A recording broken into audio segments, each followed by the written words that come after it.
something like that.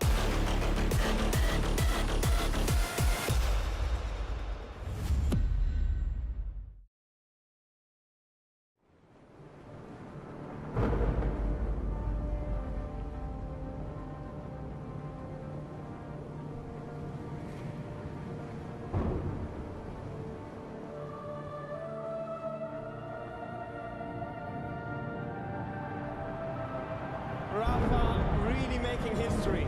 Absolutely phenomenal. And Ace is the champion of the Intel Extreme Masters World Finals. Storm's still not quite done. MC is going to take this fight, though. 3 seconds left. Last 2 rounds of matches got to start it well for ESC. And this is a massive move for Zez, but he's not content with just a Nexus kill. He wants to down. And it's all done. Astralis with it. Unbelievable Rogue with a 4-0 victory over Classic. And they did it again in the grand finals. It's Nuke! Give it up for your Intel Extreme Masters World Champion!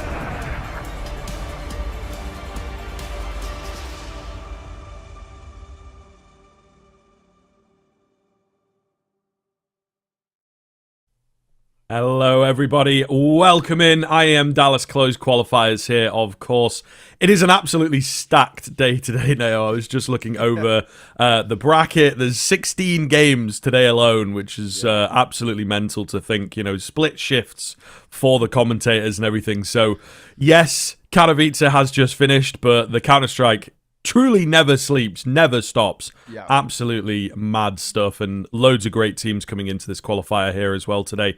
But not that many spots available, so, you know, it's a pretty savage kind of way of looking at things, but really, really excited to get into it and see who is going to be joining the ilk of teams at Dallas. Yeah, exactly. And we not only as well just got EU, we've also got Asia Pacific coming up, we've got South America, North America as well, so there is so much Counter-Strike, and I, for one, I'm really, really looking forward to it. I feel like as well, with Super Bowl Sunday just finishing, we carry on the celebrations. I can say go Birds as well because they picked a good win. So life is good, all in all. Let's take a look at the schedule. Let's see what we're going to be getting today in our jam-packed day of Counter-Strike. Like we said, we've got multiple streams running all the way throughout. We'll be starting things, though, with OG taking on Astralis. And then we're going to flip to the complete opposite side of the bracket and see how Game Elysian are doing against the new mix of Hester in that one. And then, of course, the games after that, TBD. They look like a good team, TBD. We'll see how they fit. Yeah, we'll see how it goes. They're playing a lot today. But yeah, I think it should be a very, very fun kind of way of looking at things. Of course, you know, the qualification has kind of changed a little bit. In the past, there would really only be maybe 2 spots for Dallas, maybe even just 1 from like the EU qualifier, you know. But now we've got 5 teams actually able to qualify through, so quite a few, and you can qualify today as well, which is, you know, a pretty big deal, I think, for some of these teams, right? The likes of Falcons, Big, Astralis, these are all teams that in the past may well have grabbed themselves a bit of an invitation to an event like this, but with the way that, you know, it sort of worked out VRS wise, they've not got that straight invite. I feel like Astralis would have been sort of just on the cusp for that, because they're quite high up at the moment in terms of the VRS ranking at 15. So, you know, there's a few teams in here that definitely want to be qualifying today. Just get it out of the way. Don't have to worry, and then revisit the idea of Dallas in the summer. So, you know, It's a really kind of important day in that sense for some of those squads. OG, maybe another one as well, that are our team that are opposite Astralis here for today. I feel like it's got to be a pretty tough matchup, right, for both of these squads. Astralis, of course, have been looking very, very good recently, I have to say, and they've just qualified through the Res Showdown for Blast, of course, so, you know, pretty smoothly there. Getting comfortable when it comes to playing online. They made it through to the group stage from the playing of Katowice. So, you know, slow updates and slow improvements from this Astralis team for sure. Yeah, for sure. I will say from that Red Showdown, they make life tough for themselves, Astralis. Some of those games, like They had like back-to-back 13-11s against like 500. You're like, come on, guys. This should sure. be your like bread and butter. So I feel like there's still, but I actually don't think it's like you said. I think you're rightly online things. I think Astralis are getting better there. I feel like it still feels like teething issues in the team itself, maybe that are still going to get fixed. Gord's Vito is rolling here. Mirage and Inferno to come through as the picked, and Dust 2 as a decider. This is as basic as it gets. And I gotta lament kind of, OG and Astralis here. Fellas, this is a boring ass veto that we got here. Mirage, Inferno, Dust 2. This is kind of like an FPL dream, but kind of a pro Counter-Strike nightmare. Yeah, it's just the way it falls, though. Yeah. I don't really know that it could go anywhere different. Kind of interesting that Astralis don't want to take it to Ancient, I suppose. True. Maybe a few more reps on that, but then OG feels like one of their better maps, so maybe interesting that OG have not picked into it necessarily. So, there's a couple decisions in there that are maybe slightly more, because you've got that double elimination bracket kind of thing. Astralis might feel confident in themselves to work on something like a Dust 2, which, they have played again in these online spots. They didn't play it too well at Katowice, but then they played against Spirit there. So, you learn a lot from a team like Spirit, only losing after like a 10-win streak in the final there, Spirit. So, there's probably a lot that they've picked up. So, yeah, kind of curious whether it goes that deep. I think it's one of those for me where Astralis do look like the better team.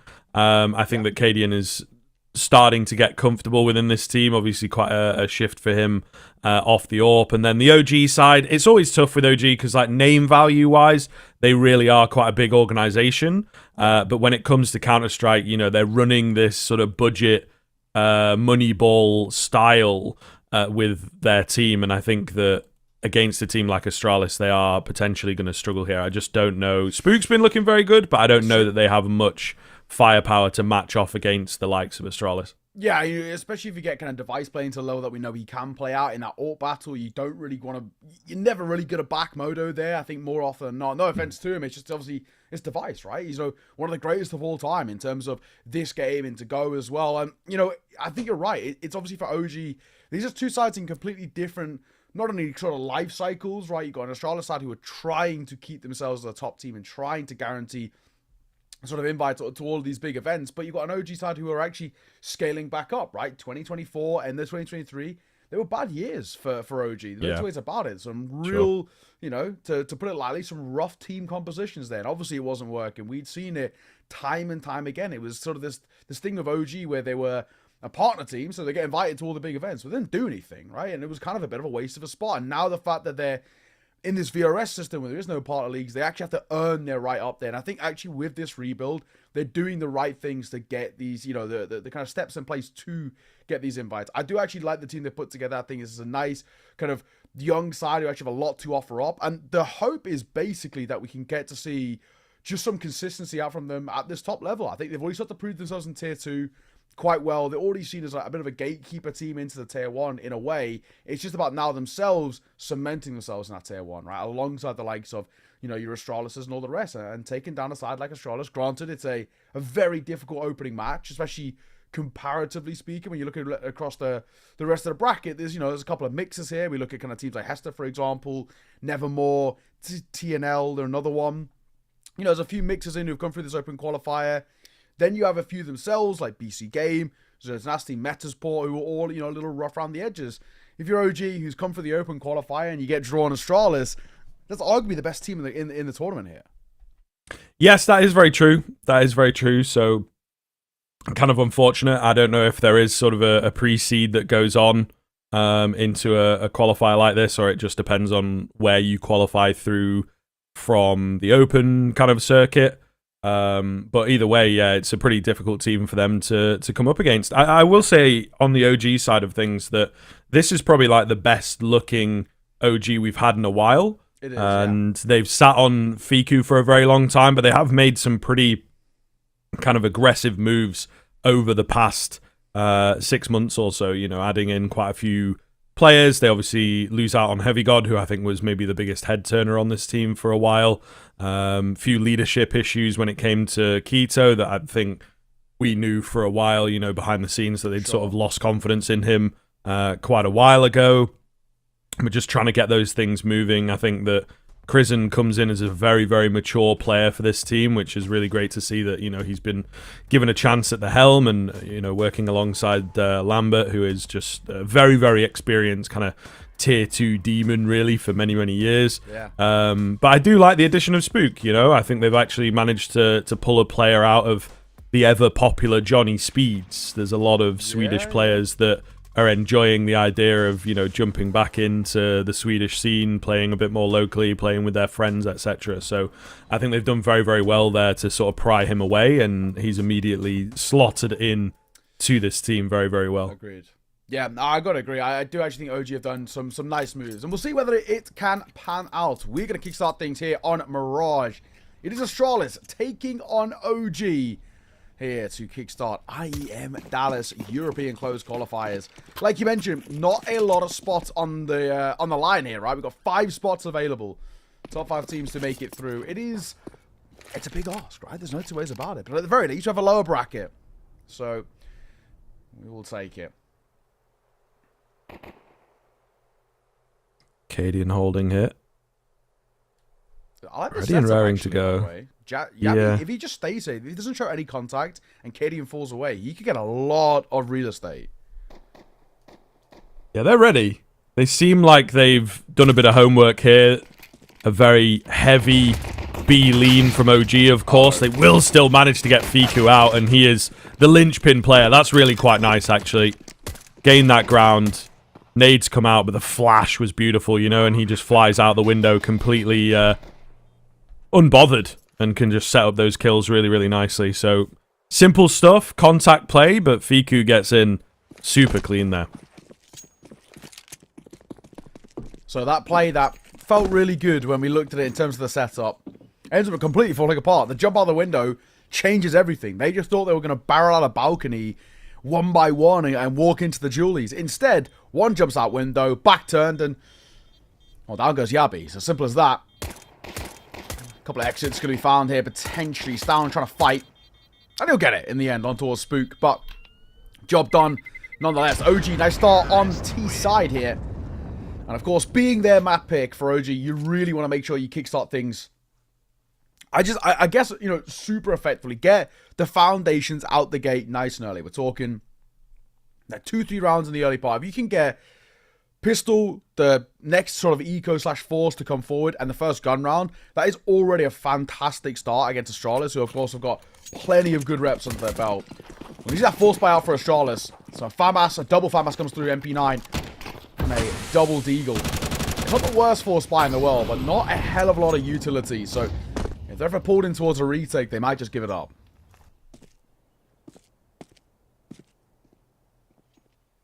Feels like Mirage is your obvious pick here for OG. We maybe toyed with the idea of Ancient, but historically not a map that the Astralis organization liked. I think there's only really Device that remains here, and, right on cue, he will go down first. But it does seem like they're struggling with Mirage, which is a map that a lot of teams just have that baseline comfortability on, so I think OG could get themselves off to a very, very strong start in this series, which I think will be really important for a lot of these guys to just feel confident up against Astralis, the way that they've been looking, the form that they're in, as we've mentioned. But 2 very, very clean rounds here where they've just not had to push the boat out, so to speak, forcing saves away, and Astralis yet to show us anything. Yeah. Beautiful stuff. And a triple save here, but unfortunately, it's, you've lost 2 of your guns, the MP9 and the FAMAS, so it matters a little worse. And now also a Deagle to follow that too. Star needs to be a little careful. Just desperately trying to keep just whatever they can alive in towards the next. If you have 3 saved, you can normally try and have some sort of investments around it. Anything less, unfortunately, is not the case. So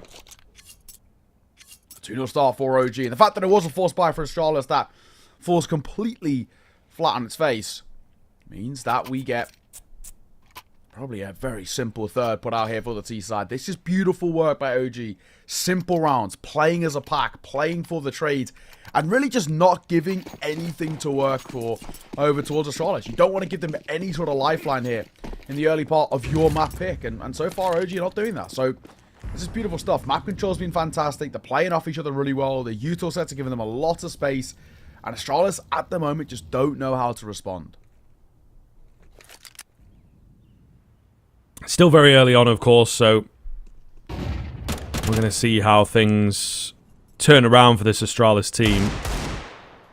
OG, as we said, very simple, but a really nice kind of pistol strat has, I think, just springboarded them.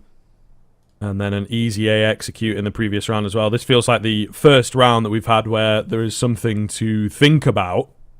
A B fake out. You can see the Astralis boys, though, are not biting at all. We've got Cadian over there just sort of holding things down, but they're happy to concede the B site, it would seem. Stown up through middle with this FAMAS could actually do a lot of damage. He's in position to cut these guys off. Let's see. Sounds really interesting. Yeah, I mean, I guess 1-for-1's not bad, but that's your one premium gun gone. And now it's down to pistols to try and bail you out here in a 4 versus 3. This is tough. Yeah, this is not looking as good now. And of course, they know the B-bomb site is compromised. It's a question of how deep.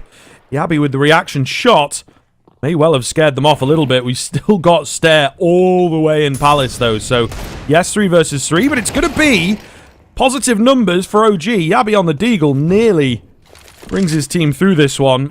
Stare, as I say, just a bit too far away. He will give this a look because he's got a FAMAS. Sorry, he's got 5-7 and a flash, but he's actually after that FAMAS is where my brain was going a little bit early. Gets himself an AK, in fact, to upgrade. So he will end up saving. But a lot of damage comes in. Astralis, there you go. It's a bit more to get excited about, I suppose, by the hands of Yabi, but the round itself still goes the way of OG. Yeah. So for OG, I mean, you can actually talk about silver linings for Astralis, right? We're talking about a minimal investment round, 3 kills. That in itself is actually a small little win because you're not expecting really a hell of a lot. But then also now that you're scooping up sort of, you know, an AK-47 is a little thing to save across the line. It's nice, right? You're forcing OG into reinvestments in the next round. So you're keeping that T-side economy at least a little bit on edge.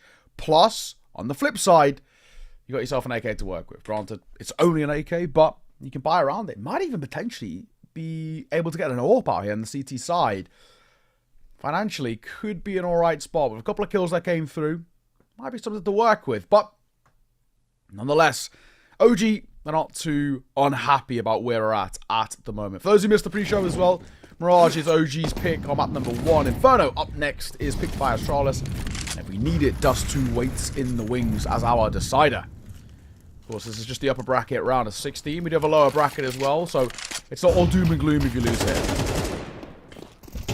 Nice opener from Crizzen. Yabi trying, and they are going to respond in kind on the CT side. There's just far too many to get through. Buzz showing them what for with a bit of a double spray down, and that is kind of a massacre, to be honest with you. I thought maybe the response would be good, but there's just too many numbers there from OG. Really solidly played, and that sort of shows around like that individually here OG are also looking good, right? We've had some really nice worked out rounds, couple set pieces here and there that have played out very, very well for them, but yeah, that is a solid individual showing from quite a few names, in particular Buzz, of course. Not too many players that he's going to be super familiar with, but Astralis, again, the organisation. You want that able revenge. to show them back. You do a little bit. You know, regardless of how things ended, you know, it's you're playing against your former team, and in whatever way, you do kind of want to just prove them wrong a little bit, right? You want that sort of that personal bias in saying, you know, you should have stuck with me. Stare, that is a cracker of a shot. Purely on timing, on instinct, shoots you that smoke, and Spook gets deleted.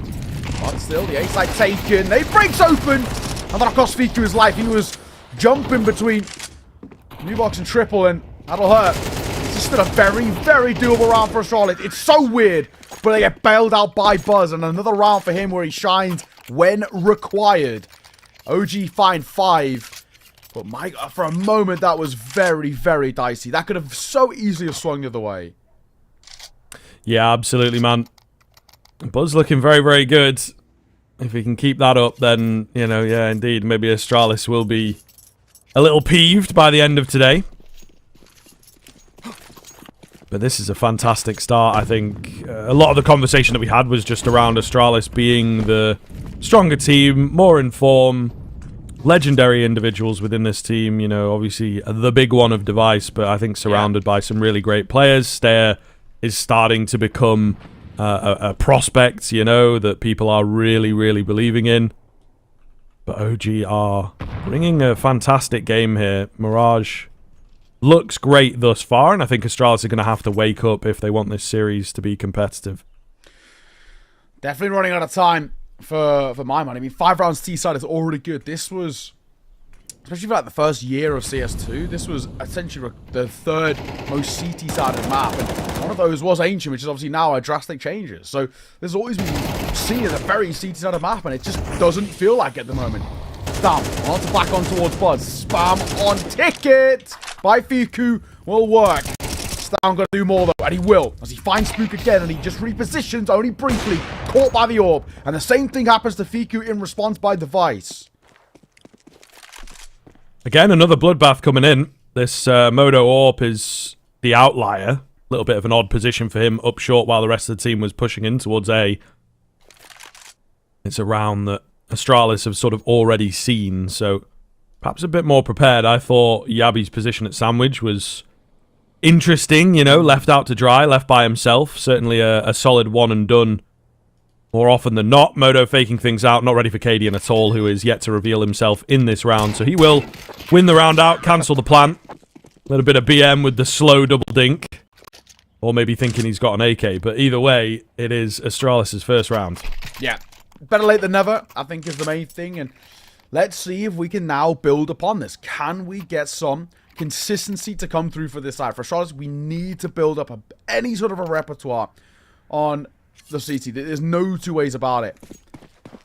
It's in one of these positions now where I think we've got to talk about for Astralis.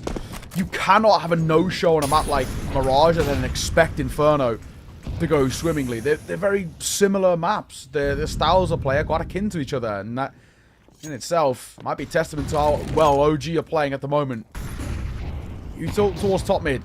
Stam going to play behind this short smoke. The only issue is if he gets caught isolated here, he could be in trouble. Down he goes. Crizzen on the drive-by across into boxes. Dinks him first through the box and sees him off. Ooh. Crosshair felt like it was on there from Device, but maybe a few too many boxes to get through. This feels like a more conventional round. You know, we've had some pretty quick ones, some pretty messy ones. This is OG finding the opener and backing off and then deciding what to sort of do with that. It is going to be a B play by the end of things. I've got Cadian over here. Device just trained with this AWP, staying on A. Rotation does come round from Yabi, in fact, and as the utility comes out, could get a little messy over there. Buzz wins his fight, but there's action going down on B. They will actually bail. 35 seconds to move across here, thanks to that Palace control, but it is, of course, the big man Device on the AWP, ready to defend. Gonna have to really put on a clinic here. There's 3 coming his way. The bomb does not have a lot of time here now, so just going to bravely jump across and try and get that plant in. Device doesn't want to give his position away. Lost another teammate, does take one, but going to need a few more here. Cadian on this flank. Here's out. Buzz doesn't quite know what to do. You know, it is messy. The two most experienced players on the team looking to try and break back into this A-bomb site here. This is such an awkward round, by the way. So many times it could have flipped the other way. It all comes down to this flank of whether they can see anybody. And the fact that they're not is going to make this all the more worse. Look at this post-spawn setup for OG. It is nigh on perfect. Ramp player, con player, short player. It doesn't get any better than that. And Astralis have no way of getting into that. That is absolutely perfectly played by OG. Astralis are given no leg room in any way to get in towards that round because OG have set themselves up in immaculate crossfires. It's a brutal way for Astralis to realize, you know, they walk in towards, see that bomb's planted for con or ramp, and realize we have no flanking players coming through mid, nobody coming through that kind of ramp position. We have a Palace player, but he has to do a lot of due diligence with not a lot of time to go all the way back around and clear out ramp itself. And obviously, would have to make noise in doing so. So probably a dead man walking. And with a numbers disadvantage, that was brutal. But that sort of a post one, even with a numbers advantage, will be tough to pull off. So credit to OG. That's a really nice 6th round they just put up there. Yeah, going to be annoying for Astralis as well. We saw Cadian moving round, didn't go ramp, should have gone ramp, nearly went ramp, you know. So very, very tedious kind of round for Astralis there on the retake. Yeah. Flash is not quite good enough here. Yabi, double spray down from him. He will certainly take that. Some damage through the smoke onto Moto as well. Can't quite commit up short now that he's alone and not got any friends. Oh. Device holds cleanly. Things looking good here for Astralis. OG tried to switch up the pace and move a bit faster. Riskier move down short. And as I say, the flash just was not good enough at all. Fiku should get the plant here. Not 100% sure what Cadian is watching for, but either way, he will find that final frag and secure the round. Yeah, just a waiting game.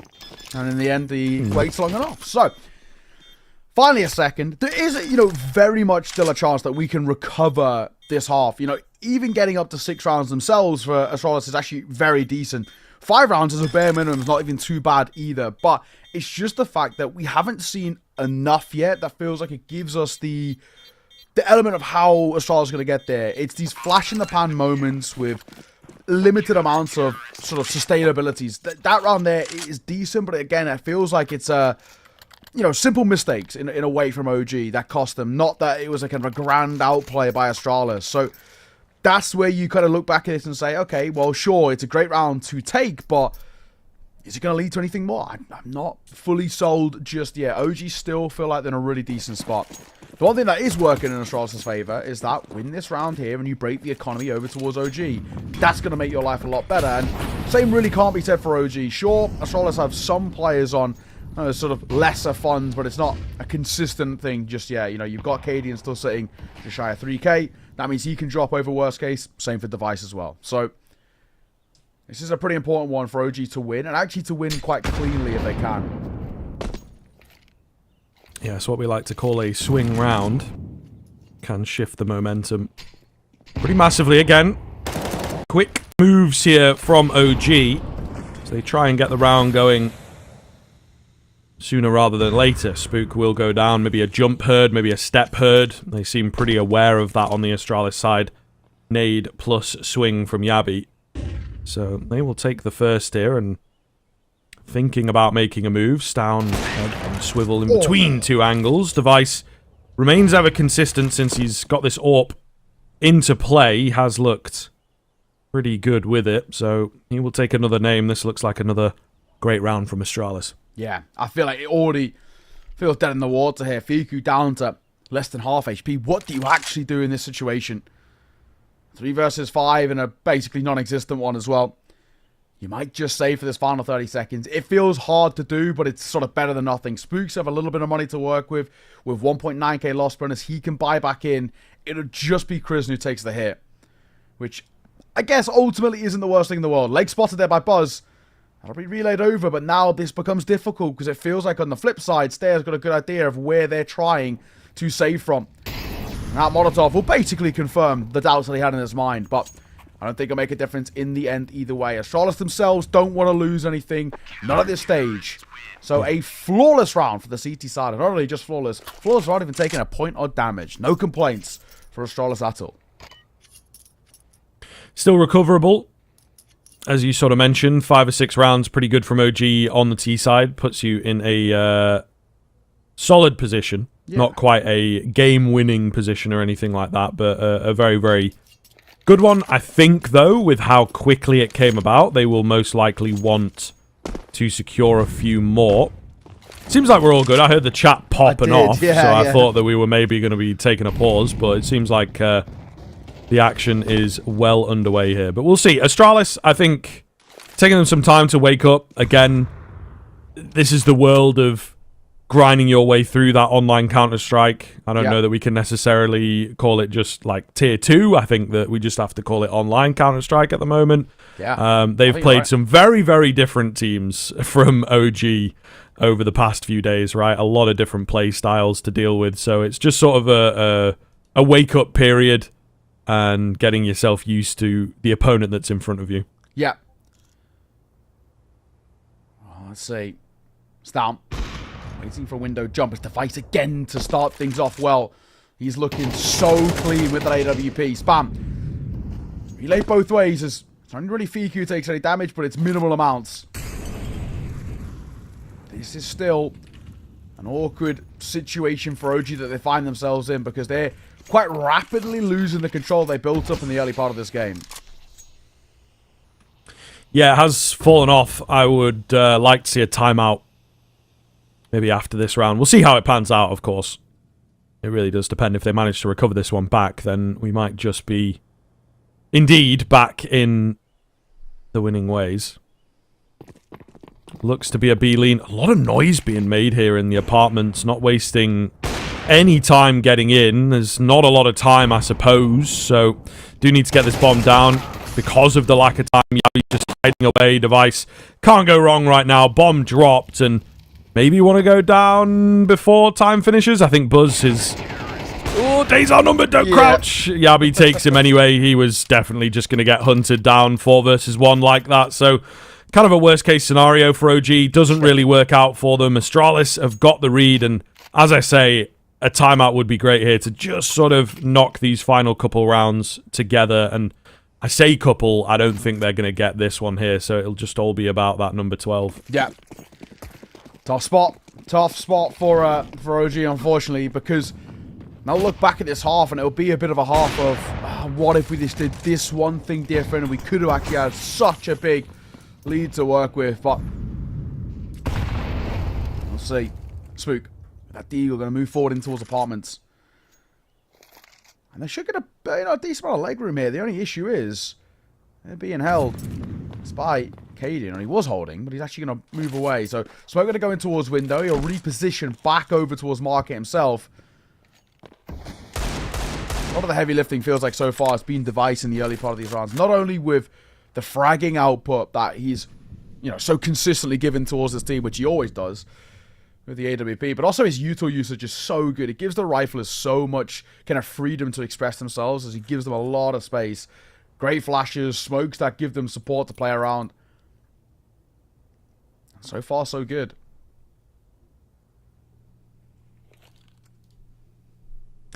Any kind of damage here for OG is what they're after.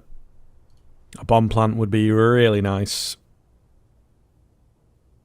But we're not super hopeful. Yabi just ready and waiting. Pretty good angle from him. Cheeky headshot angle is quite common in a round like this. So, yeah, nice find. And I might start to do it. They maybe don't have the best eyeballs on connector. Okay, there you go. I was a little worried for a second, but Yabi manages to find that timing and the info. So a flawless one from Astralis. OG, surely after their start and how great they were looking in those first 4 or 5 rounds, they'd love a lead at the very least. So this is a big round here. It is. Tough spot. OG, get a 7th, and at least you can have maybe a bit of a sigh of relief, but I feel like if you lose it out in the sense of going 6-all, then tough spot. I feel like Astralis are done such a good job of just getting back into this. They need to break open the smoke. Device are looking towards mid. Already there from OG. It's just feeling like a very early B setup. It's just a question of, is it a mid to B play?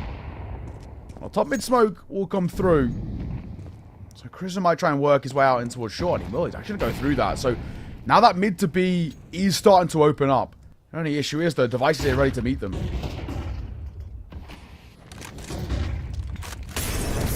A lot of utility raining in here. OG trying to catch this bench player. They will do indeed. Device, though, is here. And he's swapping between the entire arsenal. Making it look easy. Beautiful finds. And Astralis with a keen recovery at the turn of the half. This is looking good. Maybe they can nick away the Mirage.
Welcome back. 6-all.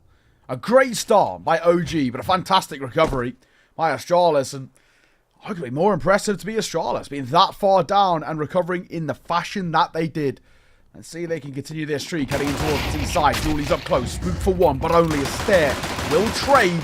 And on-site Modo has to do a lot of heavy lifting, and he can't. Killed by Yabi will change things. Crimson now, again, has to pull something out of nothing. And the crosshair was on there, but he just couldn't find the bullets. Yeah, the recoil hadn't quite reset. Not sure. It's a tough one. It's a tough one to watch. Yabi, though, is quick and aggressive. The bomb's not even committed to B, so they are probably going to secure this one over on A. Stare hangs around. Is Fiku smart enough to realise? I think he knew something was up, but he will get caught by the Julies anyway. That is a pretty perfect round coming in from Astralis. A great way to kick off their T side. The streak now continues into this second half. Really, really looking strong, and you do start to worry from OG. Where have they gone? You know, 5 in a row here. 6 in the last 7 of that first half.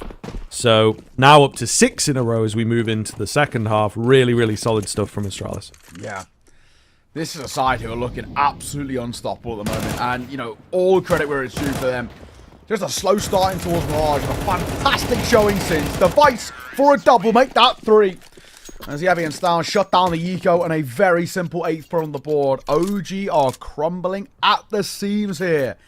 And this is really looking quite dicey. This is now for Astralis. 8 out of the last 9 rounds have gone their way. I mean, that's pretty impressive. No two ways about it. Indeed, sir. Looking worrying for OG even. This was meant to be kind of the punish pick, as it were. The point at which you could take Astralis to town. The same sentiment applies to the next map of Inferno. That's sort of Astralis's attempt at punishing OG. So this is what happens, right? We talk about it a fair bit when we talk about the online Counter-Strike in particular, which is our sort of bread and butter at this point. A map like Mirage is tough because you never know.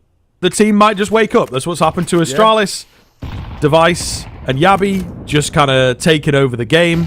And ultimately, at its core, everybody knows Mirage and everybody can have a good day on Mirage. So that just seems to be what's happening here. I still am surprised on the OG side. Where is that timeout? You know, like, just take a moment. And a round like this that's very, very important. Try and break the streak as soon as you get the rifles out. Modo. They're going searching here. I do kind of like this, but with Top Con left with a little bit of lack of control and also short now taken by Astralis, they got a lot of map control here. And plenty of decisions that can be made by them. They're going to play about that smoke and it will net in the first. Gets it, gets out. Fiku gets one of his own as well. So important. 2 kills to open things up, but it's far from over here.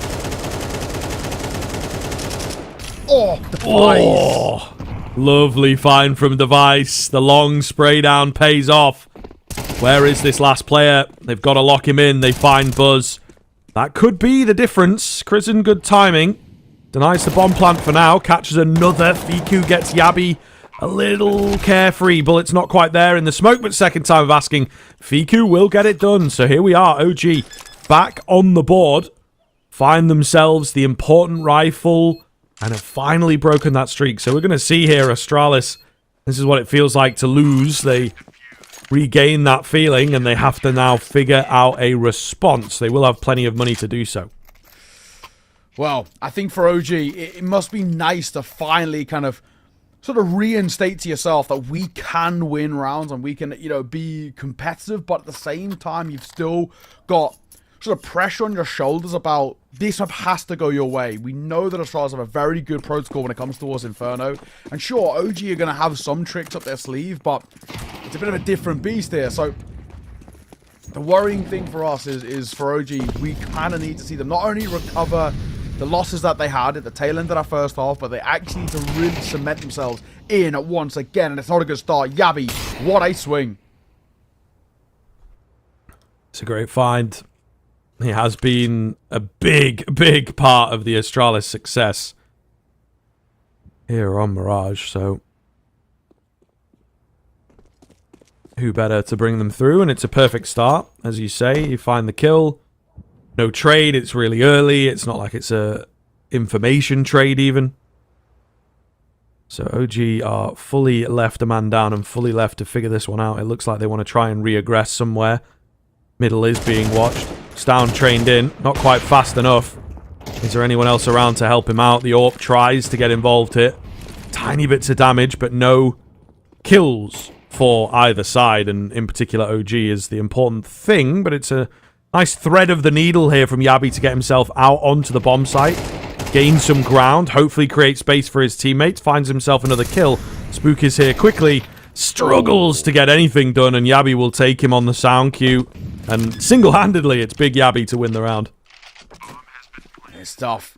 Well, for Astralis, once again reinstating just how dominant they can be. And now that we're seeing on the T side as well, and on gun rounds, still a bit of worry. They're going to find a lurking Modo and drops him down. The last man of Buzz now quaking a little bit as it probably feels quite suffocating there in towards Palace. How does he stay alive?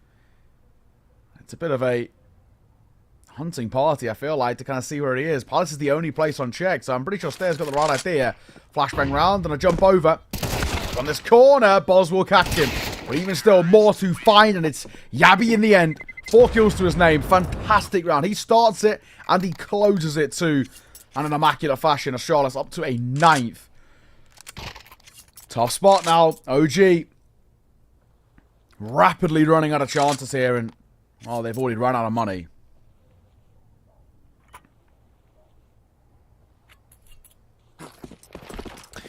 Yeah, this is a scary look for sure.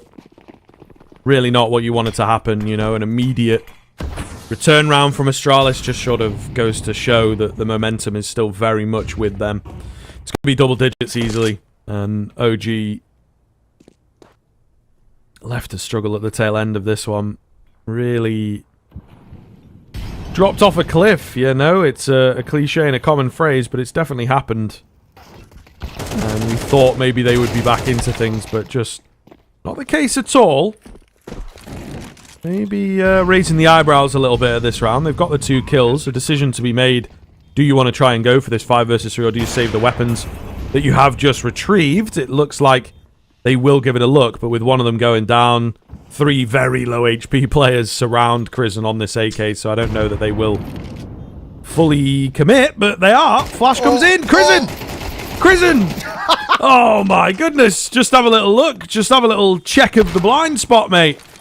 The trade will be there. The damage still comes in. The nade to finish off another. That's what they were after, was the AWP, of course. Yeah. It is denied away. So it's lots of damage, but it doesn't really matter all that much, to be honest. Yeah, such a strange round as it kind of comes to its conclusion. It's Astralis who walk away with a smile on their face and a bit of a grimace for OG. 3 rounds behind now, as Astralis are 3 rounds away from stealing their map pick. And you have to say, just deservedly, Astralis have looked fantastic. And OG continue to worry us. An incredibly weird round nonetheless. Nobody checking in towards that corner or short. It happens. And the clock nearly getting 2 as well on that spam. Could have been weird. Either way, back into the buy. AWP in play now for Modo. It's had a slow game. And we did say as well, the Vice versus Modo, we highlighted at the start of the day, it was a one-sided fight, and it's proven to be exactly the case. Deku and Crizzen under pressure, has to come up huge with 1 apiece, and they do. Brilliant work. Yeah, Astralis kind of taking a leaf out of the OG book with the pace change that doesn't quite work for them. However, the kills do come back in. The belief is still there from Astralis. Spook with his most impactful kills of the game thus far, leaving Device to fend for himself. AWP in hand. They know he's up there. Does have the bomb, so he's got the choice of changing up the field of play if he so desires, but the gap is closing. They are getting ever closer, looking to try and divide him away. 2 HP, and the dream doesn't even come to fruition in his head, let alone in reality. OG will find number 8. That's that. OG. That's a round that is going to reinstill, again, just a little bit of confidence in you. We can fight these guys. We can stop them when they try and go a little aggressive. And we're happy to kind of meet them on these pace changes. That'll help, but still, a lot more needs to be done to convince us. This still feels like a prime position for Astralis to, even if it is a back and forth affair at the tail end, still to see this map over the line. Let's see, though. Of course, it's a Mach 10 and a Deagle in play to support that triple AK, so I know it means an easy round for Astralis, but we've seen some of these go a little south. Good start for Moto. Catches Kaden on the swing. So there's that Mach 10 gone. It's down. Looking for a key frag here.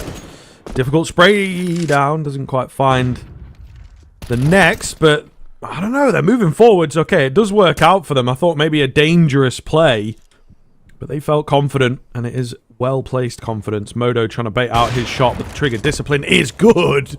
He takes Yabi maybe a few frames after he moved past that shot, to be honest, but either way, it lands. That's CS2, innit? Let's be honest. It's happened to all of us. That could be the spectator as well. You know, we'll give him the benefit of the doubt, maybe. We've all sort of had that happen before. The amount of times I've died behind a corner, I'm like, come on now. On my screen, I just see bricks, but it's a 35-second save at the tail end here for Device and Stare. And unfortunately now, actually, a bit of a predicament for Astralis. We've got a double AK going to be saved over, you know, quote-unquote, hopefully for Astralis. They can't buy around it, so they've got to eco in towards the next. The issue with that, though, you're about to give a 9th over towards OG. You have to eco the next, so they're probably going to tie the game up 10-all. So we've got a really interesting map number 1 developing here, and a very difficult one to predict, because tied square is this OG getting back into the form as they did to kickstart this map. Are they, you know, they kind of switched off for a brief moment, but they're back in flying form, or is it still a little bit of a flash in the pan? I think OG, though, they've got to be feeling pretty good. We've actually done the job required of recovering this game from what at one point felt quite lost.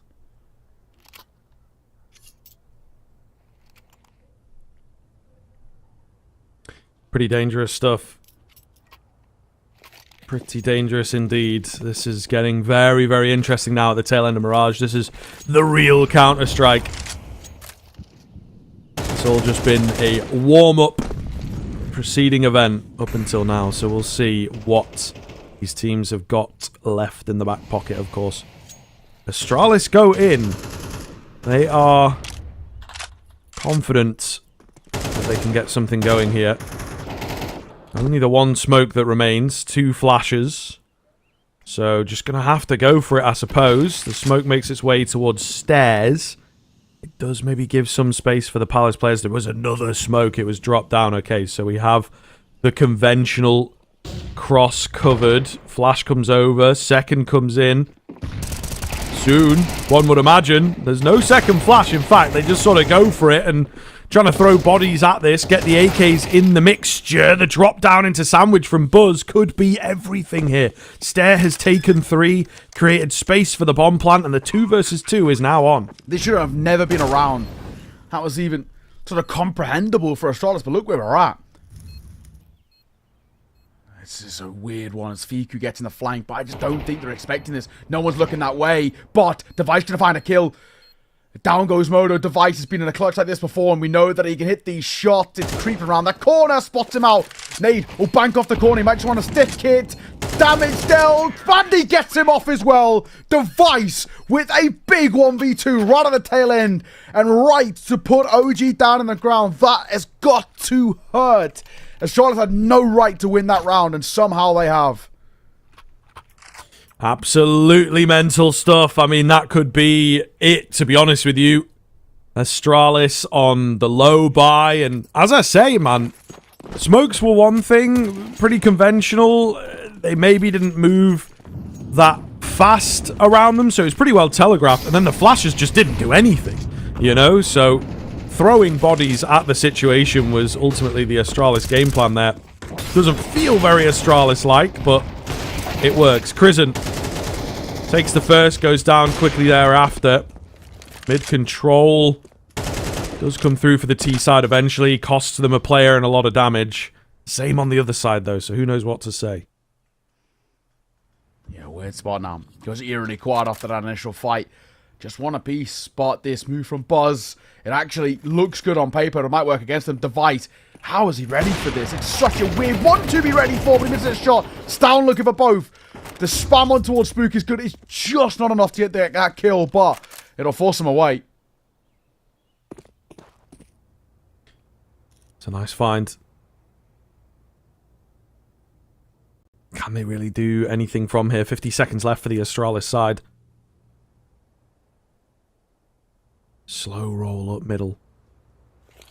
Don't want to waste any of this utility. Don't want to give their position away. Oh, and Fiku's just dropped off of the toll booth angle. He was maybe spotting in towards Con a few seconds ago. So this has worked out quite nicely. Modo goes through for a push, spots that there's no one in the apartment, so I think they're more solidly prepping for an A play than a B play. Molotov obviously gives it away, and now the bomb going down will confirm the fact. It's a full short send here from Astralis. Let's keep this control. Let's post-plant for short. This is where it gets a bit more interesting. What is going to happen to Modo? Stare is ready and waiting. Will he get a bit greedy and take the jump up? It looks like not. So, OG stuck for ideas, and I think this feels more like a save, to be honest. Not really much movement coming in. I think you're right. They're pulling back. They're calling for the save hit. They're playing 4-12. They're playing for overtime for OG, and that is never a spot that you want to be in. Exits here by Fiku could be kind of nice. We'll avoid the flash and the nade as well. Might go unchecked. Oh! Fiku! Talk about a silver lining. A cherry on top of a bad round, maybe. But it is still a long road to recovery for OG. 3 rounds back-to-back needed for them to get to OT. But they've at least forced just a bit of a rebuy out for Astralis. Something they didn't want to do. Interesting, though. And this is a kind of good time to talk about it as we get our first timeout. That this is the first timeout, right? This has been a game that is... Feels a bit wild. Yeah, it's been so back and forth. We've had so many moments of where momentum has felt and been completely lost. And yet, this is the first one called. Both sides are sort of happy to just let things play out. Yeah, it still feels a bit weird for me, I think, with the way that... you know, you say back and forth, definitely into this second half. In that first half, I feel like we should have seen an earlier timeout from OG. You know, they've left it quite late. Do or die here on Mirage, their pick. You've got this harder pick of Inferno coming up next. Then you've got D2, which, by the way, if it goes there, only 1 rep on that map for OG in the past few months, so Astralis have a pretty firm upper hand when it comes to the deciding map. So it would have been very nice, I think, to just get Mirage bagged in here. Crizzen trades out. Molotov towards default looks... Oh, good. The MP9 going to let Crizzen down. That is unfortunate. M4 might have been a bit better in that situation, so man advantage here. Meanwhile, this is all a fake. The bomb is going B. The plant... as we speak, and that is going to buy a good solid 20 seconds here in what could be the final round of this map. It probably is. I don't know how we're pulling off a 3 versus 4 retake. And retaking with a FAMAS and an AWP as well to make matters worse. AK, or Stare, just trying to toy with them, buy some time as they're moving on up. And he's somehow still alive and dealing damage and getting kills. That's got to be it. Done and dusted. Device comes in from behind and sees it off. What a start for Astralis. OG's map pick scalped away. And now you open up the series in a beautiful place now. We're talking about a side who we know Astralis have been very solid on that Inferno, right? So it's a map which they're going to be absolutely loving to go into with a map already under your belt. And, you know, a few different people that are worth shouting out there. I think Device's first half was fantastic. Even when they were losing, he still felt like a threat. The second that AWP came into play, he was a turret. So difficult to push off that A site. And he was actually quite flexible. We saw him moving in towards mid. We saw him playing out from shore, depending on what rounds they were expecting to come. So, you know, a really fun thing to watch. But Yabi on the other side as well. Both CT, especially T side, relentless on the entry kills, getting so much space, so consistent in the post plans. This is Astralis playing to a level that we know they can play at, and they should be playing at. It's just unfortunate we don't kind of always get it. Now we do. So, OG, it's a tough one to get back into this. I don't know about you, Scriv. I'm actually not feeling too hopeful. I've seen OG on Inferno, and it's not been pretty, I'll put it that way. Yeah, I mean, the big thing here, of course, when you're looking at Astralis is just kind of the type of teams that they are playing. The classification is very, very different from OG, so I think that is a big thing to consider. Yes, Astralis have collected a few losses on the Mirage, but ultimately they are playing against harder teams. They're maybe bringing it a bit closer against those harder teams as well. So OG, I think the big thing for me is why we've not had timeouts a little bit earlier to just sort of calm everyone down. It's a very, very young team. Game starts getting away from them, especially in that first half. You know, I think when it goes like 6-4 after your initial run, you maybe take a timeout and you go, okay, let's get ourselves a mathematical advantage here. Let's get the 7, let's get the 8, and then we win the pistol in the second half. Brilliant, you know, we're in a really good spot, but they just didn't have that foresight ultimately, and I think it has cost them in a big, big way. Astralis are a very experienced team, maybe did not quite wake up on the right side of the bed this morning, but once they got going, they were pretty unstoppable. And as you mentioned, Device, we also have Yabi in that first half. We also have Stown into that second half that, you know, just start to take things over and find the massively important frags. So, yeah, they only really have themselves to blame, I think, OG, and now the series looks pretty bleak from here on in. These next two maps are going to be very, very difficult if they are to take this one. Yeah, absolutely. Well, we're going to throw us on to a little bit of a break. When we are back, we're going to be heading straight in towards map number 2 of Inferno. It's Astralis' pick. We'll see you after then.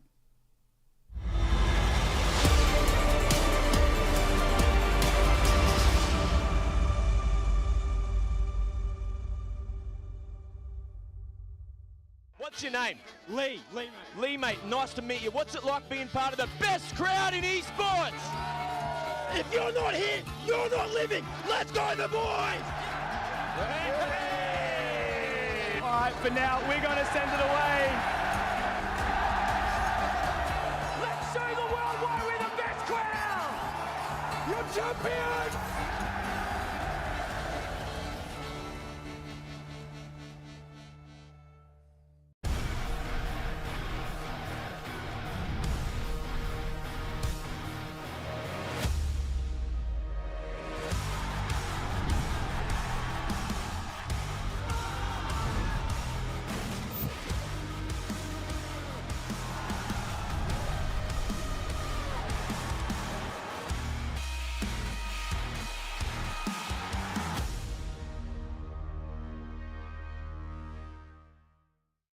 Think you've seen it all? With Faceit Watch's Point of View Selector, you can experience the game from any pro's perspective. Use the multi-view feature and customize the stream with up to 4 angles. Control what points you see while earning rewards. Drops are activated and lucky winners will receive Faceit points.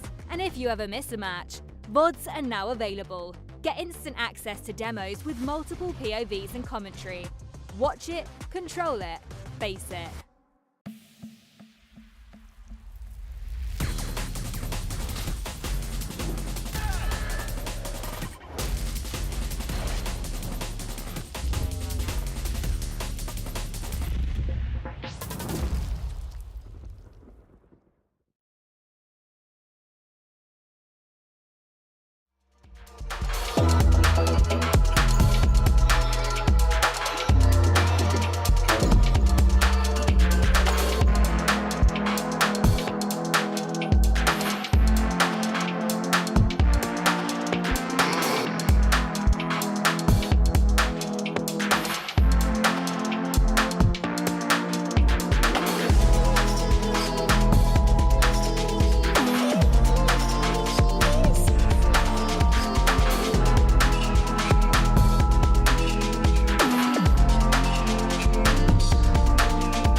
live life. Way you do it.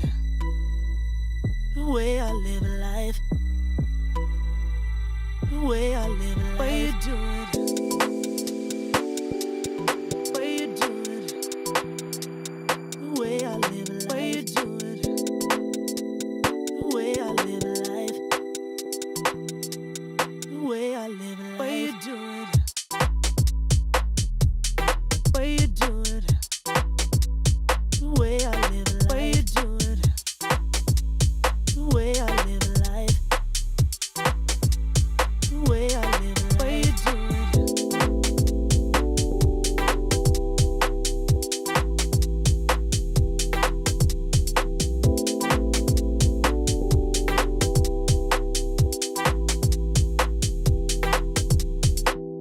What a shame on me.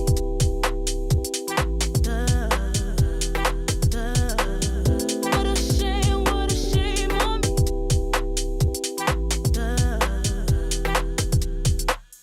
If I heard that you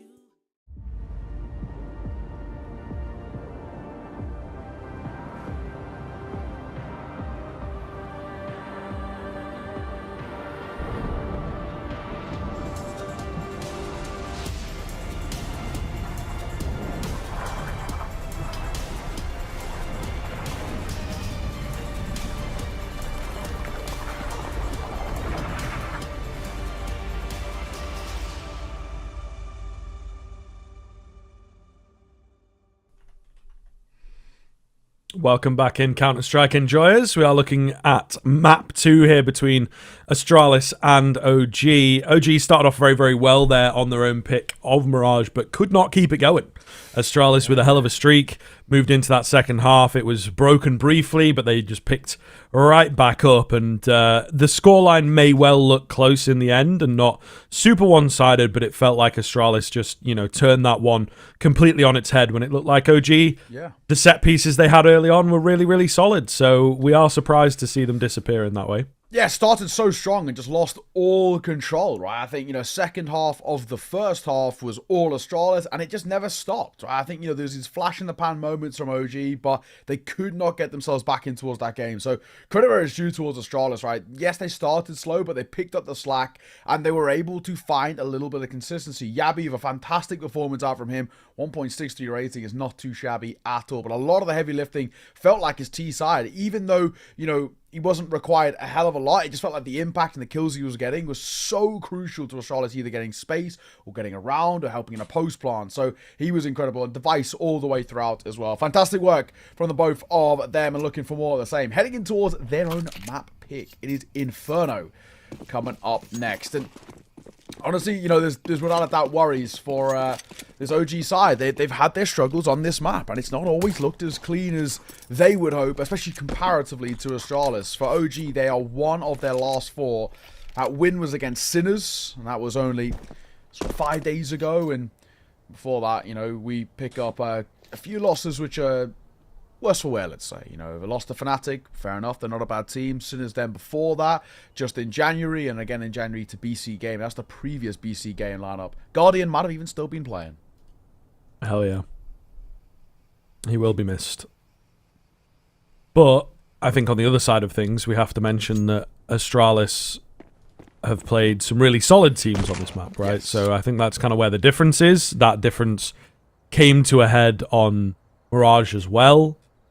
And for a moment there, and one of the big things that I picked out from OG was that they looked like individually they were maybe going to be able to match up to the Astralis side, but it did not last very long. Some big names, as you would expect, taking over the game for Astralis. So, yeah, certainly worrying now for OG. What have they got prepared for Inferno here? Utility being lined up. From the Astralis side, they will make their way in. It's a weaker defended A bomb site. Molotov is good. Spook going to be forced into these fights where he probably would have wanted to wait to buy time for his teammates. It's a 5v3 straight out of the gate. Moto Smoke still got another sort of 10 seconds on it. I think you just save immediately. Bomb's going to go down. Nothing you can do to stop this. No kit available. So Astralis, nice and easy to pick up the first. Yeah, well, yeah, beautiful for Astralis, and they just do it with such ease, right? You know, they move so swiftly into what they site that they just don't really give Modo and, you know, in particular Spook really a chance to kind of even react. So super well done. And it will be continuing this run of form and continuing our worries, let's say, about this OG side who are still yet to prove to us just what their level, I think, is sort of at, especially comparatively to Astralis. We know Astralis are a team that can play off against kind of take one opposition and pick up wins, right? They've been doing it for a while. Granted, it's not always been the cleanest, and they obviously want to be going deeper in the runs that they're making sort of in a lot of these lands, but Astralis are still such a difficult side to put away, and OG are kind of facing that now, and hence when we come back to the initial conversation we had in the pre-show about how these are two sides in completely different sort of life cycles of where they're at. Astralis are here to win now, where it feels like OG, they're building up to it. They're still not quite there yet, a young team, still got a lot to do, you know, a lot to prove in a way as well. And yeah, they're being tested, and it's not a nice test. They're not one they're passing with flying colours by any means. No. But we shall see. Is there a survivability here? A lot of damage comes in from Crizzen there. One of two MP9s, unfortunately not able to convert a kill. Banana control, I suppose, so it is something for OG to work with. Obviously going to be very, very difficult for them to hold on to it, and they know that, so they will immediately drop back before that smoke goes down. Astralis, however, going to have to think a bit harder in this round than they were maybe expecting. Alright, there's Yabby. Just getting a little move in towards the barmans. Popping out via boiler. This is nice. Fiku, nice shot though. We'll catch down. It's a beaut. Oh, step. Big find from him. Still a lot of damage has been done here. They're going to quickly rotate back around. They've got Crizzen on the MP9, a late smoke as well. Attention being kept on A, so it is a mind game here. Maybe a mind game that Astralis are winning, but can they win out the important gunfight is the big question. Stair goes down early. AK retrieved here. They're both caught reloading, and Crizzen for the spray down. He'll drop the bomb. He's going to have won the round here. It's Yabby absolutely miles away, and Astralis have had a mare. Big man Crizzen on that MP9 keeps them at bay, but just too much panic, too much damage, and the indecision from Astralis leads to OG's first. Yeah, it's so difficult again. For Astralis, they just won by one peek in, and some absolutely fantastic shots. And not only that now as well for OG, you're coming in towards a round with not a lot brought to the table, and you've actually given yourself a lot of sort of leeway in the early part of this game to once again pick up your form. We're talking about how now there's 3 AK scooped up. Fantastic for the finances. The confidence is back up as Crizzen's just hit those shots. I mean, this is a lovely position to be in. Astralis, that will leave you reeling. No surprise if they go back in for a buy, but I mean, realistically speaking, what is the play? What do they do to kind of try and respond here? Maybe a quicker play might be what they're going for, but Crizzen's still flying in his form and gets another kill. Yeah, looking really solid. Exactly what the doctor ordered here. Nice aggressive move once again. And Fiku this time around on the MP9. He will be blinded up. So he is a goner. Ooh, and Device with a big find on Spook. Still got Buzz around in pretty good time here. They know that he's got to be close to the smoke. Just trying to keep the pace up, and it will indeed work out. Astralis giving OG a taste of their own medicine. A brute force in Banana has worked out very, very well indeed. And just these A players looking for the retake, but this is the problem with Inferno. In the modern game, it is so hard to retake on this map on both bomb sites. They try for the cheeky boost. Stair's already watching it. Modo, no option but to save. So here we are. A back and forth, forced by war, does begin. This is such... I mean, already in the early part of this game is looking very spicy. If we are seeing sides... No, both of these two sides so happy to kind of go back and forth, and well, like this, I mean, it should be pretty interesting. You don't often get an interesting Inferno. I'll put my hands up and say it. It's not a good map, but so far in the early part here, looking alright. Astralis back into their winning ways. They recover a couple of those AKs too, so they're left alright, but there's still money for OG to buy, so They come back in what is actually probably the first semi-even round. I say semi for Chris, and he's just got a 5-7. On the flip side of Astralis, we've got a Mach 10 in play, and then a B9 for Yabi and Stan, respectively. So it still isn't that full conclusive gun round to decide who's sort of really in the lead of and control of things early, but this will be a pretty good indicator. The one thing I worry about, though, for OG is it's not about firepower, it's about util. It's only really a full belt over towards Spook, a little bit on Chrisen, but not a lot. All over. Weird. Nice swing stare for both as Moto and Boz just get caught napping. Spook. Oh, watch out. Gets the nade out. They will struggle to find him. Yabi, meanwhile, is in the pit. Bit of support down there. Spook getting aggressive. Maybe heard a second footstep there, but he's kind of the danger man. Does pretty well there, actually. Finds a kill, drops back. These smokes are fresh, unfortunately, so there's not really much that OG can do, and Astralis will break. And they will find that third round. So, pretty important that they do that. You know, we've often seen games go back and forth and force buy win here, clutch win here, this, that, and the other, but Astralis managed to get rid of the stalemate, and they will find themselves a pretty solid lead now, actually, and an opportunity to really expand that. The econ for OG is just going to be all over the place. Yeah. This is, at least for Astralis, this is now where they can actually build a little bit of consistency. 3 being saved, though, you can, on that CT side, buy with it in some cases, right? You can try and go for a force out around. Some teams do like to kind of pull this off. I think the only difficult thing about this is not as much 3 being saved because Christian's only got a 5-7. Normally when it's 2 guns saved, you don't really buy around it. So I'm assuming that'll be the case here. Let's just keep all of the money. Let's actually get a conclusive, true gun round coming through in.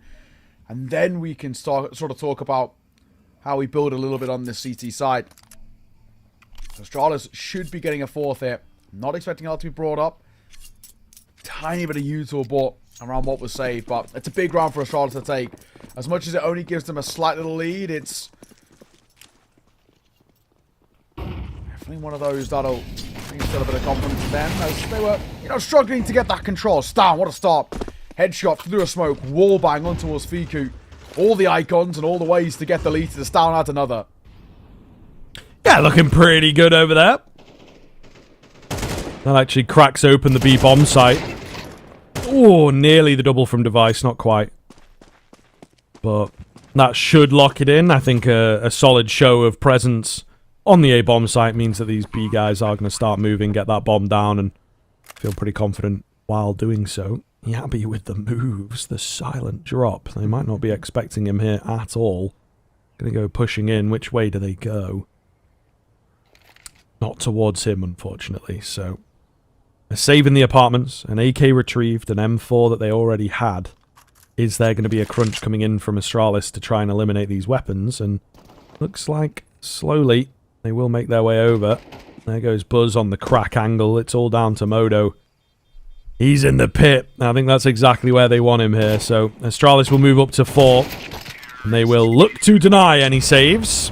Looking very, very good here. A slight hiccup with the force buy win from OG, but they quickly brush it off to gain a pretty hefty lead here. Yeah, nice work. This is where Astralis can now start to build. This is a unbelievably important gun round for OG. If we lose this gun round, OG are in a lot of trouble. Yes, we could talk about all the finances being broken, but it's not about that. It's actually about Astralis reinstating how good the Mirage was and saying, this isn't a fluke, this isn't a one-off. We can consistently beat you across multiple maps, on gun rounds, on low buys, and make you look easy. And that's the real worry for us. So OG have to perform here, and it's not a bad way to start things off for Spook. Drops Yabi. You know how good his T-sides are looking on Mirage. That's an important kill to get in the early part of this round. Fiku going to call over a little bit of support. Just playing behind those sandbags with that FAMAS, and he realized there's a potential it could get a little hairy. Just dragged over Christian for support there. Nate banking round will deal a good chunk of damage to Cadian and Stan too. So OG start well in towards round number 6. Yeah, comfortable for sure. Not too many options for Astralis. Not really a position that we've seen them in all that often. Lack of control, lack of manpower. And this is a deadly, deadly setup. I don't know if you can really get through this at all. It's going to need well-placed molly, well-placed flashes. I don't think they're considering it at all. Device goes in, gets his one.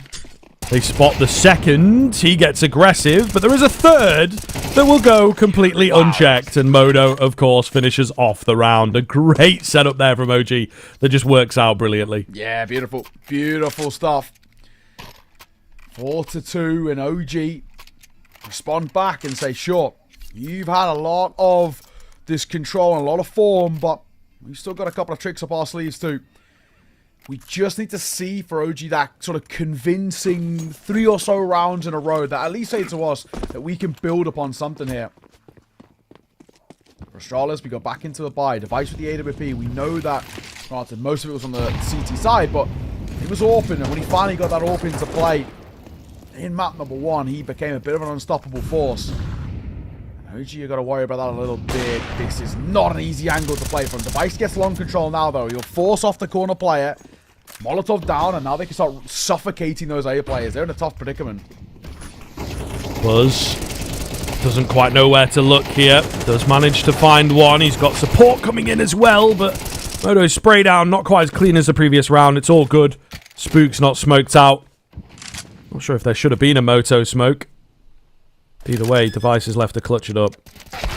Goes for the hold. I thought he might have spotted that player. Maybe the bomb got in the way. Either way, not going to get away with the plants. OG have closed the gap here. Yeah, so Astralis now, without that bump on as well, it means they don't really have the funds to facilitate the investment. So we're talking about a Lico here, and a good chance for OG to tie it up. This is one of those halves that, the way it's playing out right now, it feels like it should actually end even in the same vein that Mirage did. Probably then becomes onus once again. I want that OGT side is looking like, which quite literally had its ups and downs. Moto posted them towards mid. The Tech 9's always worried me, and also, you know, for Astralis, interestingly, coming in towards this round, very late that timer was ticking, opt for the force in here.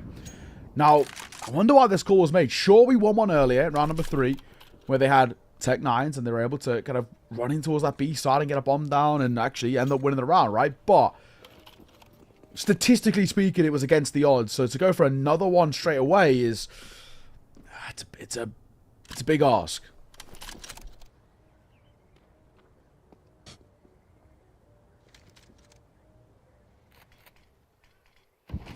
Not much really going down at the moment.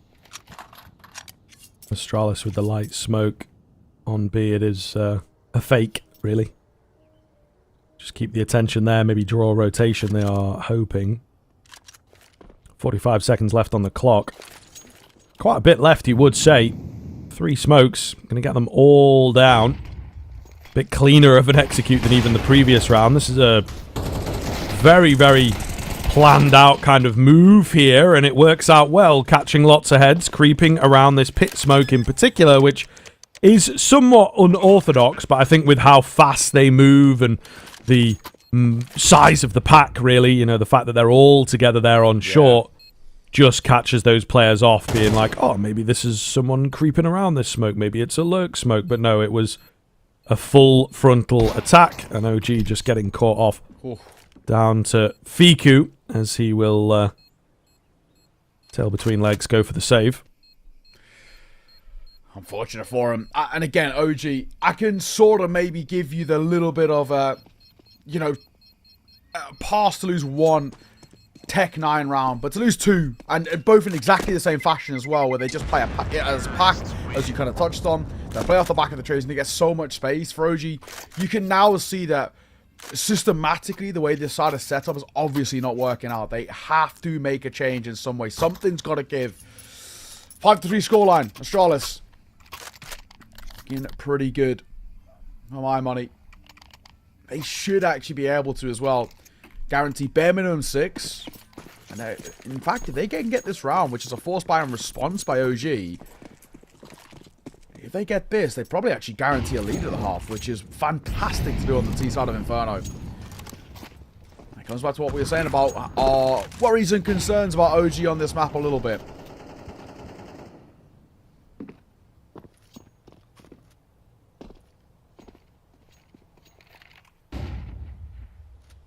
Again, moving quite slowly here. Moto up top. A heavy mid-play here from OG. Not really much presence. From Astralis, I think they potentially smell a rat. They don't want to move around this corner. The responsive utility is not all that over-aggressive, actually. Device holds the angle, gets a find on the peak. I think it is well read. You know, they smoke off towards long quite early on in the round. There's no response of a smoke, no response of a flash or anything along those lines, right? So they just don't want to send it in case it is a bait, and they were indeed correct. Now, the only thing is, 45 seconds remain. They don't have a lot of map control to work with now. Yeah, I'm thinking, gotta go. Famas, damage dealt Yabi. This is basically an impossible situation to get out from. Third one drop. That would have been his opportunity. If Modo had accidentally stayed a little bit too peaked there, that could have been it. One man, 157's got to stop this B push. This is a big ask. Yabi, hello. Well, hang on, he might get in for the flank there, and Crizzen misses a shot. Yabi checkmate, he gets one for free, and he will. 2 versus 3, numbers favor Astralis. We shouldn't be losing this, not with the util they got up. You wouldn't have thought so. Spook through the smoke. Oh, it just works out for Device. Maybe another second he could have crept round the corner. Not going to happen. And yeah, the numbers, the lack of information will be enough to win that one out for Astralis. Bit of luck on their side, but they will certainly take it as they double that scoreline now. So just keeping OG at arm's length, right? It's maybe not the most exciting gameplay here, but Astralis always have these rounds that they can fall back on, and some pretty solid mid-round reads there in that previous. Let's see. I think for OG, that there was moments where it could have been close. 2 different ones. Obviously, the kind of smoke bit with Device there, but the 5-7 at close range, it actually should have done better. Felt like he was sort of surprised by what felt like an inevitable push, but I guess we can say that with the benefit of hindsight. 6-3. Astralis, here's where I said they should guarantee that lead at the half. It is just USPs, not even armor, but an opening kill. So, no complaints. Katie going to get caught. Doesn't matter, though. He was just a lurk player over towards that A site. We're going towards B. No one's home. Yeah, plant comes in, should be free. It's all about the damage control, really. They don't want to lose too many players here, so they just have to play it nice and safe in the end. Oh, nearly from Yabi. I think that could have been perfect. It's a silent move here from the OG boys, so I think there is a good likelihood that they catch a couple players on the way out. This smoke's going to go down quite nicely timed, I would argue, so they could do some decent damage. It all depends, you know, you never really know which way Astralis are going to be looking. Again, got a pretty solid read, but no one really peeking in. Now they'll start moving, and yeah, the firing squad is ready this time around. Couldn't quite get the timing, unfortunately. So 7 rounds, the lead for Astralis. It's a question of how deep it goes here. Yeah, I mean, for Astralis now, they have the potential to put themselves in an incredibly strong spot. Tactical pause can be used, at least earlier, by OG, but in a weird way, even though it is earlier, and it's, you know, it's still in this first half, arguably could even be said a little bit late in terms of the feeling of this game. We maybe wanted to call this like a couple of rounds ago when Astralis were very obviously building on something, and well, now there's, you know, all this pressure on this penultimate round, their gun round, because you lose this gun round, you have no real money to work with in towards the next. And sure, of course, we're going to be force buying in towards round number 12, but it's what you bring to the table that could be worrying if you lose this one outright. So that's where Astralis have the opportunity of building up a 9-3. If they get this 8th here, the 9th actually could come part and parcel with the economy getting shut down. There is lost bonus to work with for OG, but somebody's going to have to take a hit with a FAMAS or an MP9 if they want Bell to util.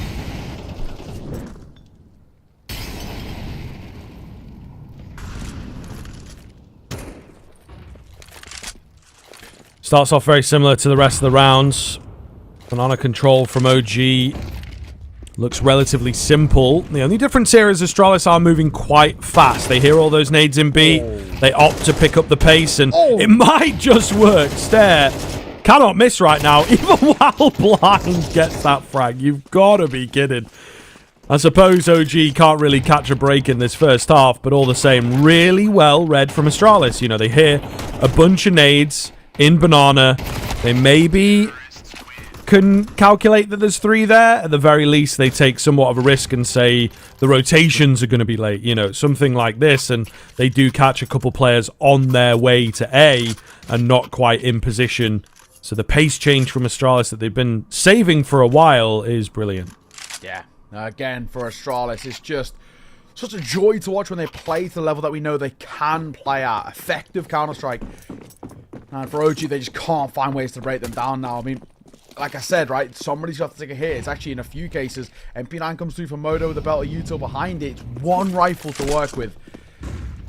A tough spot. Undoubtedly. And, well, unfortunately for OG, there is a real risk of a 9-2-3. How do we clear this double stack here? 2 players will do it. Ah, but it doesn't work out for them. Boz gets both. And Chris will get one of his own. So a 2 versus 4 very quickly. Very quickly indeed. Looking good for OG to at least give themselves a round, you know, moving into the second half. Not going to happen. The double stack on the sandbags, pretty popular here from OG. Works out in this round as it did the last time they did it. Device gets a tag through the wall, but he's going to need a lot more than that. Moves on to the AK. Ooh, footsteps have been heard. He's trying to fake things out. I think he's also trying to pick up some nades and whatnot. Just everything that he possibly can. Decent damage as he finds that kill. Just got to watch himself here. He's moving in quite fast. Maybe thinks there's only one here, and unfortunately he's going to get caught while he's planting that bomb. So, you know, close enough attempt from Device, but not going to work out. 8-4, though. Really, really solid look here from Astralis. Feeling confident for them in this 2-0. We'll catch you in the second half.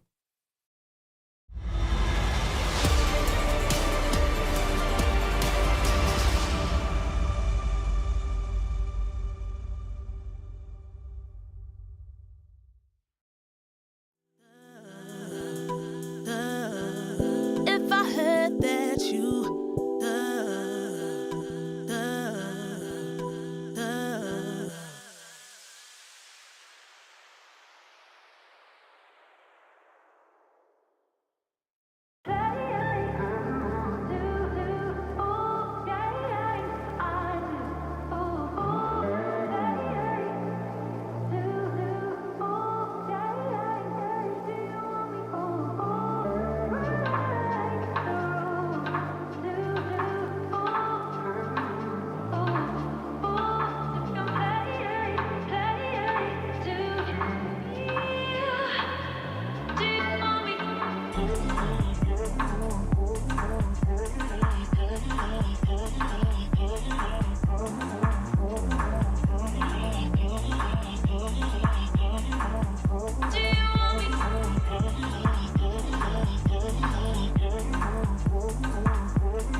Welcome back in. We are looking down the barrel of this second half here, folks.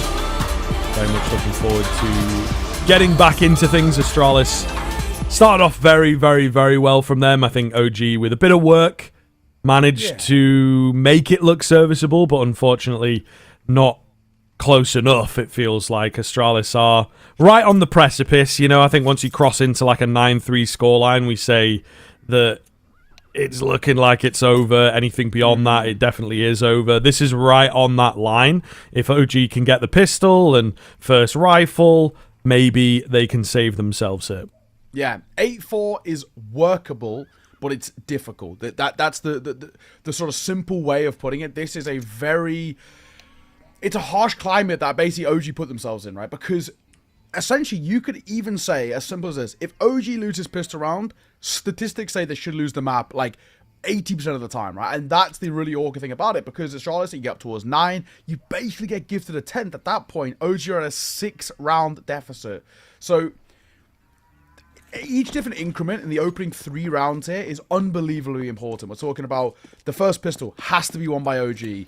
The eco round behind it, or the force buy, again, has to be won by OG. And then also the first gun round also has to be won by OG for us to start to believe. That is a lot of things that have to go right in a series that has been generally going wrong. So let's take a look and see. So far, it's been a fantastic performance on the flip side. Astralis, Stairs looking great. Stound's having his moments as well. So, Device ever consistent. It's all you want to see from an Astralis roster at the moment. Whereas for OG, there's a couple of moments from Boz and Crizzen, but unfortunately it's not enough.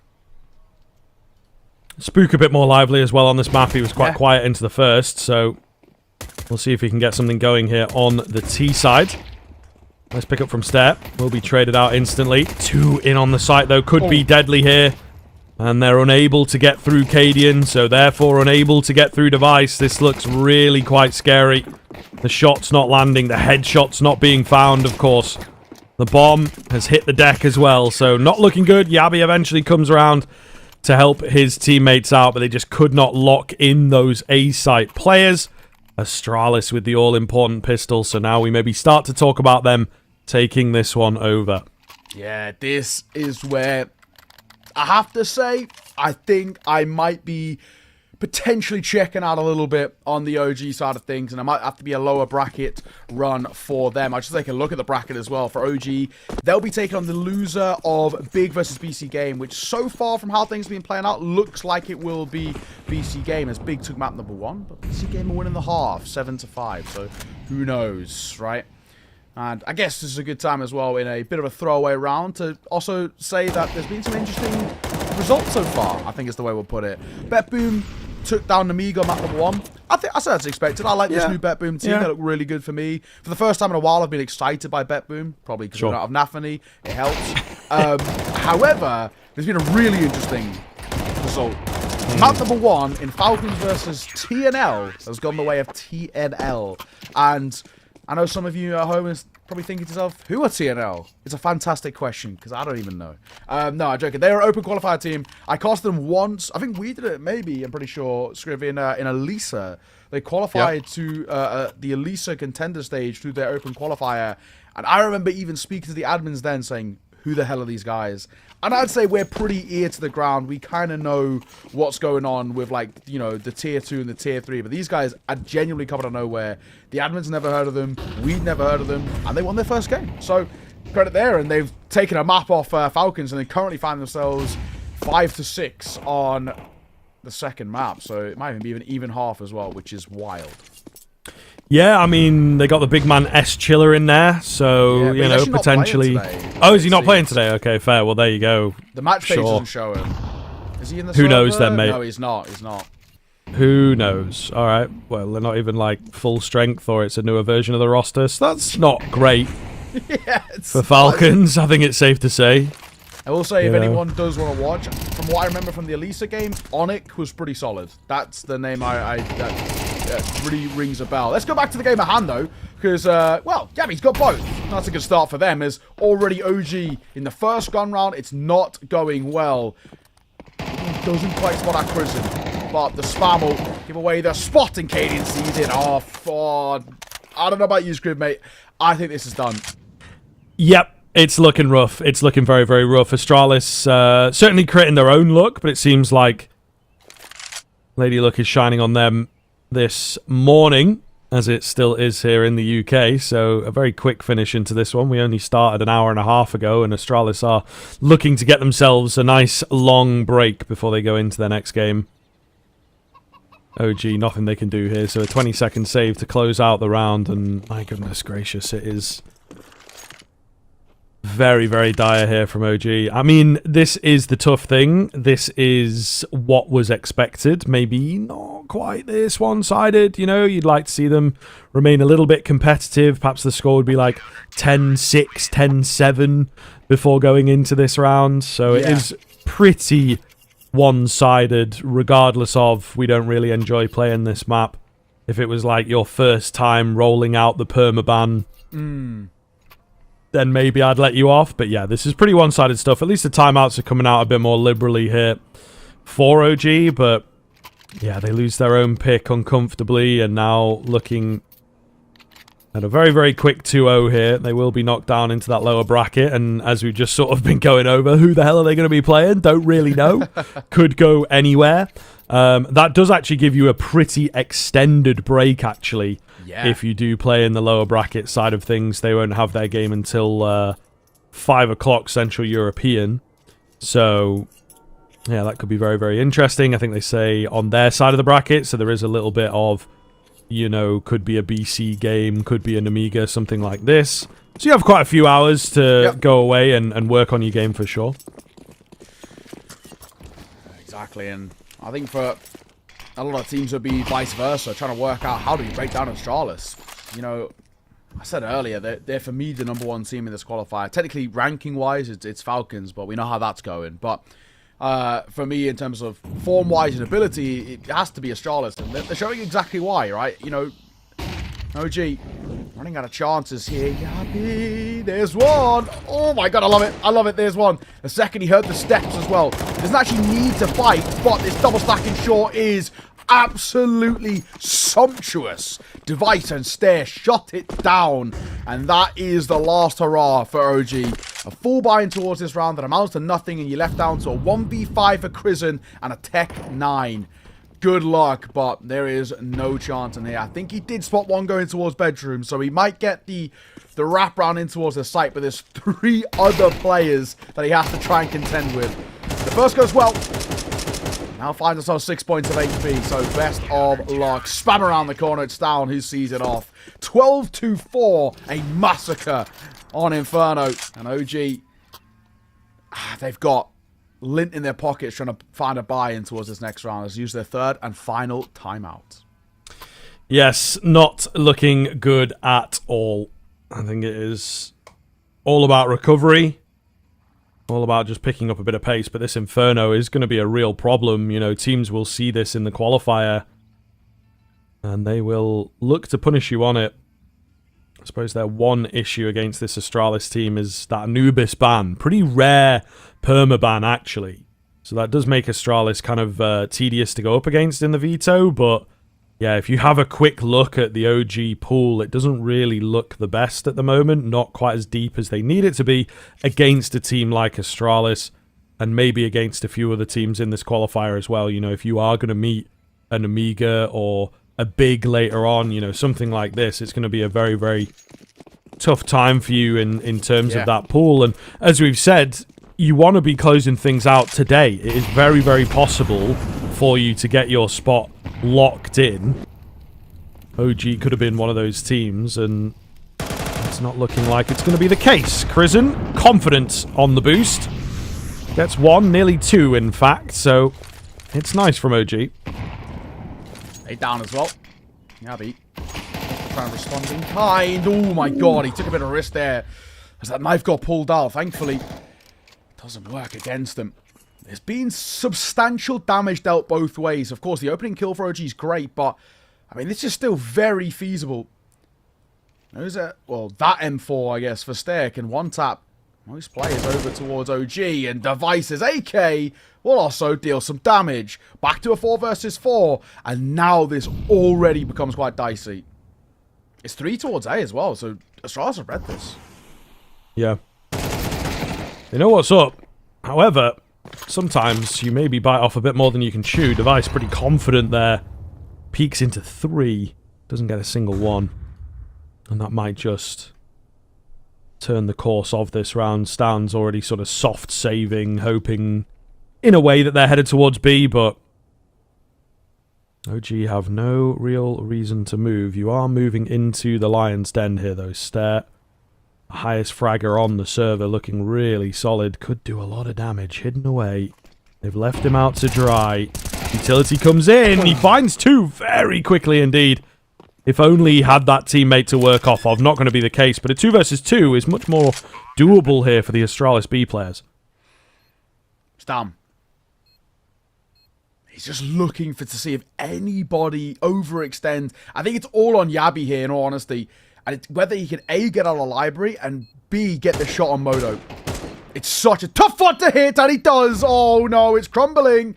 The short player now has a lot to work with as he wraps back in towards long. We've got to go, but we also have kits to work with on both sides. They've got to expect a pit play. It's planted for the pit itself, but they don't clear it. Time ticking, we got to go. Yabi got to swing. He's deep in that left-hand corner. Finds him. Has he got time for the defuse? I don't think so. So it falls flat. Yabi will go down to the bomb, and OG survive a serious scare. Yeah, but that just goes to show, doesn't it? You know, you're 12-4, your first round in quite a long time takes so much work. You're not going to be able to bank on that kind of RNG, ultimately, for many more rounds, if any. So, OG, they have to take that sort of miracle and really stretch it, really make it work here. That is no mean feat. 7 in a row going to be required for them to take it to overtime. I suppose 8 in a row in total, in fact. And you can see everyone goes down, so the buy into this round really quite rough. Depends on how this goes. Astralis might lean in for a save if it doesn't start well, but Cadian don't like saving. He's going to take that aggression and find the first kill. Yabi. Play up close as well. Thanks to fight and stop them getting out. That's a great nade on towards Spook. Just banks off the corner there. And that's not a good start for OG in what is, again, a crucial round to keep them in this game. And it could be falling apart here and now. Device misses the shot. He'll fall away and he just about gets out of dodge, but Stair can't hit the shot. It's down. Oh, spray down doesn't land. Ooh. Trade not really there from Cadian either. We're maybe potentially back on. We'll see. They're trying to go for a desperate rotation towards B. Yabi is ready for this. He's hidden away behind the van. They don't expect him at all. And an easy double spray down to close things out. It will be a 13-5 finish. As I said, you can't rely on those crazy rounds, those keen clutches.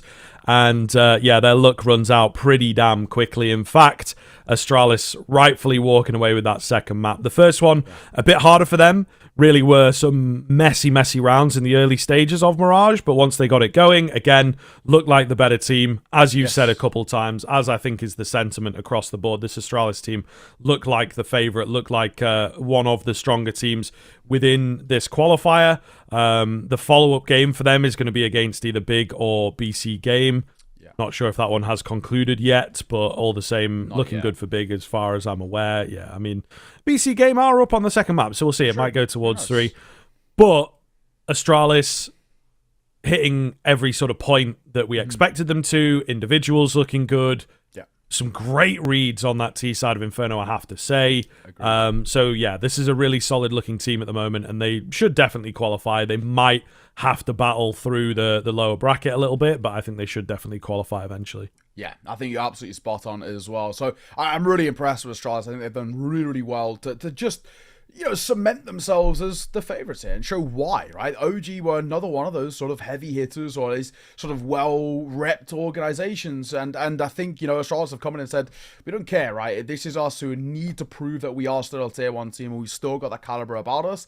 And they've done exactly that. So that is a pretty, you know, quick series all in all. Hence why we've got a pretty chunky break heading in towards up next. We've got about 65 minutes until we're back on the desk to break down our next game. We're going to be doing Hester taking on Gamer Legion on the complete flip side of the bracket as well. So we'll have to wait and see how that one pans out. Game Legion, another team that should be considered favourites as well in this tournament. Definitely one of the better teams who've been getting really, really good experience recently. So let's see how they fare out against an interesting mix. Let's put it that way. For now, though, we're going to focus on to a break. As you can see there with that timer, we'll be back in 64 minutes and 8 seconds. See you soon.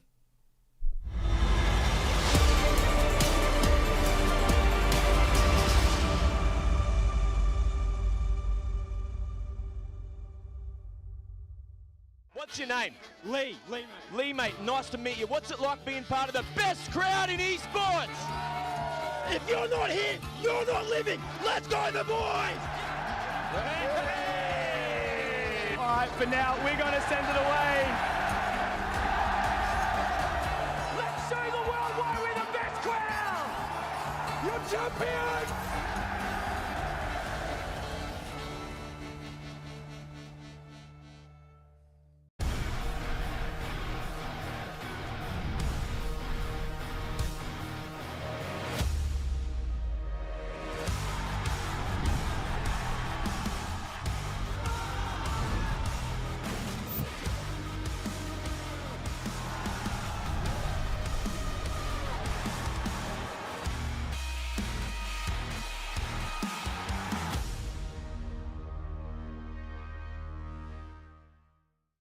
Think you've seen it all? With Faceit Watch's Point of View Selector, you can experience the game from any pro's perspective. Use the multi-view feature and customize the stream with up to 4 angles. Control what points you see while earning rewards. Drops are activated and lucky winners will receive Faceit points.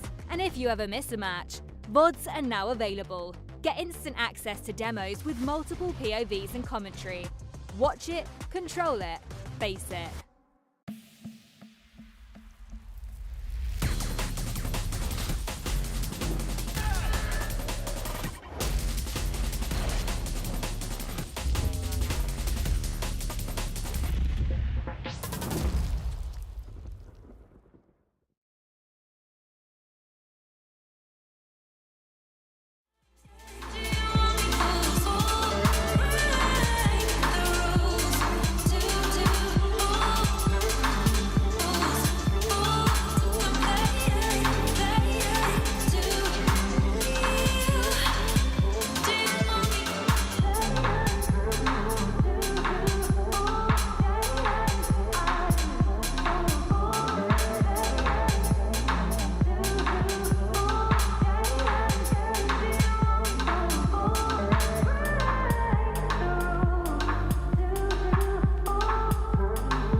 Lately, I feel I can't find my feet. Pushing closer, my heart skips a beat, and now I'm falling. Deeper than a fly, I can't control it. Dark against the sky, it's not so black and white. It's like I told him. There's things that I can't fight. I just keep going. Just keep going. In my time, I've been dreaming of a space to really find my place. I wish he'd seen what I had dreamed. Before these darker days, I thought I found my way. Quickly fades, losing the race, closing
Hello, everybody. Welcome back in here to the IEM Dallas EU closed qualifier. We had a bit of an extended break there, of course, but we are back.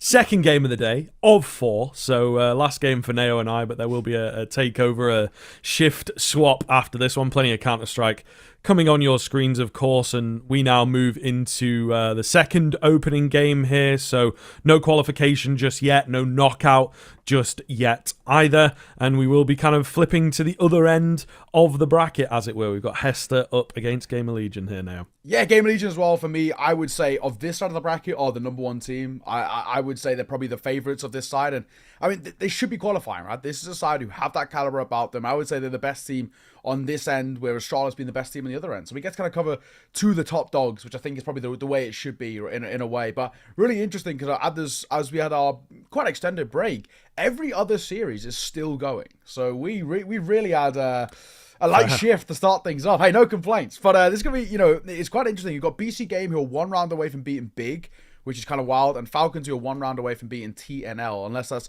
been updated, but no, a little refresh, and they're still going. So they're both on 12 currently. TNL have got 10 rounds in that map number 3, so that still could have something spicy brewing behind it. And currently, BetBoom 9-3 up against Amiga on map 3. So we had a nice, simple 2-0, all things considered, especially that map number 2. 13-5 on Inferno, and it was a walk in the park for Astralis. There was no real conversations there to be had.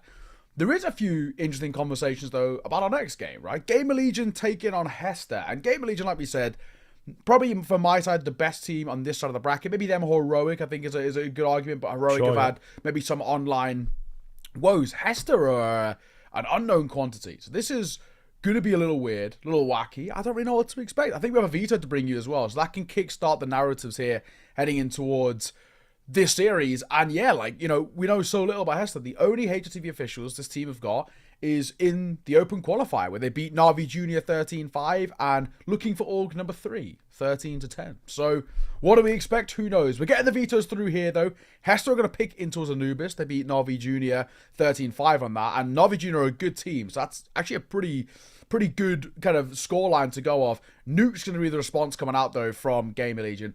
I think that's a great pick. Not only because Gamer Legion have been very good in it, but if you are a mix, as I'm going to assume Hester are in some regards, Nuke is the perfect map to punish somebody on, because do you have the protocol set up? We'll have to see. Indeed, it is going to be a bit of a test here. But yeah, I mean, looking down the roster of that Hester side, right, you've got Ants and Abir Aju. I mean, it's going to take us a little while to go over these names for sure as they come through. There's a couple interesting ones here, but they've played together for Illin. I mean, even then, Ants has got sort of the deepest career, as it were, and some of these teams you wouldn't be out of pocket for saying you've never really heard of them, you don't really recognize them. Even then, I only sort of really recognize them by name. I've not necessarily casted them or watched them super deeply or anything like that. So it is kind of an interesting one. A couple young players here. Slaxy Jez is maybe the one to watch. He's absolutely popped off in their earlier games. Frontalis as well, maybe joining him. So those are the two names that you want to keep an eye on. They played very, very well in their sort of open qualifier run. Whether they are able to do that here, whether they were just feeling good on the day, it's difficult to say, of course, until we get into things. But yeah, it sometimes can play into your advantage. As we know, the CIS region just absolutely prints out these mad fraggers. So, there is certainly a chance here that we could be looking at another name to join, the likes of Kayasuke and Donk before him and Munisi before him, etc. You never really know. But Gamer Legion are a completely different level of team and actually tend to perform quite well in these types of games as well. As we're seeing Falcons in this qualifier, you mentioned Heroic as well, who are also in this qualifier but have not played quite yet. Those, tier 1.5 sort of teams where they're mainly focusing on the high level can sometimes struggle online, sometimes get caught off, sometimes get a bit annoyed, and the mental goes and they're like, okay, well, I guess we're just not qualifying to this one, or we'll do it in the lower bracket or whatever. Gamer Legion, I think, are much more comfortable. You have ZTR, PR, Towson, these are all players who were like forged in the flames of these types of qualifiers in the past. So Gamer Legion, I think, is going to be very tough here for Hester. It goes without saying, but I'm sure that's exactly what the guys said going into that Falcons TNL game, and look how that one's panning out. Yeah, exactly that. I don't really know what to expect. I've just been looking through as well, just as we were coming towards this game, some of the stats of some of these players of, how they're doing a bit nuts in the quals, right?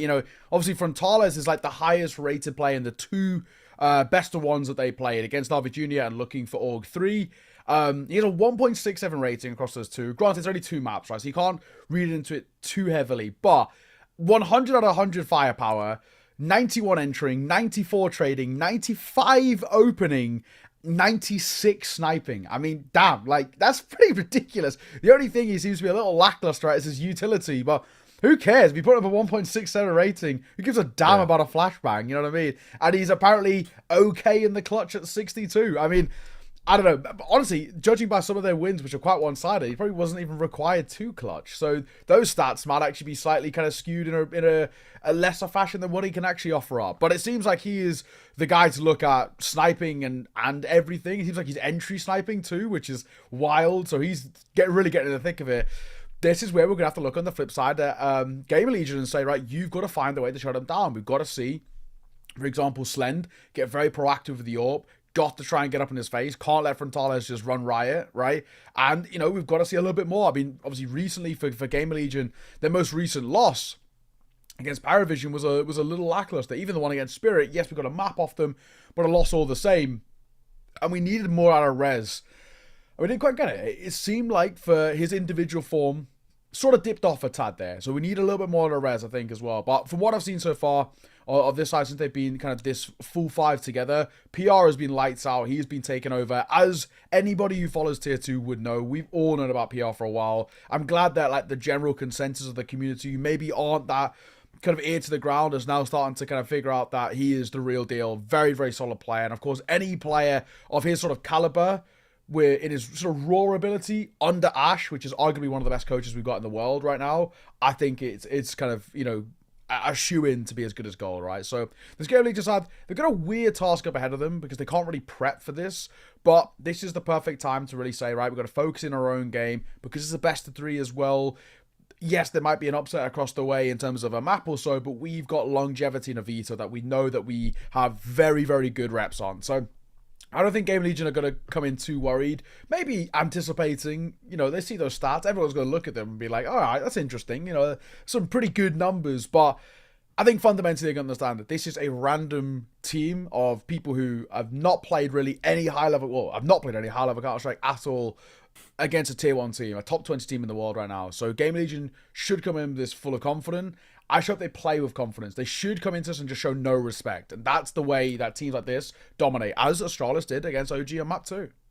Yeah, I mean, some of those lower down tier 3 teams that they've beat in the open qualifier certainly could have been caught off by Hester. I think that is fair enough. Gamer Legion now, at the very least, have a tiny sample size, but enough to work on that it's like, right, we should perhaps pay them respect. We should be a bit careful of some of their individuals, but in the same vein, are those individuals just playing kind of that, YOLO style where it's a bit tough, isn't it, if you're a team that's right on the cusp of breaking in to tier 2 into these kind of qualifiers like a Navi Junior, where they are going to be focused on structure and team play, and this is how the top level teams play, so we should try and learn from that. And then you play off against Hester and they're just running through smokes, not even flashing, like one guy trying to win the round by himself on the opposite bomb site, etc., etc. It's kind of not the top way to play the game. I always, it takes me back to one of the sporting moments that I think you've probably seen a little bit, that's a bit of a meme sort of thing, where it's like the speed ice skating, if you've ever seen that, where usually everyone just stays in line and then into the final few laps they start actually racing, but then someone just came in and was like, I'm gonna lap you guys a couple times to start and just throw everyone off, and no one knew what to do. And I think we get that a lot in Counter-Strike, where they go against the grain, they do the things you're not supposed to do, etc., and they can indeed upset an open qualifier. Whether that keeps working into the closed qualifier is the big question, you know, this is the proper test of like, do we have something legit here, or have you just sort of gotten through the open system where realistically some good names to take, but 2 BO1s, you know, to get through into the closed qualifier, that is pretty quick. That is pretty quick. You only need a lucky side of the bracket once, you know, and then maybe one decent map, and all of a sudden you're in the closed qualifier. So it is a bit wild. But we're into the action here. We're going to see whether Hester can put their money where their mouth is, of course, here on Anubis. Let's see. I do not know what to expect, but I'm anticipating something a little wild, a little wacky. Let's see if we can get that. Game of Legion at the same time also could come into this and just dominate, right? We know they have that ability themselves. Yes, absolutely. First kill does go the way of the CT side. Mirage going to take that first kill. They will still manage to get the bomb down here, though, on the Gamer Legion side of things. Slend watching the backside. Does get Julie down, so pretty hefty advantage here for Hester. Control towards Dark. Flash is really quite good. ZCR fully blinded up for the entirety of that flash duration. Towson gets 2. Is it going to be enough? There is no kit here. Smoke is down. PR has to take 1. Maybe got to try and get that player off the bomb onto the Julies. Can't quite find the head, and it's the full 10-second hold. That's so unfortunate. Even gets the kill with the Glock. The Julie's not a bad idea, but there's only like 3 bullets left in them, so he couldn't spray down. And that is a bit frustrating for Gamer Legion, showing us their level, though, as they very nearly clutched that one up 2v5. Yeah, honestly, it's so unfortunate there for PR, but a good start for Hester. Some nice kills, right? I think in 2 separate occasions, the opening kill and then the one on towards Slend as well, as he's holding for flanks, they just do a good job of isolating a fight and then capitalizing upon that space. So, yeah, really, really well done. A 1-0 start for a team that we don't know what to expect, but at the same time, we know should have some pretty impressive rounds up their sleeve, whether it's just naturally quite puggy and they're happy to sort of fight. That can make tier 1 teams feel uncomfortable. Let's see, Red falling towards mid, jumping on the corner there is a little risky. Smoke will come down, Molotov behind it. Frontales wants to play up close. Now, he's the guy that I'm keeping my eye on with a 1.67 rating and 100 out of 100 firepower. That's big shoes to try and fill to impress me. And it's a good start. He catches NTR backtracking. Yeah, it could be a little interesting. First kill comes in. Slow group up here outside of the A-bomb site. Sort of a knowledge check. Try and test the water over there. Unfortunately, the replenishment smoke will scare them off for now. They still want to go A, I think, but just have to be careful that they're not getting flanked out, which may well be the case. Some boys down in Dark. Giving it a bit of a look, but not going to go fully extending. So it will be back to A for the time being. 3 players ready to go here. Execute over the top. Looks decent from Gamer Legion. The flash is nice. Gets them the space to work their way out. But they've got so many players to get through here. Lukosh caught out in the open. So actually a 2 versus 2. But as you see, there's not really much scaling into the bomb site itself. The HP bar is going to be the difference here. And they will just about get that one on the board there. CT side not looking too bad so far for Hester. Wow. Okay. This is interesting in the early part. Hester looking really good. And, another round where they just play off the back of trades. It's simple. It's effective. There's no complaints from me about it. It's that fundamental style of Counter-Strike that is replicable. And that's all you want to see from Hester. So for Gamer Legion, no bomb plan in that round will mean no buy into this one. Just a couple of upgraded pistols. And that is about it. So a decent opportunity for Hester to now build up at least a little bit of an early repertoire here. I like what I see. Gamer Legion being pressured in the early part of this round. Swing from Frontales. Damage on towards Slend. He's just trying to play around with the timing here. Molotov could actually come a little late. PR will get in front of this, but up close, Frontales gets caught. He didn't expect PR that close. Yeah, I think Gamer Legion know that they're knocking on the door, getting pretty close to a lot of these rounds. They can keep the pressure on. Constant half-buys, constant spends coming in. This one not panning out as well, but still a lot of damage. Still an opportunity to take some guns away. Ooh, a nice sneaky spot from Towson down below. He will be traded out. ZTR falls pretty quickly as well. I think they'll take that, though. Minimal investment, 2 kills. Yeah. The economy's not really having a chance here from Hester to settle down.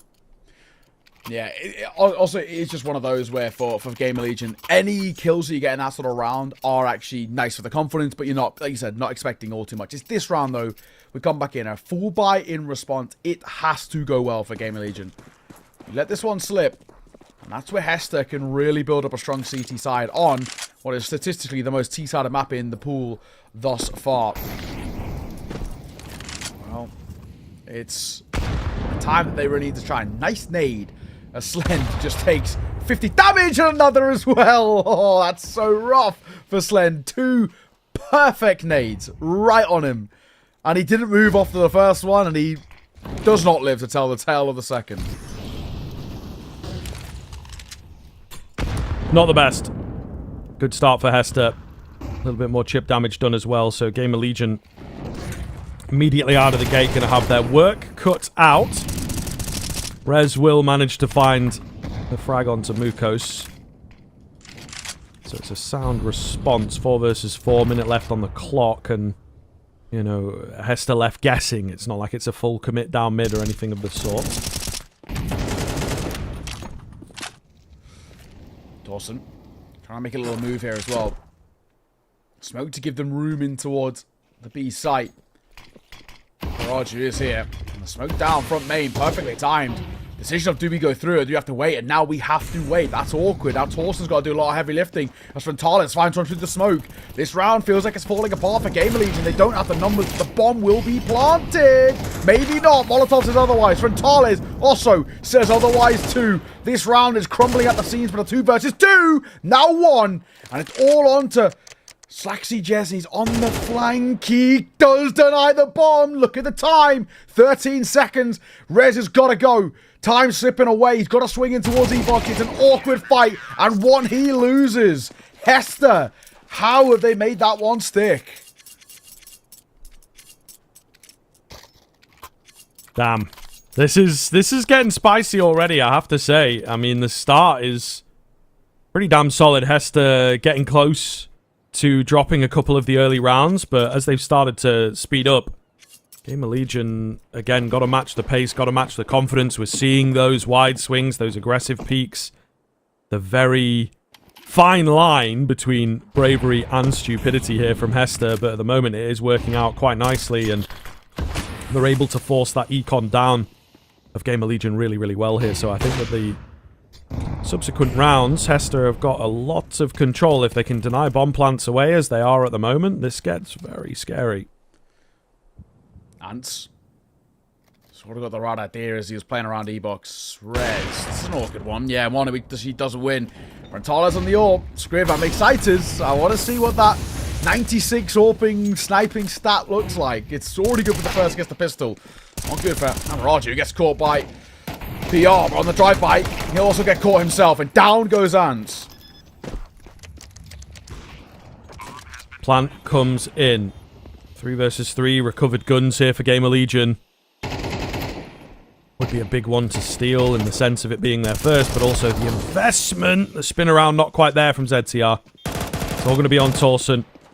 Catches the first. I think he's heard at least one set of footsteps, if not both, but they find him through the smoke, and Hester will get yet another round. 5 in a row now. What are we witnessing? Is this about to be one of the biggest upsets we've seen in a while? And especially in particular, we know this is Hester's map pick, but the way in which they're playing, you can see this synergy there. You can see there's a really decent team dynamic, and for Gamer Legion at the very least, they are struggling to put them to bed. We have no idea what this Hester side can offer up, but what we're seeing so far and what they are offering up is actually really solid. So I like what I see.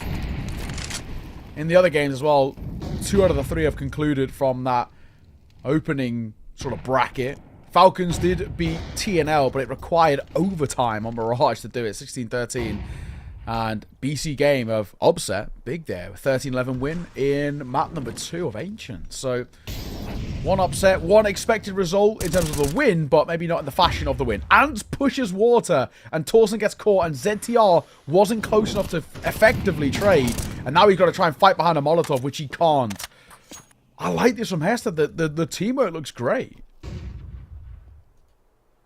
Yeah, they are certainly looking pretty good here. Gamer Legion, not quite as simple as they perhaps first thought. Interesting kind of moves, though, from Hester. They've got an incorrect read here, is not fully abandoning the B-bomb site, but the site itself is pretty open. They seem to think that, you know, mid is going to be the course of play. Not really the case.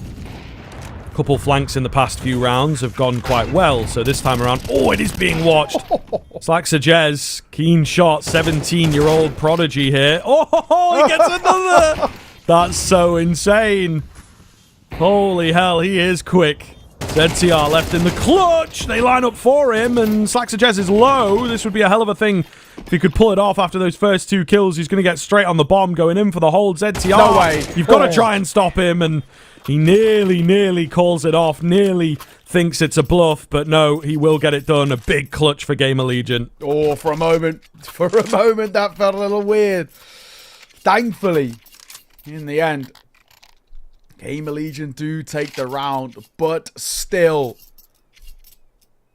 Hester, they made them work for it. Slaxajez, he's had a nice couple of moments. He looks really crisp. 5-1 scoreline. Gamer Legion have been given a little bit of a lifeline to build up on this T side, especially considering that Hester don't have a conclusive buy. Triple MP9, Deagle and a 5-7. And this is because even though they were winning and, you know, 5 rounds in a row, they were still taking a lot of casualties to get these wins across the line. And that's where Hester now find themselves reeling in terms of the econ. So, it's a good opportunity for Gamer Legion. Let's capitalize upon this. Take a round here. You get a second, especially if you get it cleanly too. No money festering towards the next, so a third's there. You chip away the deficit very quickly. You lose this one, though, and you're left in a dark spot. Yeah. Absolutely. Things are looking good. Hester have made another sort of wacky call. This one has a bit more logic to it, I suppose, than sort of the mid-stack of the previous round. But unfortunately, there's no one here. ZTR shooting at ghosts. Scared of his own shadow. But Gamer Legion will get this one in the bag. I would imagine Hester save. And it will be a pretty long 45 seconds here, folks. Gamer Legion not really in position to fully send the hunting party out either, but at the very least finding some consistency. As we saw in our first game, it sometimes can take a little while for teams to get comfortable here, and I think Hester, it's a very different beast to adjust to, isn't it? It's just, you know, slightly unorthodox, right, is sort of the way Hester play, but at the same time for Hester, they're also going to start to figure out, like, you know, as much as Hester can be exciting and new and flashy in some ways, Gaming Legion have a lot of good kind of puzzle pieces that be working for them. You know, Towson is someone that I doubted in the past, and I'll happily kind of hold my hands up and say it, but credit to him, he's actually sort of picked up this form, especially as of late, and been putting up some pretty good numbers. And that's where, as Game Legion as a whole, they're also going to be able to put a bit of pressure on. I like the call to save there. Let's just go with this buy back in towards the next. We did a bit of a gamble, doesn't work out. We can go for it again. And now we've got this round coming through where it's sort of that position of win or lose, doesn't matter. We buy in towards the next and we're chilling. Indeed. Feels pretty simple.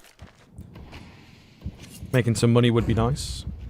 Threatening the round would be nice. I think that's one of the things that Game Legion have done quite well. Yes, it went 5-0, but I'd say a solid 3 of those rounds they could have won. You know, really, really, really close. So, from a mental perspective, it just means you've had no downtime, no time to chill and brush things off. Hester, unfortunately, not quite as solid in their return rounds, as it were. Game Legion looking for the 3 in a row. Looking to close this gap and hopefully keep Hester on 5. I think any more than this out of your CT side is a really strong scoreline, actually. Agreed. Even still, under a minute now. We start moving our way forward. 5-7. Had a nice effort. Not to be there. Towson won't get that first. MP9. Work for the first. Maybe a second. He gets him close. And that's always awkward. Especially now on AWP as well, under pressure. Uh-oh, and to a double. This round's falling apart. It's a triple MP9 buy, and it might just be converted. Man, they are deadly. Hester showing why they do indeed deserve to be in this qualifier at the very least, giving Gamer Legion a good, solid run. Not over just yet in this round. 2 towards main, 1 from Temple. Might go unchecked here, unfortunately. The 2 main players have died, but Frontales comes round, the keen headshot on the second. And there he is, the stats god. Finds himself the 1 versus 2 in the perfect timing. And an AWP. And an AWP. It's Just magic. The cherry on top, isn't it? Keep your eyes on these players, bro. They are looking pretty damn hot right now. Yeah, I might have to do a little deep dive. Who are Hester? Because at the moment, they're putting arguably the number 1 or number 2 team on this side of the bracket under a hell of a lot of pressure. 6 rounds on the CT side is not bad. We know this is Hester's map pick, and they've got a very keen win over Navi Junior, who are an incredibly solid side, but my oh my, this team look really interesting right now. Some of the CS they're playing it's fun to watch. You know, they've got individuals who really are shining. Of course, now there's an AWP for Frontales to work with as well. I once again get a little excited. I want to see what this guy can offer up. He so far been so good as we saw him towards that clutch. He's gone above that smoke. I love this angle. It very often gets overlooked. So a decent chance for him. There it is. Ooh. Nice find.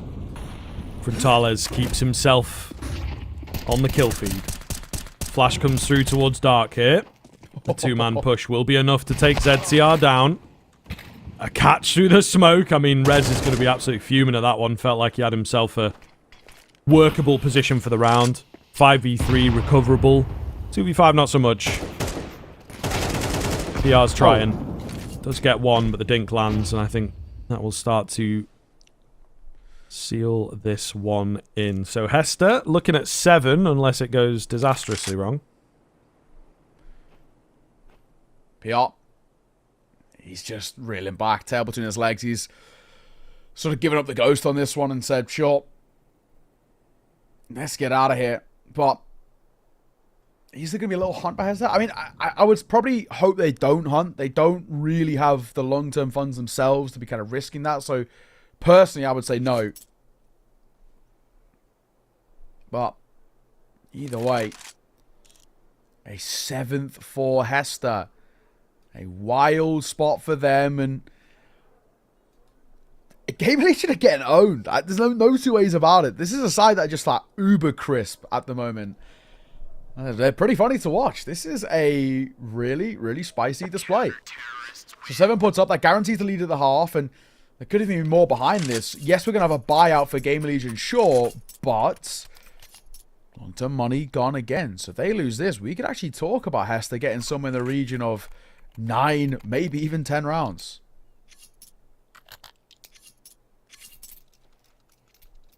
It's pretty mad. Pretty mad to think.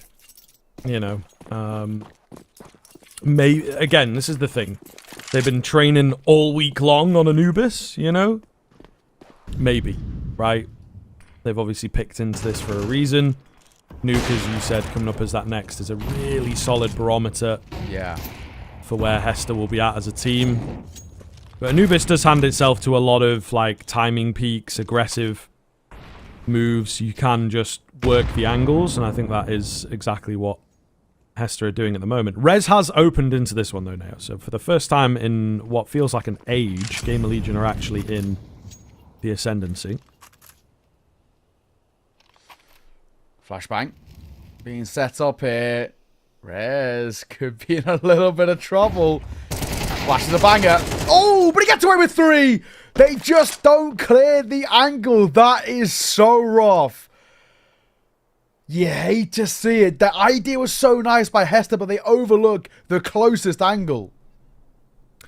Yeah, that's a little bit of a whoopsie, I suppose, in a way, and that's going to be some of that mixy oversight. Rez looking for the ace. Oh! He's gonna get it. He's gonna get it. Lovely stuff from Rez.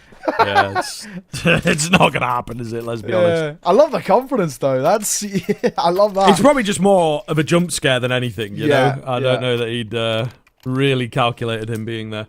But look, this is the thing as well, right? Like, it's very heavy risk-reward from Hester in a lot of these situations. We see, like, the full B stack with the MP9s, kind of see it 2 rounds in a row, and the second time it does work for them. But in that round, the idea is they're sending 4 mid. At least 3 getting aggressive, 1 flashing. So it's like, who does that? You know what I mean? Like, in the middle of a round as well. Yeah. So if it had worked, we'd been like, what the hell? But it didn't work, and you see what happens when it goes wrong. It costs them everything. So Rez is now on a heater, looking to take over the game. AK the difference. He does, however, have the main players to deal with, and it's not going to happen for him on 9 HP. So still an advantage, but ZTR's got the position now. He's starting to wrap, so might be able to get a bit of a drop. He needs this split to work to facilitate these main players to get out. And he's not being held for.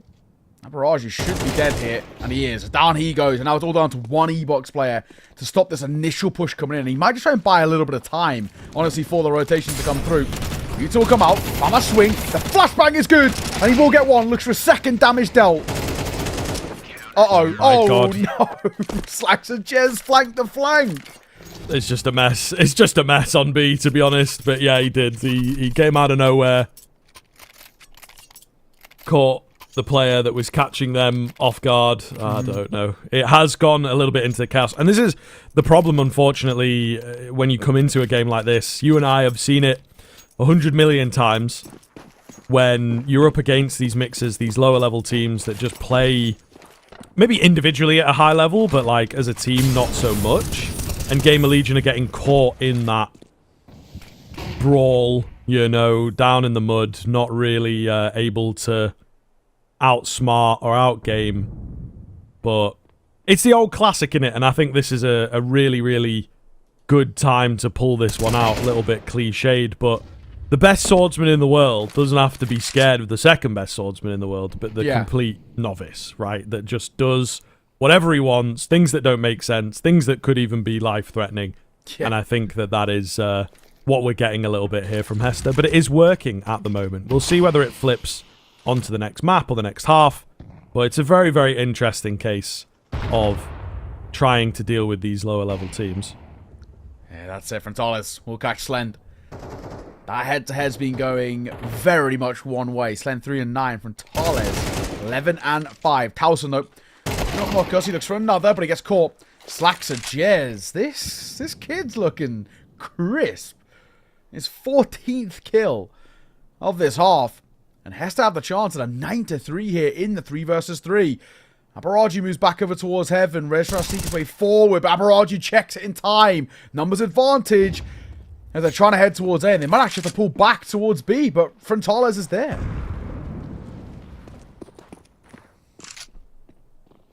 Could get a little bit weird. Frontales does hear them coming, I believe. Smoke goes down. He is very, very ready. Scope will be heard. He knows his angles. A little too easy. There wasn't a lot of time. He's going to try and go for it again onto the USP, and even finds it with the USP. Wonderful stuff here, as it's just not going right for Gamer Legion. They cannot catch a break. A few rounds working against them. They only come away with 3 on the T side. Not good enough, but anything can change into the second half. Stick with us. It's about to get interesting.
Welcome back. There's one question that we've been asking, and it's, who the hell are Hester? And so far, those questions are being answered with a dominant display. A 9-3 half out from Hester on their map pick is something special, to say the least. I'm loving what I see from them. And Gamer Legion are left reeling. They have to win the pistol here, Scrove.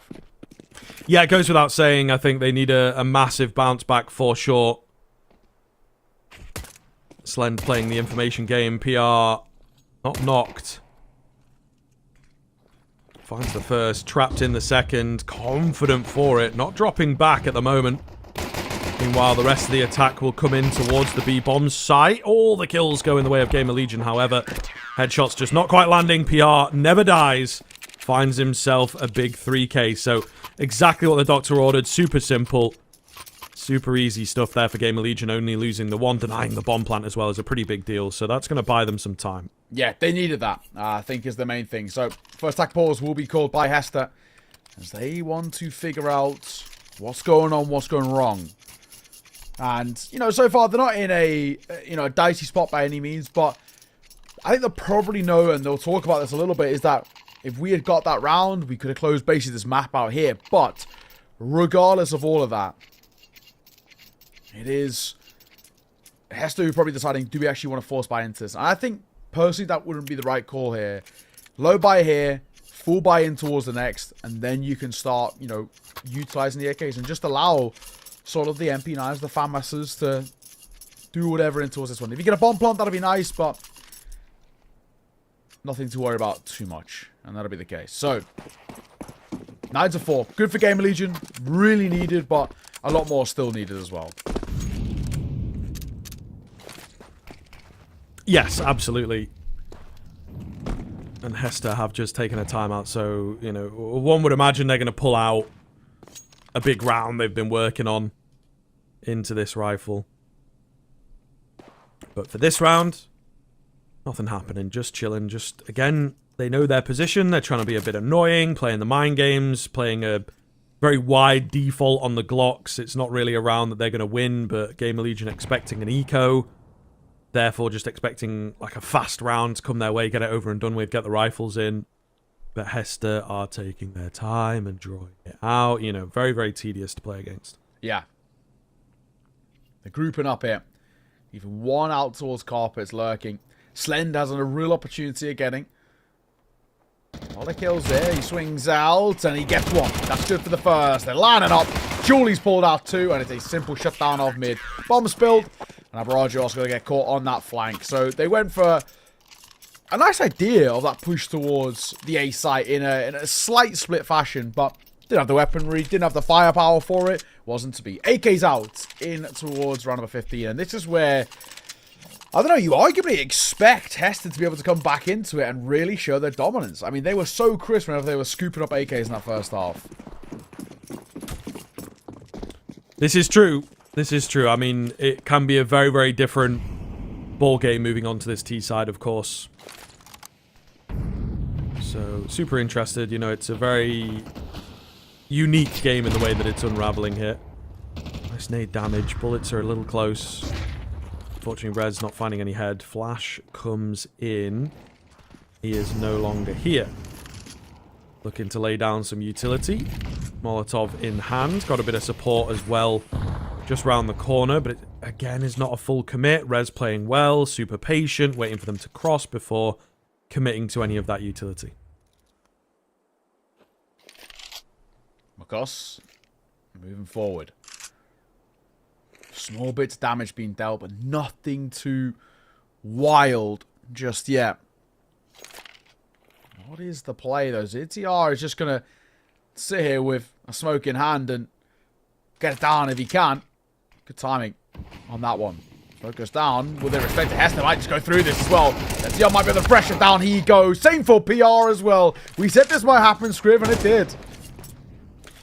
Yes.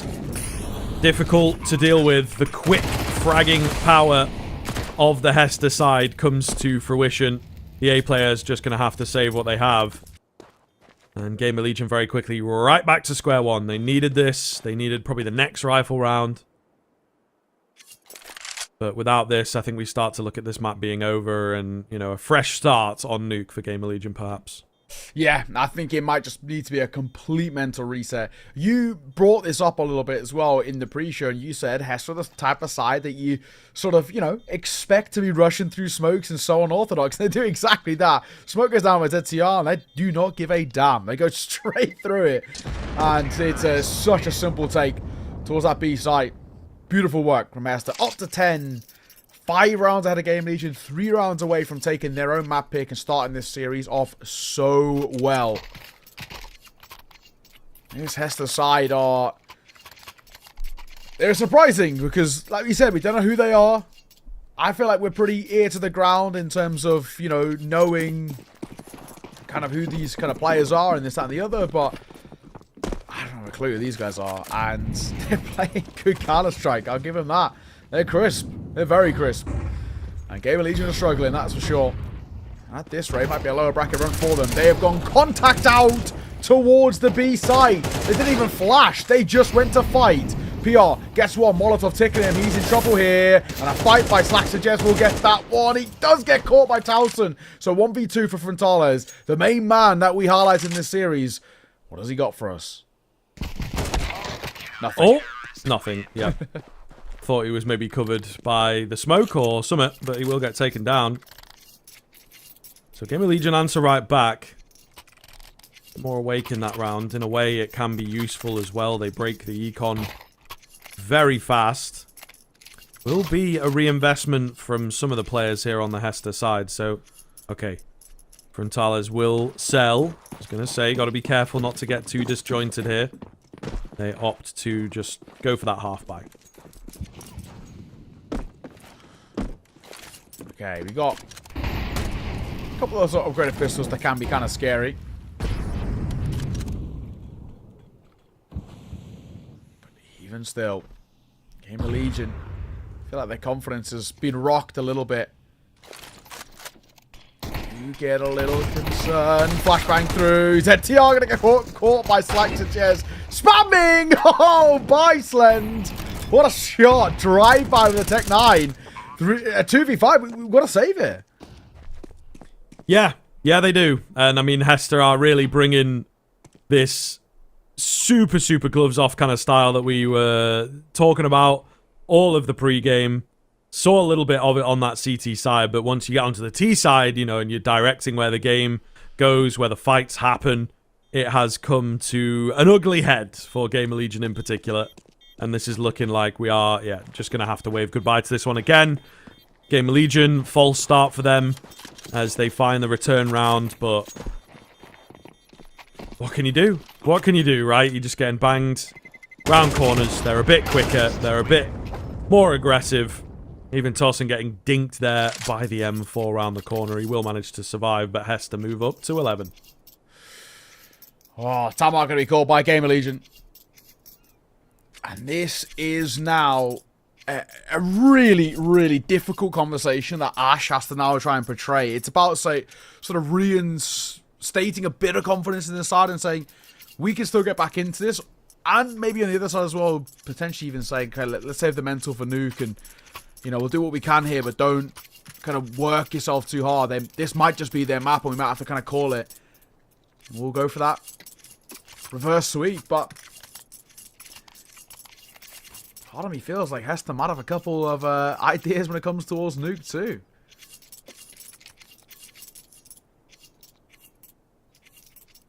Let's see. Attack ball's done. Ash has had his moment. Here we are.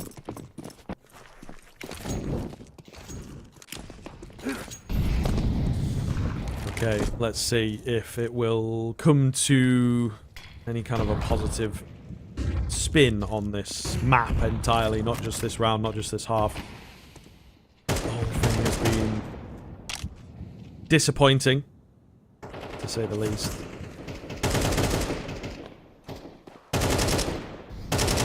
For Gamer Legion, it's such a rough position that they're in, honestly. How do you sort of mentally get yourself back into this? Well, only nade on towards Ants. Decent amount of damage. This is a a workable buy for Gamer Legion, but expectations still would favour. Had a Hester back spot. The spam does so much damage, but PR is still alive somehow.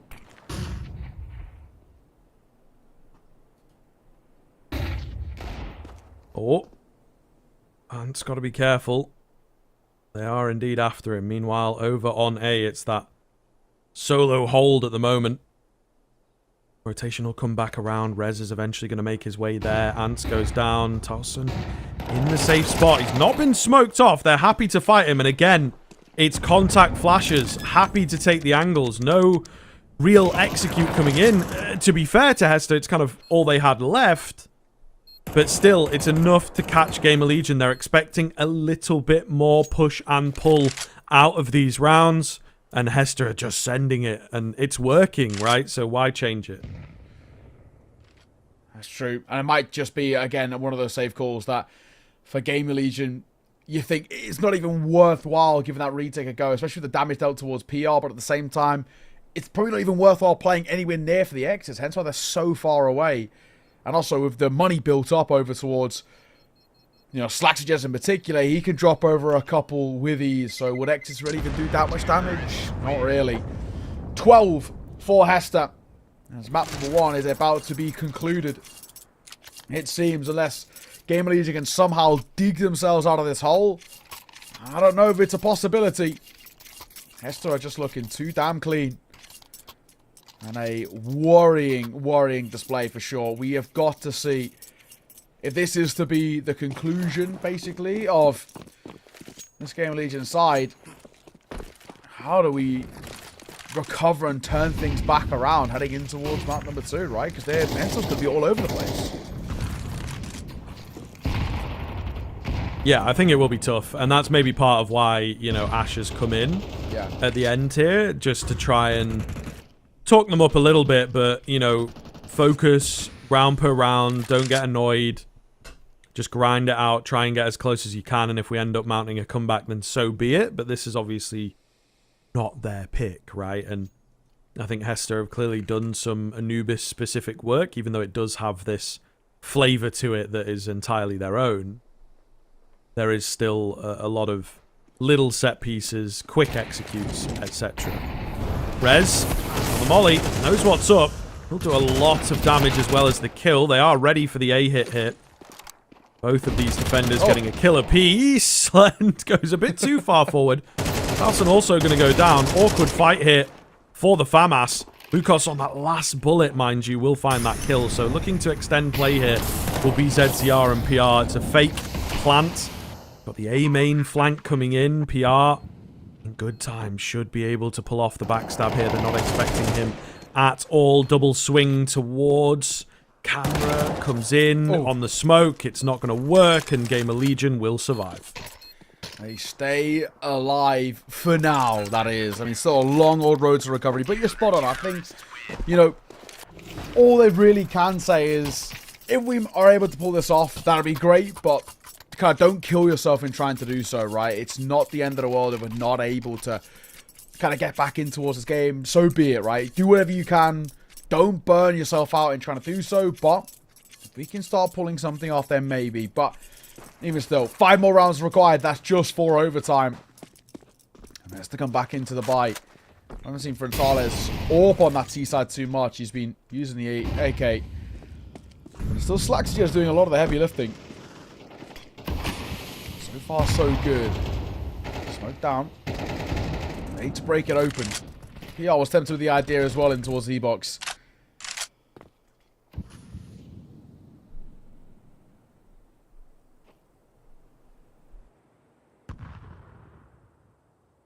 ZTR close to the action here. All right idea. Molotov goes in. I don't know that necessarily would have spread. Yeah, it doesn't. So Ants reveals himself, but is also... Oh my goodness, fellas. Oh my goodness. Oh my goodness. How is he still alive? So much. 2 Molotovs. 2 Molotovs that both miss. 3 HEs that all hit, but just tiny little bits. That is kind of hilarious. Kills still coming in across the map. Slend will get flattened. This is looking good here for Hester. Rez fluffs the spray down ever so slightly, can't quite confirm the kill. He himself left on low HP as well. So, once again, game-saving retake going to be required from Gamer Legion. It's tough. We're trying to go through that smoke here, but that's a big ass. Red's going to get caught. Down goes Etiana. Same should be said for PR. 1v3 for him. Damage being dealt across all three, but best of luck. Not to be is Hester. 13-7. They take down Gamer Legion. And what a map of Counter-Strike that was in some of the weirdest and wackiest of ways. Aside that we have absolutely no clue about what to expect. Impressed, right? There was some good Counter-Strike in there. I think in the same vein that we're slightly baffled by what we've just seen, I think Gamer Legion probably also feel a little bit dumbfounded by what's just happened. And now they've got to go in towards Nuke and try and respond. Yeah, it is pretty surprising. I don't rightly know what to make of it. It's the fact that they take a map, the fact that they take it really quite cleanly. Hester, some solid individuals in there, but I think it is just that style, you know. We didn't really see, especially on that T side, too many executes and smokes and things like this coming out. That last round, the start of it at least, kind of just shows a little bit. I think Gamer Legion maybe don't have as much work on Anubis as they perhaps need for a team like Hester that are just going to come in and play a very unconventional style. You might know how to play against the top teams on Anubis, right, when it comes to the preparation and whatnot. But again, Hester really test your fundamentals, really test your awareness, you know, and just that kind of energy that you need to have up all the time. And I think, unfortunately, Gamer Legion started off on the wrong foot. Then you start getting annoyed at your opponent, like, what the hell are they doing? This doesn't make any sense, etc., etc. And that's where Hester will thrive, is when they get in your heads. As said a few times on that map, you know, Neo and I have seen this a number of times over the years when a bit of a giant killer comes in. The big question, of course, I know, is whether they can continue that, I suppose. Yeah, exactly that. Well, for now, we're going to throw this one to a break. When we are back, map number 2 is up on the cards. It's Nuke up next.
heard that you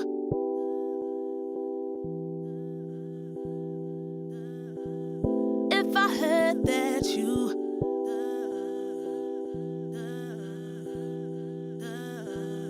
if I heard that you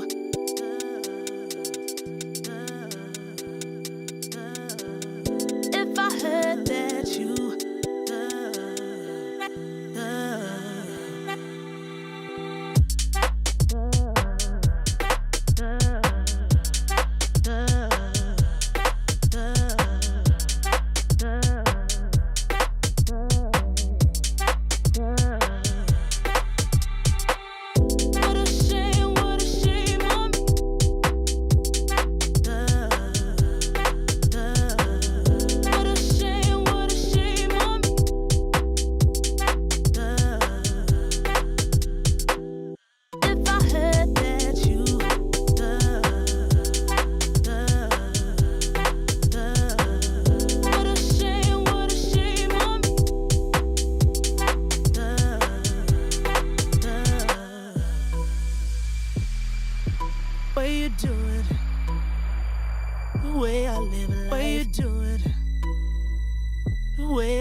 Welcome back in. We continue on with our second game here of the day. Of course, if you maybe are just joining us, there are a few more games left to go. We'll actually be qualifying some teams today as well, so you'll get quite a full picture by the end of proceedings. But all the same, we are map 2 of Hester versus Gamer Legion, and Hester, the mix, the little team that could, coming through that open qualifier. That is their only HLTV history as well here. So they managed to take Gamer Legion on that first map. It was their pick. It was Anubis. It's certainly one that Gamer Legion are not completely foreign to, not an obvious punish, but all the same, they look very, very good there, Hester, and Gamer Legion, unfortunately, kind of going missing. So very, very interesting first map, I think it is safe to say. Whether Hester can keep it going into map 2 is, I suppose, the question on everybody's lips. This will be catching the eye of the more hardcore Counter-Strike crowd. Yeah, I feel like this one might get, you know, a few extra 100 viewers or so as people are trying to figure out, as we are, who are Hester and what have they got to offer up. And hey, man, you know, so far, that was a really impressive map number 1. 13-7 for them. They looked crisp. The individual stepped up. Some nice shots being hit.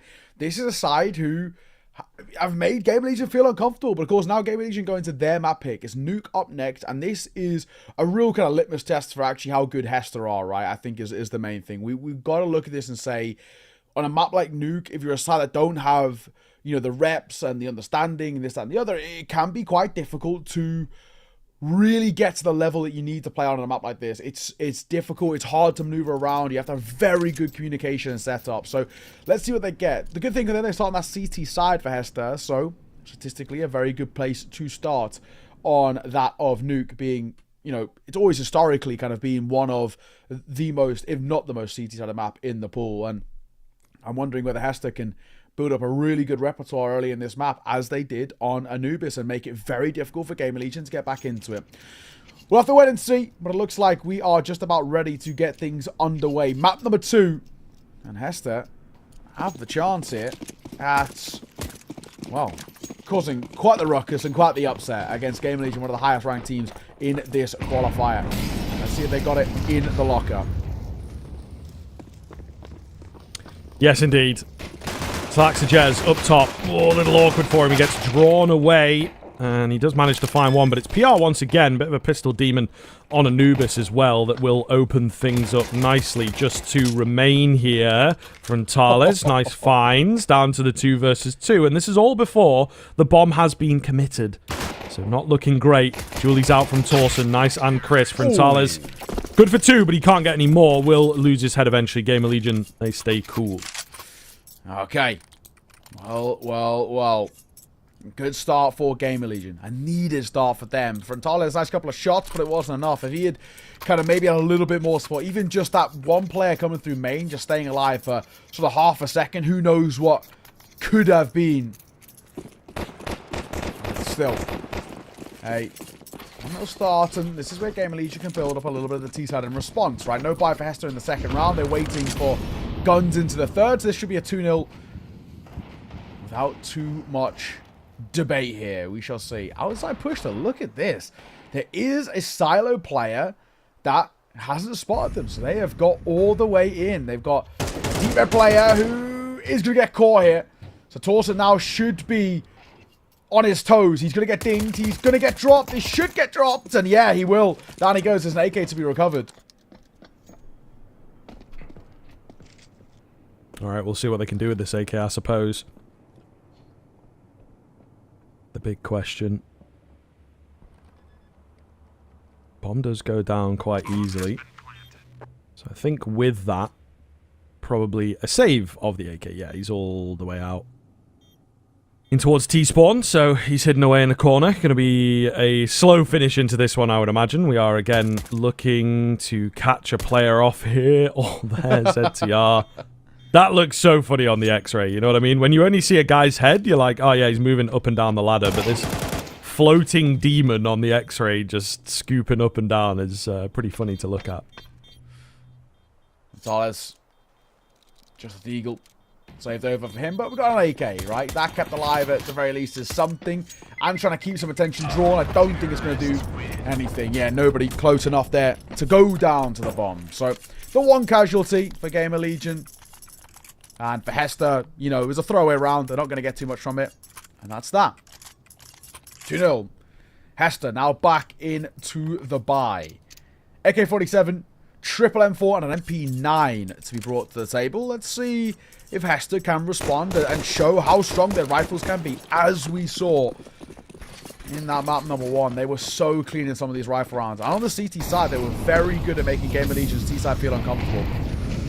So maybe a little bit more of that. Molotov would have been hurt ticking the toes of ZTR there, so they should know he's pushed outside.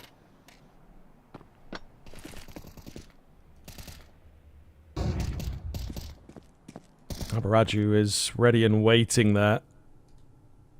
Gamer Legion, though, this is, you know, maybe again where they are able to play their game or not really paying any heed at all towards Secret. ZTR will lose his life. Towson nearly loses his to the spam, so not the best start for Gamer Legion. They will still manage to get down the ramp and gain some B control. Mukos is down here, still got that Secret player pretty close by that was able to assist. Towson takes him. But it is Mukos down below in dark. Could be dangerous on the MP9. Traded out quickly. PR takes his place. There's no bomb plant coming in just yet, unfortunately. So this is not a great look for Gamer Legion. No. Mentales, he could be the one to decide this. And he will. Down they go. Only the 2 casualties for Hester as they kickstart the CT side. First gun round well. Really decent spot now. Puts the pressure back on towards Gamer Legion. They have to decide actually if they want to properly buy here. Some teams, especially, well, I mean, I think they kind of have to actually resin that sort of double eco spot. So he has to actually go in for an investment. So it's an awkward one. Somebody's got to take a bit of a hit of a lesser buy in some regards. It looks like it's going to be ZTR. And is it just a Glock? Wow, really? Just a Glock for ZTR. Glock, half armor, and a flash. He's really been shafted in this round. It's AKs for 3 out of the 4 with Rez picking up a Galil.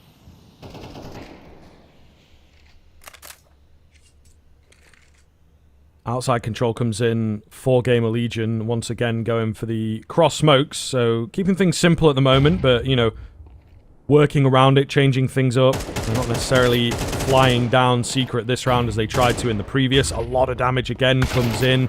Difficult to deal with. Back warehouse angle is a classically annoying one.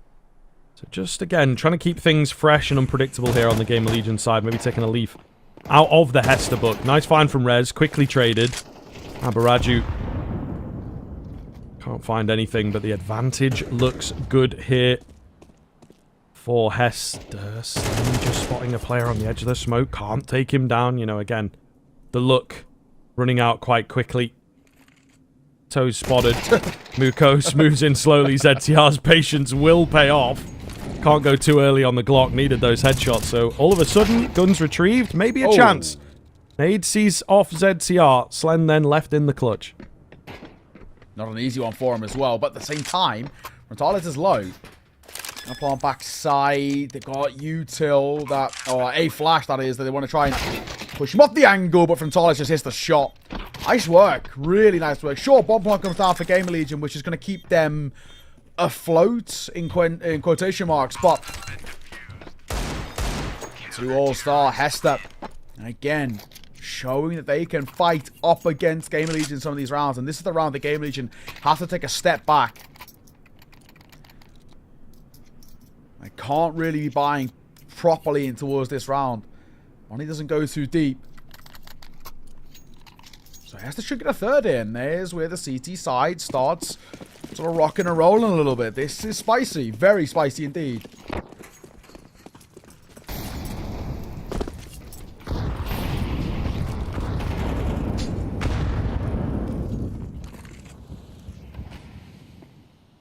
Nothing much panning out just yet in this round. Pretty far back from Gamer Legion as they await the early utility.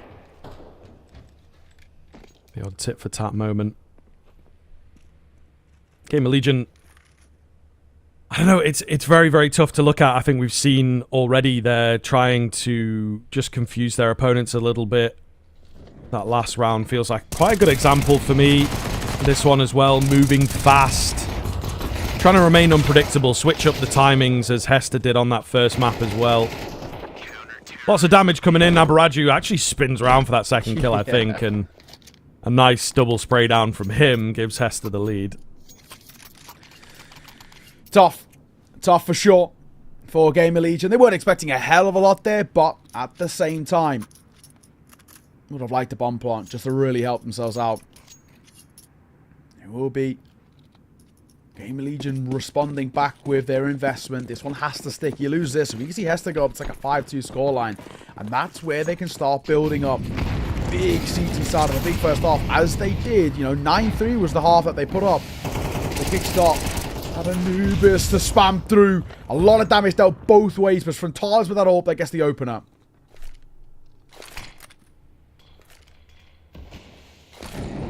Mukos left pretty low. So we're going to see here if Gamer Legion can capitalize on the damage that they have not quite finished off yet. Spam back and forth from both teams. 1 minute and 15 on the clock. Gamer Legion again. Pretty far back here. Pretty slow. What is the switch up going to be? Oh, he's made there by Slend. That gives a tiny bit of information across.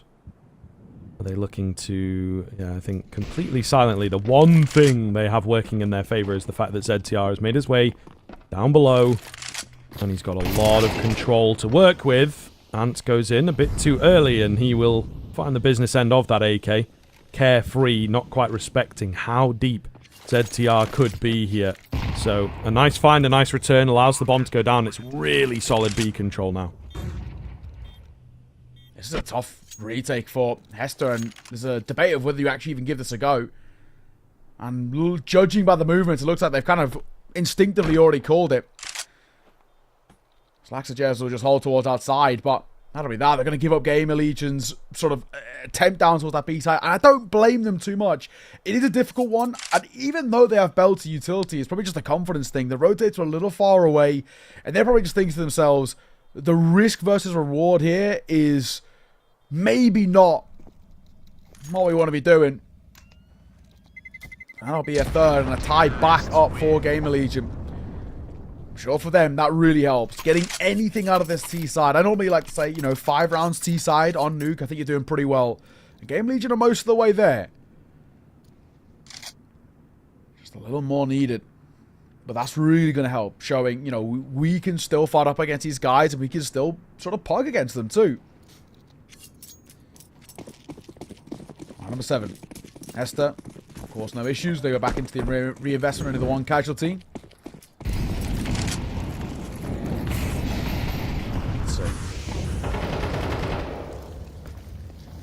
See, indeed. Frontalis getting aggressive on the orb. Trying to find that first torso to pin to the back wall. Slaxajez will manage to find Slend. Frontalis gets aggressive. 5 versus 3 coming in here. So looking very, very good for the CT side on their response. Have Gamer Legion got that same kind of control to work with into this round? Perhaps not. This could be dicey. Torso if he just pokes his head. Oh, yeah, Mukos will get that shot. Nice work from him. It was just a timing play for Torso, and he had 2 different angles which he could have been caught from either. Remaining 2 going towards... Hey, Slaxajez turn around. Oh my god, Slaxajez looking the wrong way. This could be a little weird. They're both looking towards heaven. Why are we both looking towards heaven? But then, they don't clear back sight. That was slightly weird. Both CT players looking heaven. So it actually does cost 1. And another as well. Slaxajez falls. Rez, he's a quad clutch now in a 1v3. He's already got the first. It's these remaining 3 that he has no idea of where they are. Decent chunk of time to work with. Aid comes in, catches him. He's got all the information now, but he just gets pre-fired down, unfortunately. Trying to draw them in so he could fight one at a time, but it is well played by Ants to just not really get baited with that. Just fully spams him down, fully pre-fires him down, and Hester will take the lead. It's a nice attempt from Rez, but not quite enough. So, again, consistency kind of escaping Gamer Legion here. They lose one through the smoke. That's a bit tough, but you perhaps have to pull away and pull off. Make sure that you don't lose any more players. Not quite how it goes. So what is the move here? Are we... Oh, looks like teching out. Looks like we might be teching out. A little tech issue. You hate to see it, but... Well, I'm assuming now, very much so. Here's a pause. No, well, actually, damage was dealt, but no, it seems okay. So, yeah. Looks like a little bit of a tech pause and a match medic required to reset. But either way, Hester 4-3. Game Legion have a bye, but at the same time, it's going to be a little weird to make this one stick. We've got a couple of Galils that have to come through, and of course for ZCR with just that Tech 9, it's not the greatest of investment. It's still a doable one if they go quick, but that in itself is a tough thing to do against Hester. Like we said, I'm sort of happy to fight. Only a brief tech pause though. We go straight back underway, but weird spot that we're in for sure.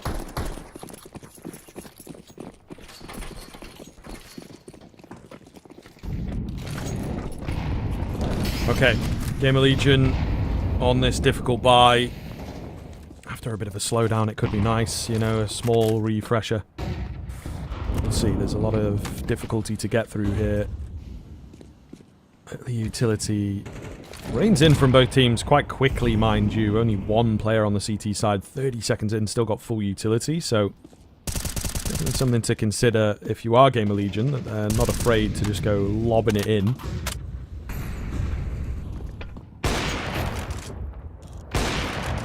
Oh, nice shot to Rez.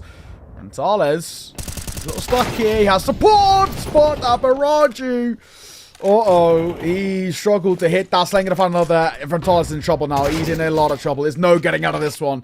Not at all. He needed Mirage to get that kill. And the fact that he doesn't is probably actually lost on the round. It is a game of fine margins, and that was incredibly fine. And 2 versus 3. Both PR and Slend are both low. So it's not impossible for Hester just yet. This is true. This is true. One more good catch could really turn things. Ants is the one that's hidden away at the back end of the B bomb site, right? Just playing the patience game, hoping they come his way. And they will. It's just a question of whether he can find the good timing. Gets the first. Still hidden away. Here's this player in towards single. Door opens. Slend has him fully distracted here, trying to find the best angle. Spam comes in. ZCR's the one to find it, and there's just about enough time to get the defuse in. Mukos, meanwhile, unsure. Is he up? Is he down? Got to figure out where he's at. And it does not happen for him. ZCR on the Tech 9 has just had a great round. Yeah, that is a really, really good round coming through. Really, really fantastically played. It was feeling a little awkward there. It was feeling like there was still a bit of a chance as well, even in that 2 versus 3, just because of the damage dealt, but they play off each other incredibly well. Now we get a tied game again, but an awkward buy, in a sense, out for Hester. Double MP9 has to be brought along the rest of that 4-buy. So a double M4 and an AWP around it, but on the flip side, there's still a Galil for PR and no AWP for Slend to work with. Molotov down towards Secret to try and at least deal a bit of damage as they crossed it, but I think the smoke might have actually extinguished it, so Torsten gets down for free.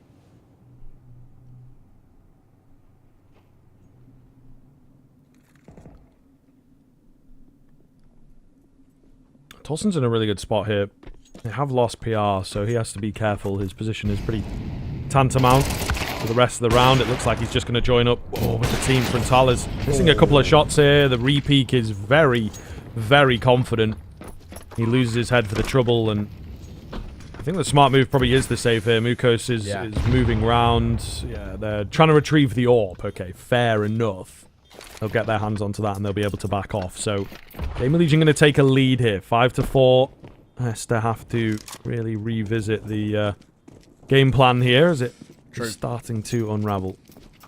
Yeah, they're starting to look a little weak down towards that B side. I think probably, for me, I would like to see a little bit more outside presence. That seems to be where Game Legion are finding a lot of form there, right? Down towards Secret seems to be such an easy bit of control for them to get, and in itself is, you know, a little worrying.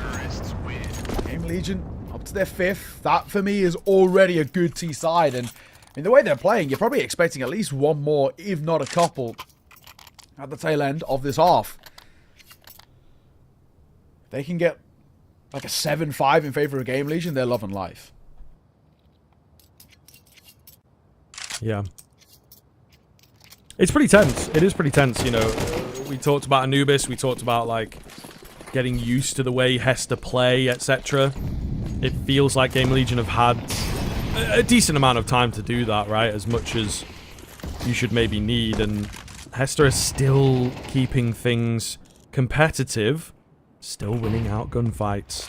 Ibaraju will take Towson on the edge of that smoke as it gets broken. So, advantage CTs here. PR. Gonna play up close behind the smoke. Mirage being low wouldn't be that surprised if he maybe either abided by Bogdan's law or just swapped the rifle over for the MP9 and gave the rifle to someone with a little bit more HP. Look at this from Frontalis, by the way. If he looks right...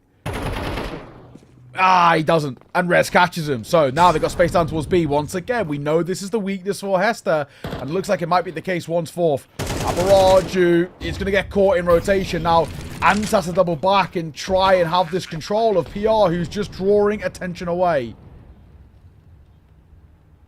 Yeah, this is a really great spot. Should be able to make the difference. That's a little awkward. Oh. Takes him a second to react, but he was just, you know, counting down the seconds. Mukos will be left all alone. He was a single door player hoping to, you know, come in towards the end, and his teammates have fully distracted towards ramp, but unfortunately they cannot get past PR. Gamer Legion waking up ever so slightly here, and PR even repositions to get himself the 4K, deny the AWP being saved. Gamer Legion move up to 6. Yeah, that's good. This is a good T-side now. 6 rounds, you're pretty happy. And we said this, right? As much as Anubis obviously is a good map, it's a puggy map. It's fundamentally a simple map. This is a real test, right? And as a whole, we know that Nuke can be the thorn in the side of a lot of teams who maybe don't have that super clear understanding just yet. It's not a map you can just walk into and make things stick. You've got to have good prep and good understanding, and obviously at the moment, not to be. A few 5-7s picked up, which I love to see. It's from Tales' Deagle that starts things off. Well, this could be awkward, but Rez does so well for both. Yeah, keen finds here. Gamer Legion looking very, very good here as they have turned this corner, it would seem. Frontalis with the Mac 10 might be able to make a bit of money into the next round. Slaxajaz does well, gets one. But round is pretty much over. Frontalis is 100 million miles away here as well, so not really much that he could do. And as they move towards B, he's going towards A, so yeah, it is a bit of a tough finish here, but slight bit of damage coming in off the back of the eco. You can be happy with that. Gamer Legion, though, they will be absolutely happy with the 7. Yeah, that's it. Mac 10. I think there might be a rifle. There was something down there. Is that an AK? I think either an AK or a Galil. An AK. All right, you take that. Silver linings and all the rest. Best Hester can do at the half is 5. On the flip side, though, Hester's T side is where they did a lot of heavy lifting in towards map number 1. So maybe this is still just par for the course, them, and not too much cause for concern. But it is still a really good half out now by Gamer Legion. The chance at an 8-4 is a really appetizing thought for Gamer Legion off the back of that map number 1. And I think, in particular, they're reinstating a bit of confidence in themselves now. Goes off and... Oh, there it is. That's 7th for Gamer Legion. Hester, we do have money to buy, thankfully. It was just a low buy in that previous. Back underway we go. Final round of the half. If Hester can get 5, I don't think they're going to be too upset. This is true. Try and recover things back. It was sort of the T side as well for me that looked a little scarier. As they just sent it, you know. Can you get away with that on Nuke, though, I suppose, is the question of this map. Timeout coming in from GL. Trying to absolutely secure their position moving into the second half. 8-4. Get a pistol. 10-4, right? That feels very, very comfortable indeed. Yeah. You want to be taking Hester down quite quickly on this map, just to prove to yourself, I think, that you can keep that favourite position. And then Mirage, right? Another scary map to take on a Puggy team. It's true. And round of the half. Oh, back in play for Frontales. Slen's still sort of struggling in that head-to-head as Frontales has definitely been winning it out. 12 and 5.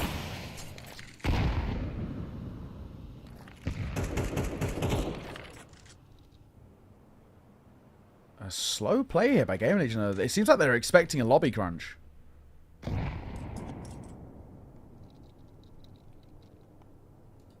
Yeah, maybe. I think they're trying to play off the fact that, you know, you take a timeout, you're expecting the opposition to also use that timeout and change things up themselves, but there's not really much that's changed from Hester. Are they going to follow up on that utility, I suppose, is the big question. They did have an inkling of the lobby move. They would be correct. It's from the ramp. Molotov is from the CT side there, I think, and it's really, really screwed them. They get trapped. They get mowed down. It does not work there for Gamer Legion. 7-5, though. Definitely a workable scoreline here from the T-side perspective. We'll see if Gamer Legion can take us to a third after this second half.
Lately, I feel I can't find my feet.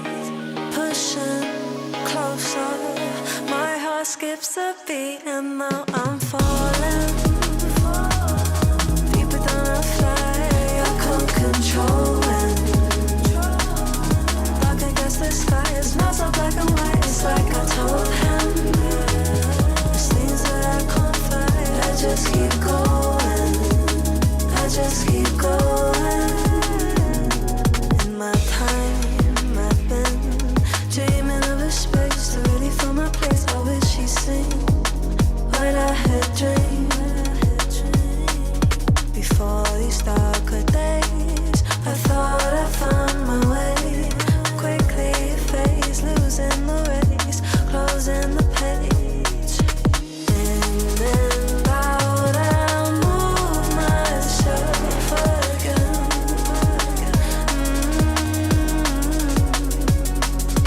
Time moves fast, I feel my heart beating.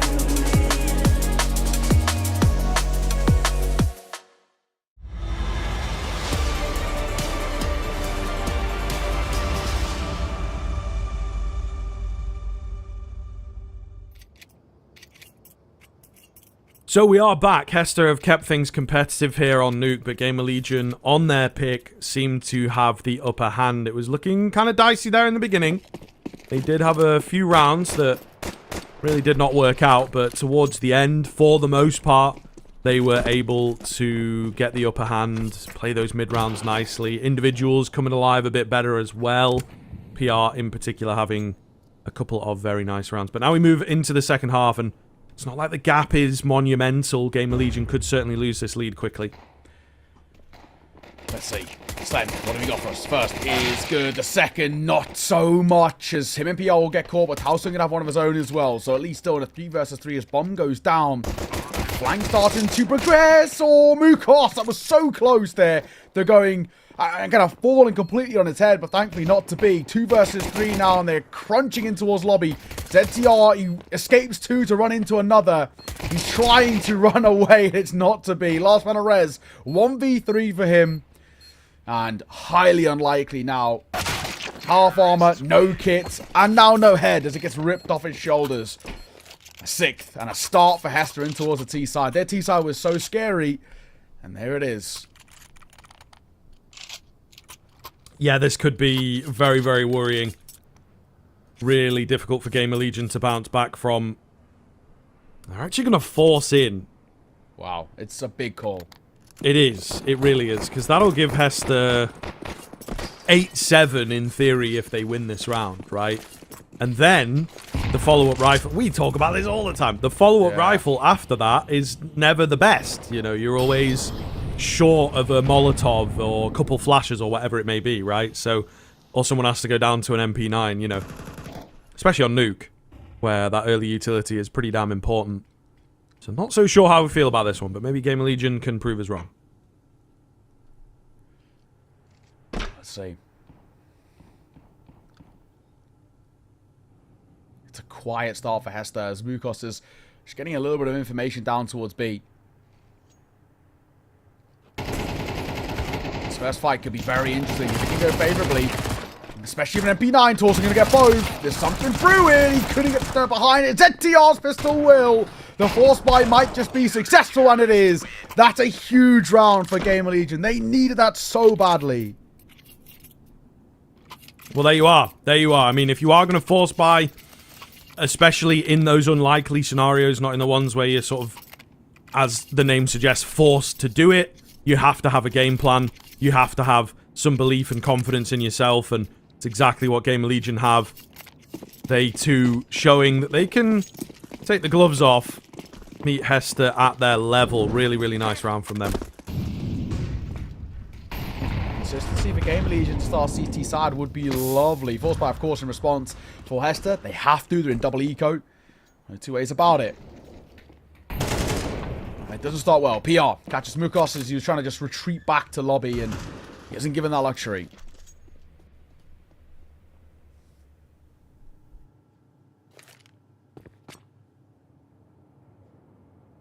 Looking more towards this A side where they're going to try and crunch things round. Oh, wow, Baraju, big find. Tarson has to be careful here. Off angle being played. No drop down. Trade is there. Return trade not quite as good, and it does work out very nicely indeed. Answers found 2 with the Deagle, in fact. PR. Oh! Dropped by Frontalas. And I mean, it is a really nice round from Hester, you have to admit. They're totally distracting away, totally able to just work together. A couple of nice shots is all they needed, and then they work their little bit of cheeky magic, right? That push through the hut that nobody was expecting. That's it. 8-7. Back and forth, back and forth. Of course, it has to be a forcing response for Gamer Legion. This is sort of how the economic situation in CT side works. So, double M4 Scout and a double 5-7. The 5-7s in particular, for me, very scary. So, I'm expecting at least something. Rez with one of those M4s trying to play towards outside. But a second cross smoke will come down, and that can give them some control towards Secret. But there is a Secret player in itself who will try and help Rez in the matter. And also, they'll figure out soon enough there's no one actually here.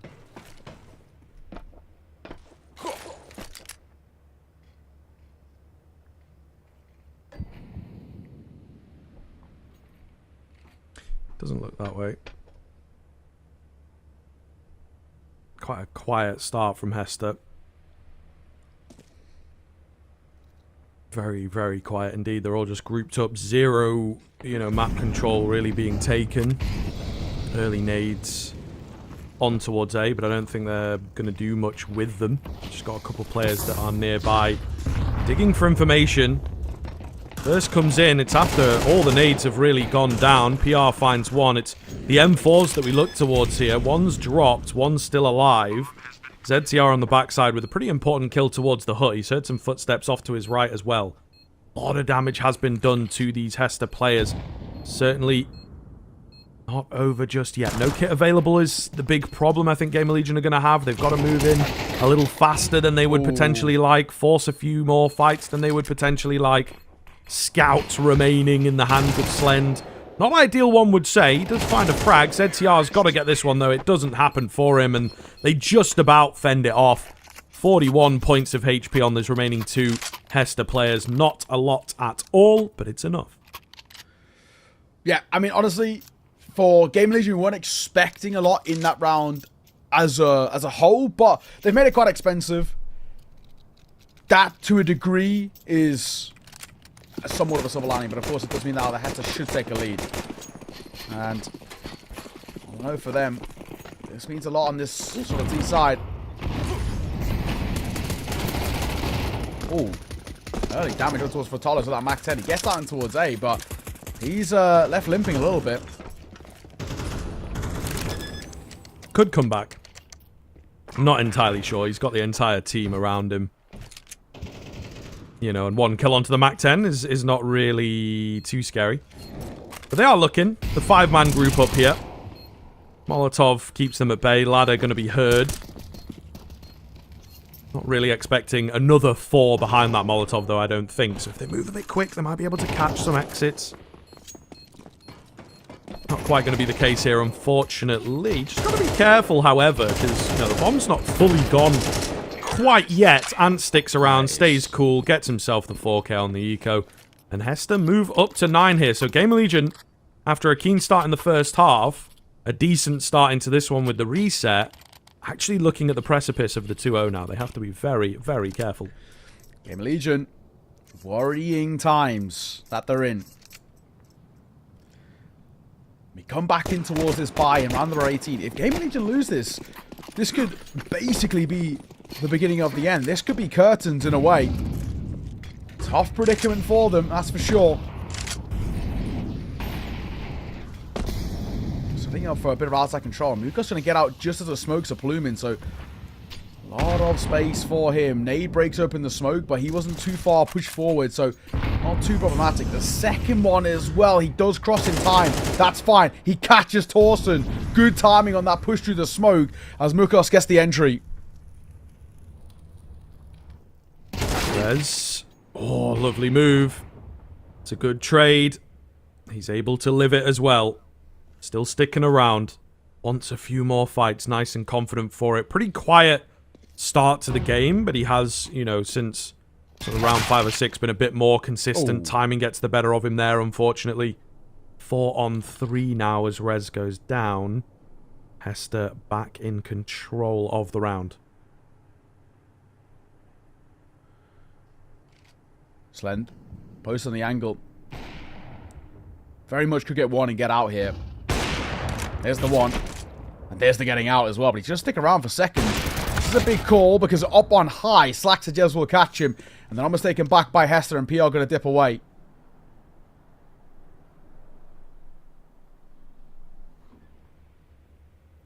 Slow roll here. 20 seconds remain for Hester. They've got to get a move on. Single door has been heard. ZCR goes under the radar. Nearly the double spray down for him.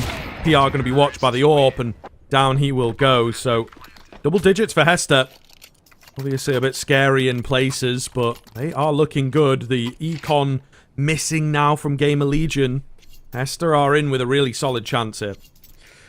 That 2-0 is looming. It really is. They should get 11th here. Basically, it's one more gun round for Gamer Legion to deny being 2-0'd in their opening series, I guess you could say, but in the closed qualifier. Of course, there's a lower bracket. It's not the end of the world, but at the same time, very much a not expected result by any means. Gamer Legion were the clear favourites here, and arguably the one of them and Heroic, the clear favourites in this side of the bracket. And they could be finding themselves having to do a pretty tough, all things considered, lower bracket run to get back into this. So we'll see, but I'm worried for them. A masterclass at times from Hester, especially this T-side has looked so good. You know, they only managed to, it only needed 4 rounds, may I say, on the T-side in towards Anubis, but they were really clean rounds, the ones that they did get. So far, so good.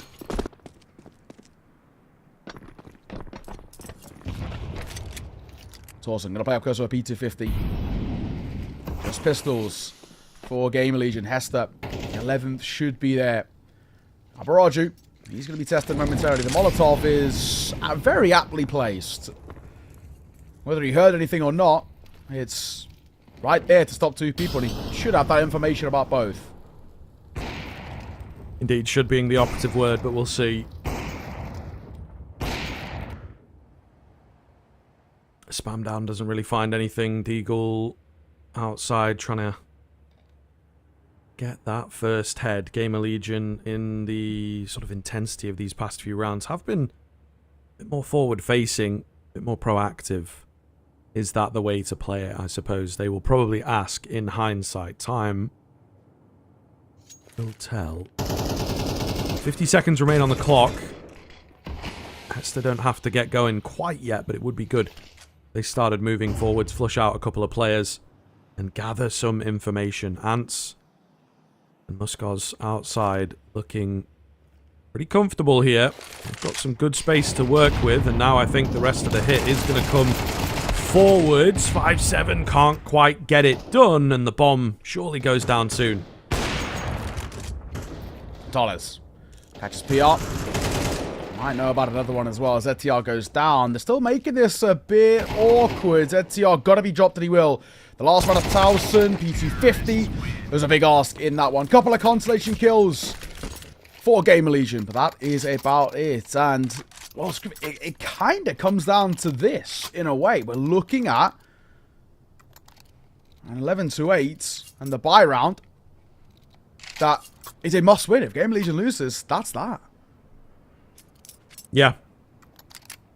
I mean, just got to let it sink in for a second. Looking really, really, really scary. Gamer Legion going to be knocked down into that lower bracket, which is not a nice prospect. Hester, of course, moving forwards. Could be playing Nexus or Meta's Port. And I mean, beatable teams, bro. Beatable teams. So, could be wild. Could see Hester qualifying through in just a few hours' time. Maybe. Unless Gamer Legion have got something to say about it here and now. Outside presence once again for Hester. Something they been doing quite consistently and successfully too. Hans got the right idea. This angle of that Torsten's playing in is so difficult to clear because to clear that one, you've got to leave yourself exposed to so many others as well. The bomb does cross down secret, and that's the main thing.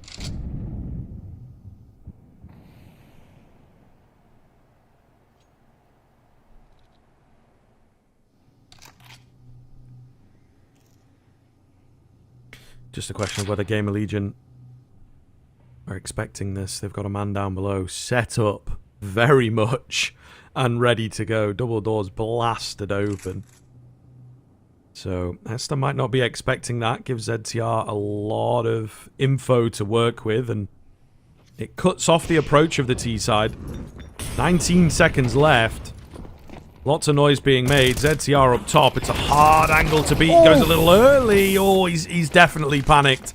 He has definitely made mincemeat of that. 4 on 4 now, or makes it just 3 for Gamer Legion. Rez doing his best to pull them through here. Slen catches the aggression, and that could be the difference-making kill. Muskoz and Frontales, 21-8 Frontales here on his trusty orb. Can they get it done together? Flash is absolutely perfect. The trades are there. Rez with the 4K and Gamer Legion with a big retake. Yeah, that is so important for Gamer Legion to stay alive and stay afloat in this one.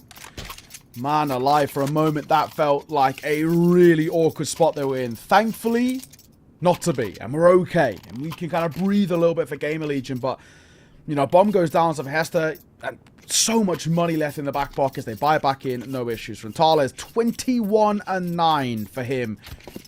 Young Orpa having a stunning series, no two ways about it.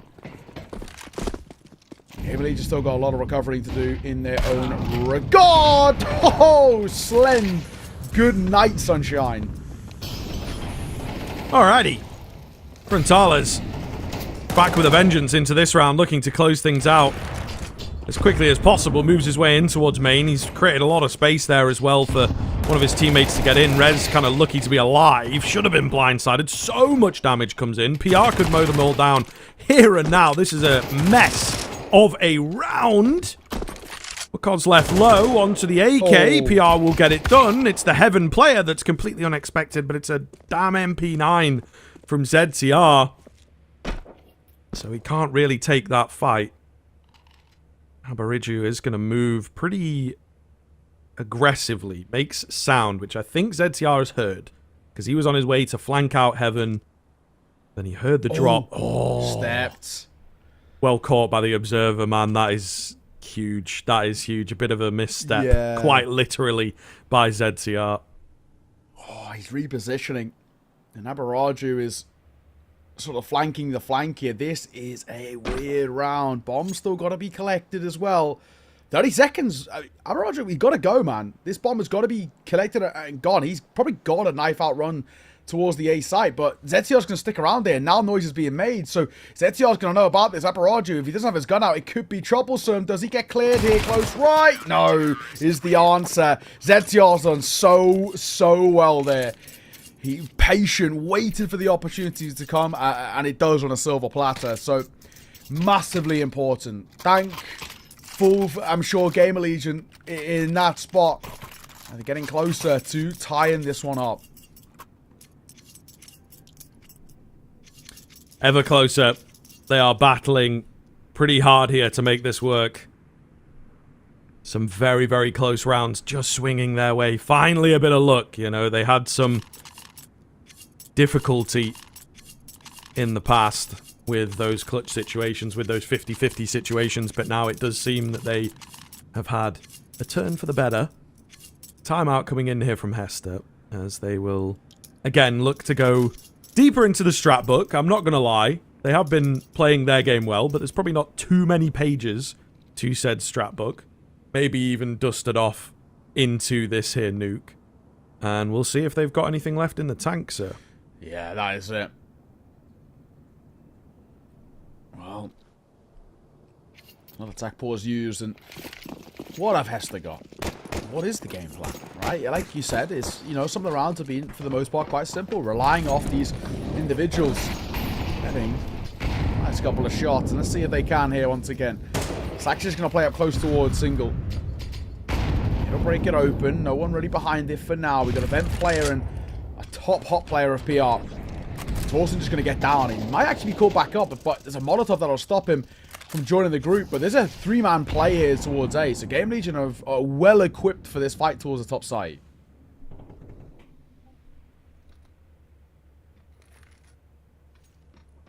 Hester, again, you know, maybe a little bit against their style, playing things quite slowly. It seems the talking over is to just make sure they've got the smokes down. Now, not sure if the minimap is deceiving, but it seems like an interesting kind of approach to the cross. They are a bit wider, but I don't know, it makes them very susceptible to breaks and whatnot. Yeah. And I would imagine there's a gap somewhere to work with as well, but either way, one player does make it across. It's a very quiet round where we're at.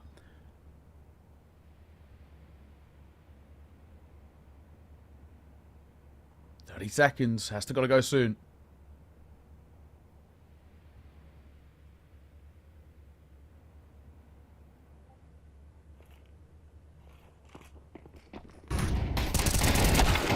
Nice find from Rez up top. Will be helped out by PR for the double, triple kill, in fact. Ants will be the only one left all of a sudden in this clutch. 5 seconds left to get that bomb down. Not going to happen. Game of Legion move up to 11 very comfortably indeed. And Ants just kind of has to survive here. Make sure he gets this gun into the next round. Don't want your economy completely and utterly wrecked. True. Even then, is it maybe worth just going down to match up the rest of the team? They now have a tough decision, and it seems they are playing for the win and not the overtime here now. I kind of respect it. It's a bold call to be making. Game of Legion have recovered well. They've come back alive in towards this game when it's mattered most, right at this tail end, and especially now, like you mentioned, with Hester not giving up anything and not wanting to play for that overtime. That in itself should be the indicator that Game of Legion, they've put so much pressure on that there's a bit of panic there for Hester. They might be able to just catch them napping a bit. Early damage on towards Frontales. Sacks of Jez. Only a pixel needs to be spotted there. It's going to be enough. Res PR opening 2 and a shutdown towards the top site, and they have to retreat. Not ideal. ZCR will manage to find a kill over towards the ramp. First frag comes in from Mukos. He's going to try and create the space to get this bomb down, but PR is ready to go. Gamer Legion hit 12, and Hester cannot get over this final hurdle. Even if they do, there'll be a few more to go now for the overtime. Let's see. This feels very unlikely. What kind of rifles can we actually even get out properly for this Hester side? A Galil. I mean, probably what, 2 Galils I think is probably what we're going to be working with. Maybe a couple of Mach 10s alongside it. It's not going to be a nice buy, that's for sure. Gamer Legion, prime position for a map 3 here. And of course, as you can see top right, that map 3 is Mirage, which in itself is a little scary. Hester have been pretty crisp. Mirage feels like a good map for, you know, FPL puggy players to thrive in a little bit.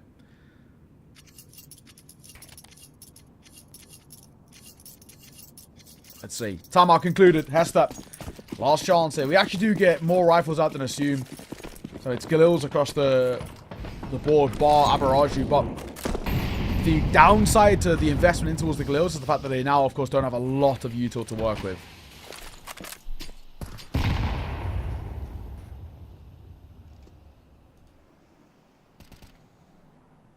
Slow roll here. Keep it simple. Cross smokes coming in, but again, trying to work around them. They're not quite perfect. They have to eyeball one. ZTR. Dangerous spot here. Finds one. Oh, he could have got 2. He automatically swaps to the nade. Still, Torson's able to find that gap as the smokes go down. Another kill coming in. The smoke will keep them at bay. Looking good here for Gamer Legion to get it over the line. Just 2 left for Hester. Mukos trying to draw attention towards himself, but looking unlikely here. Slaxajez has managed to get himself in behind, but they have to do so much. And I think he's maybe just been spotted on the mini-map there. They both kind of spun around at the same time. Mukos will get that first, but potentially the last. And it is indeed Gamer Legion to take it over 13-11. A hard-fought battle.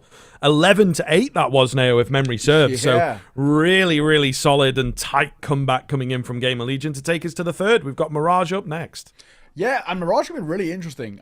You know, Nuke was always expected to go the way of Gamer Legion, so a wild game. I mean, Gamer Legion, again, made to work for that win, right? And again, probably just testament to how well Hester are playing. And this is a really, still very interesting game that is sort of being played out of our eyes here. It's very hard to predict how this one's going to end either. Are you heading towards Mirage? It's a puggy map. We'll know this Hester, of course, have got reps on it in some vein, right?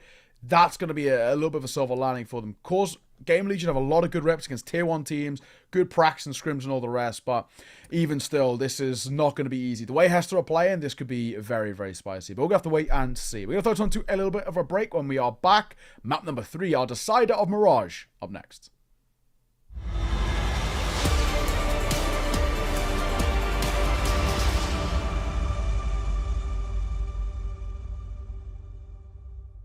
What's your name? Lee. Lee, mate. Nice to meet you. What's it like being part of the best crowd in esports? If you're not here, you're not living. Let's go, the boys!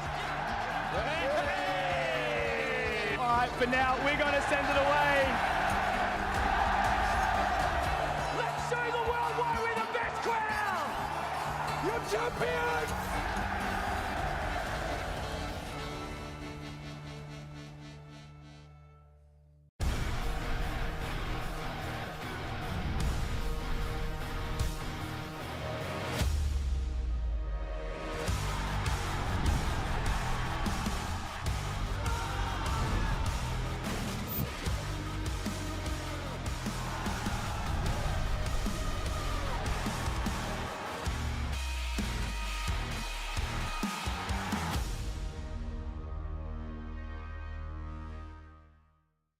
Think you've seen it all? With Face It Watch's Point of View Selector, you can experience the game from any pro's perspective. Use the multi-view feature and customize the stream with up to 4 angles. Control what points you see while earning rewards. Drops are activated and lucky winners will receive FACEIT points. And if you ever miss a match, VODs are now available. Get instant access to demos with multiple POVs and commentary.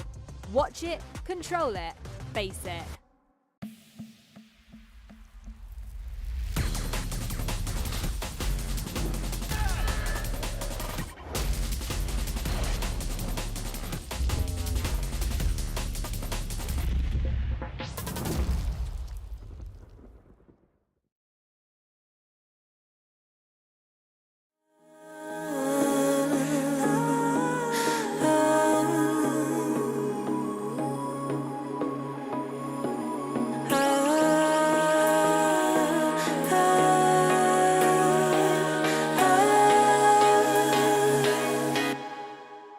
And now I'm falling,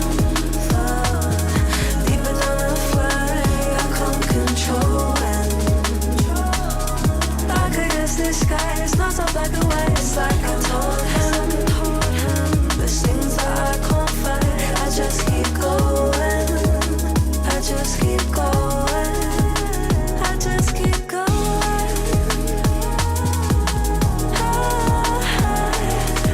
I just keep going. Dark against the skies. There's things that I can't fight. I just keep going.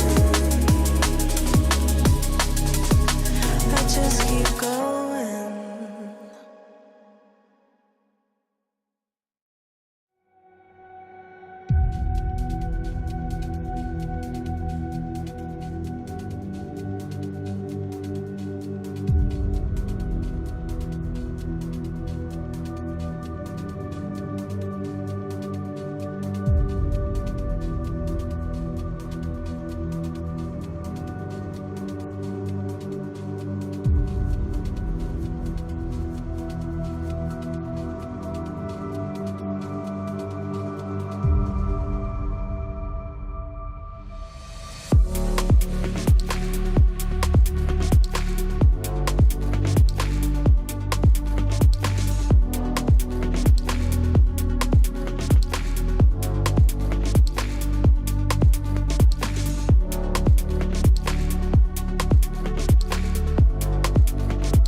Hello everybody, welcome back in. Third map going to be required here. An absolute banger of a game going down at the moment. Hester, the unknown team, where have they come from?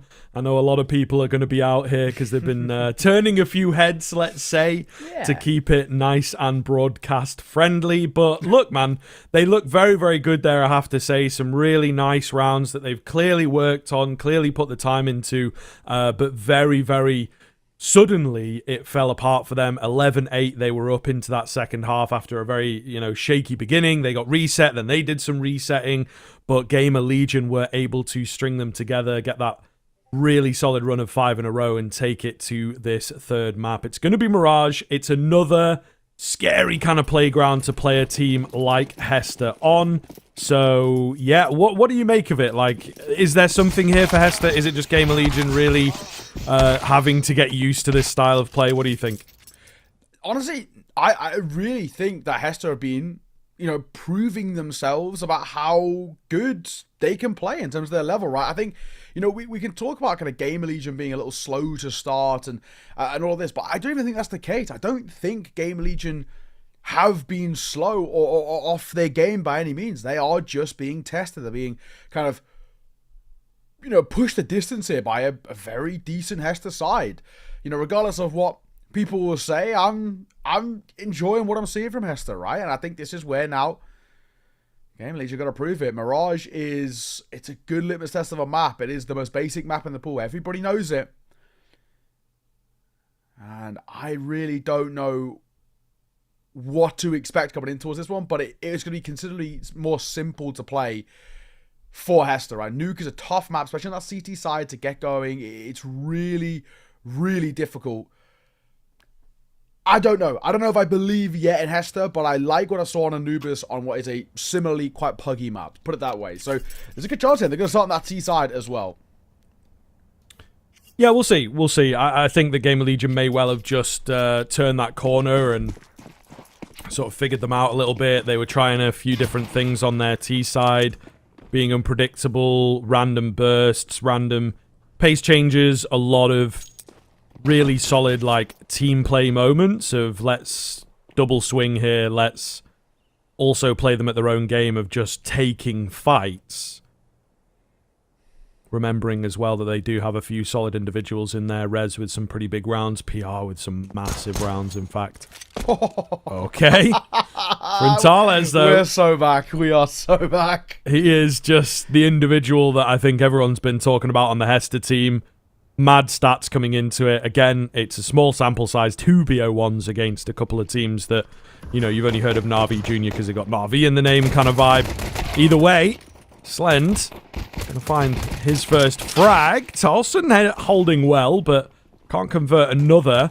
3 versus 2. Hangs in the balance a little bit here. Slend trying to track them down. It's actually PR to find that head. And Mukos, meanwhile, trying to pick up the pace and hightail it out of here. Not sure he's going to get away with it. He will take this fight in towards the murder hole. 2 to get through. Still happy to take even more fights. Just about going to be able to get this bomb down. But in terms of a 1 versus 3... that feels unlikely. Mugos, he's had a nice couple of moments, but this does feel very unlikely. And now they know where he is as well. 2 of which are holding for him. And he gets dropped by ZTR. Good start for Gamer Legion. A pistol round taken. Yes, a bomb goes down for Hester, which should mean a rebuy back in for them. But, all in all, it means Gamer Legion. Only 2 casualties. They kickstart things well. I don't think they're going to be too annoyed for the time being.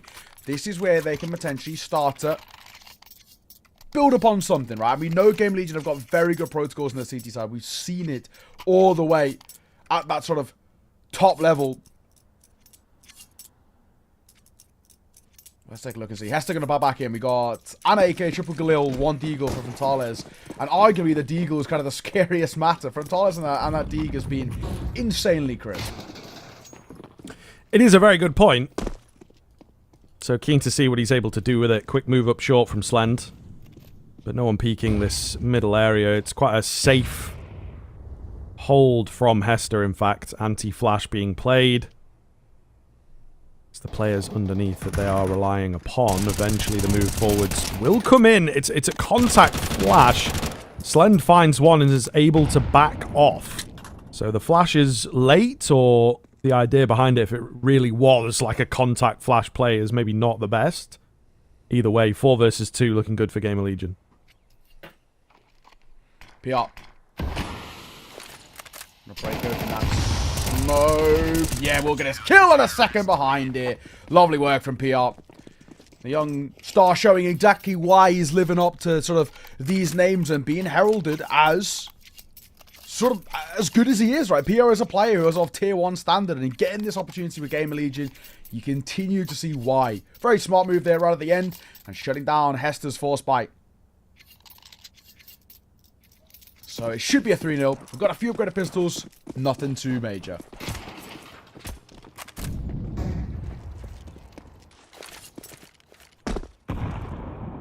Oh my goodness. That is a hell of a nade coming in, and now the cleanup.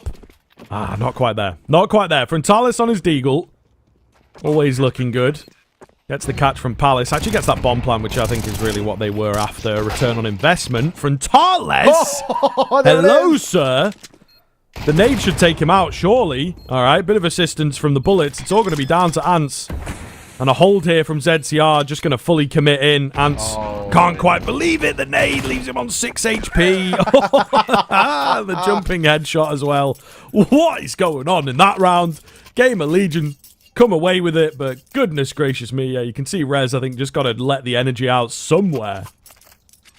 This is wild. It is wild. But it's, this game keeps living up to it. Say what you want, it's exciting. And that's why we watch Counter-Strike. Beautiful work. 3-0. Hester back into the buy from Talas and the AWP. Nice couple of shots to that Deagle as well. So, with the big green, you expect even more. He's boosting up, and he will find it. Slemmer's looking down on the lower angle, and Frontalis gets boosted up. Nice work.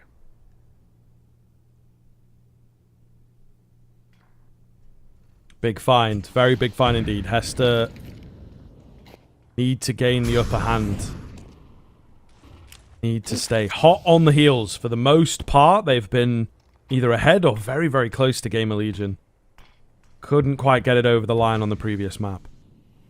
So, they want to be breathing down the neck of Gamer Legion here, and I think Bukos is doing exactly that on the edge of the smoke. PR has got to be careful and really has to time when the smoke is going to go down. So very awkward here. PR just on the edge. Muko's also not going to give him the fight. PR knows that maybe there is something up, but he will still lose his head. ZCR up close and personal finds 2. That's the bomb drop. So this gets very, very weird now. It does. 3v3. Bomb drop, like you mentioned. Smoke down as well by ZCR. Get broken open, and ZTR is doing such a good job leading by example. Rez will step up one of his own, and that's the round done. Hester had a chance there, and it slips away. And a 5v3 loss for them. That is so awkward.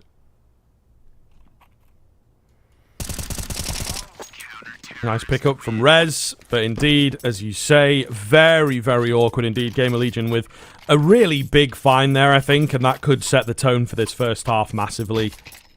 It was a little bit of luck required in the window, but just not the most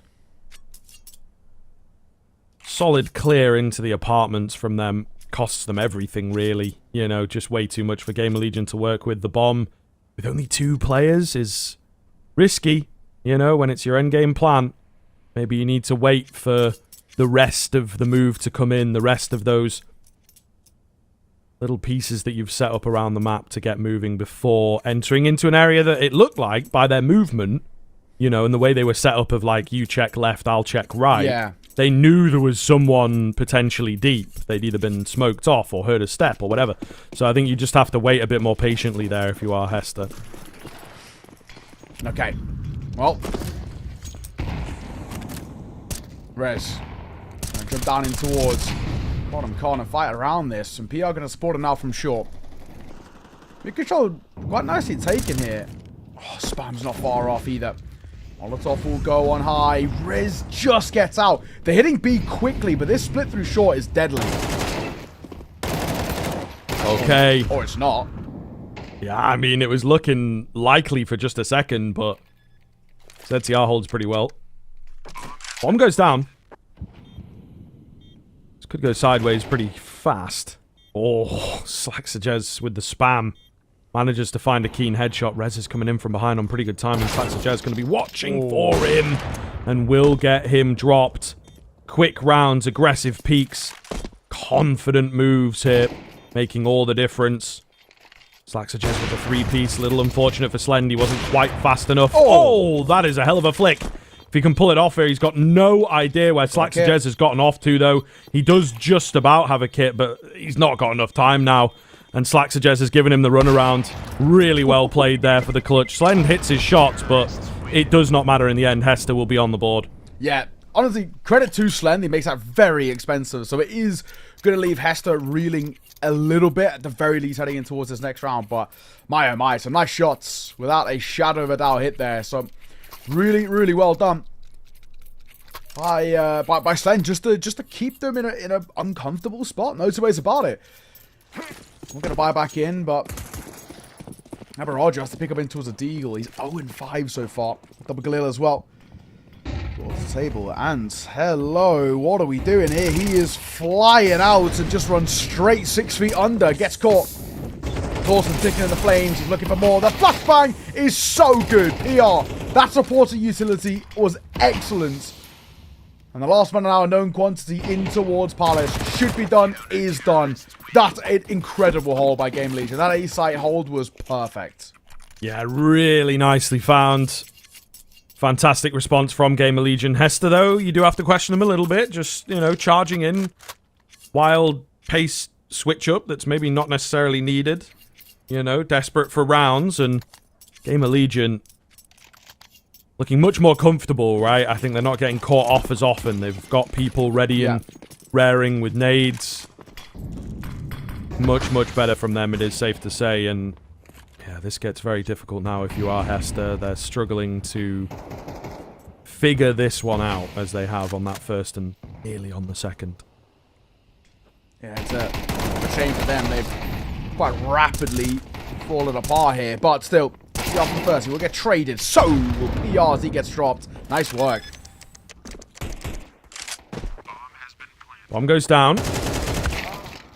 Whoa, awkward fight there for both parties.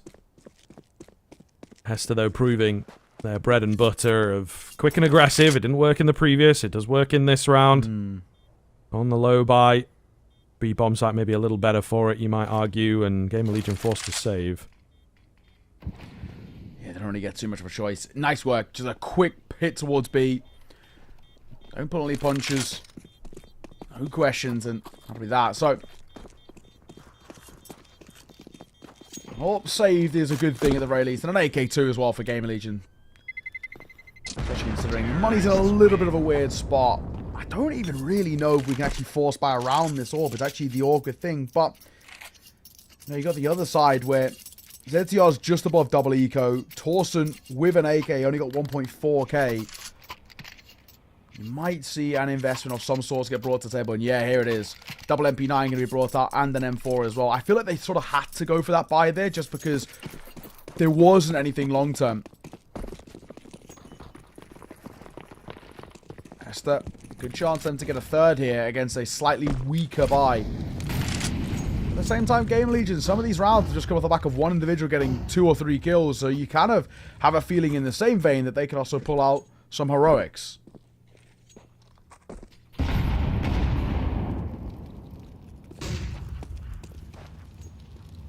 No one to meet them at middle.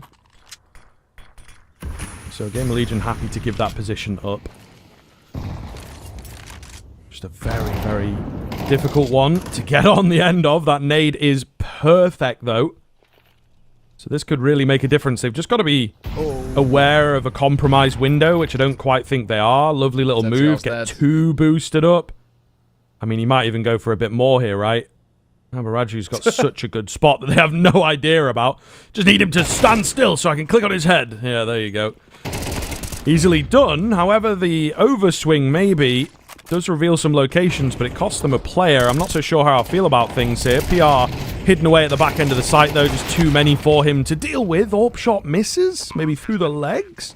Not quite sure, but felt like it was on. Hester, though, that's a lovely idea. You know what I mean? It's so wild again and very... I wouldn't say risky, but it's like, what do you kind of do with it type logic. But they just need that little spark, and then everyone else feels confident to go flying in, take their peaks, take their fights. So, really nicely played. Let's see. It's awesome. He's trying to stay alive here. He should be okay. There's a bit of a long flank being held. It looks like we're going to go towards Palace for Slaxer. Jez had a great round. There's an AWP down there too, and he might pick it up right at the tail end of this round. The only issue is he's hearing a lot of steps. No, the bomb does blow the AWP away. Can he recover it? No, he can't. So, an AK save isn't the worst thing in the world. He probably was angling to pick up that AWP right at the end when he knew it was safe. But, has to find that third. Chipping away the deficit quite rapidly. Low buy for Gamer Legion. Should be a 4 for Hester. Should be a 1-round game. Once again, coming back to what we were saying about Hester, win or lose, making these games super difficult for Gamer Legion and showing what the underdogs have got up their sleeves.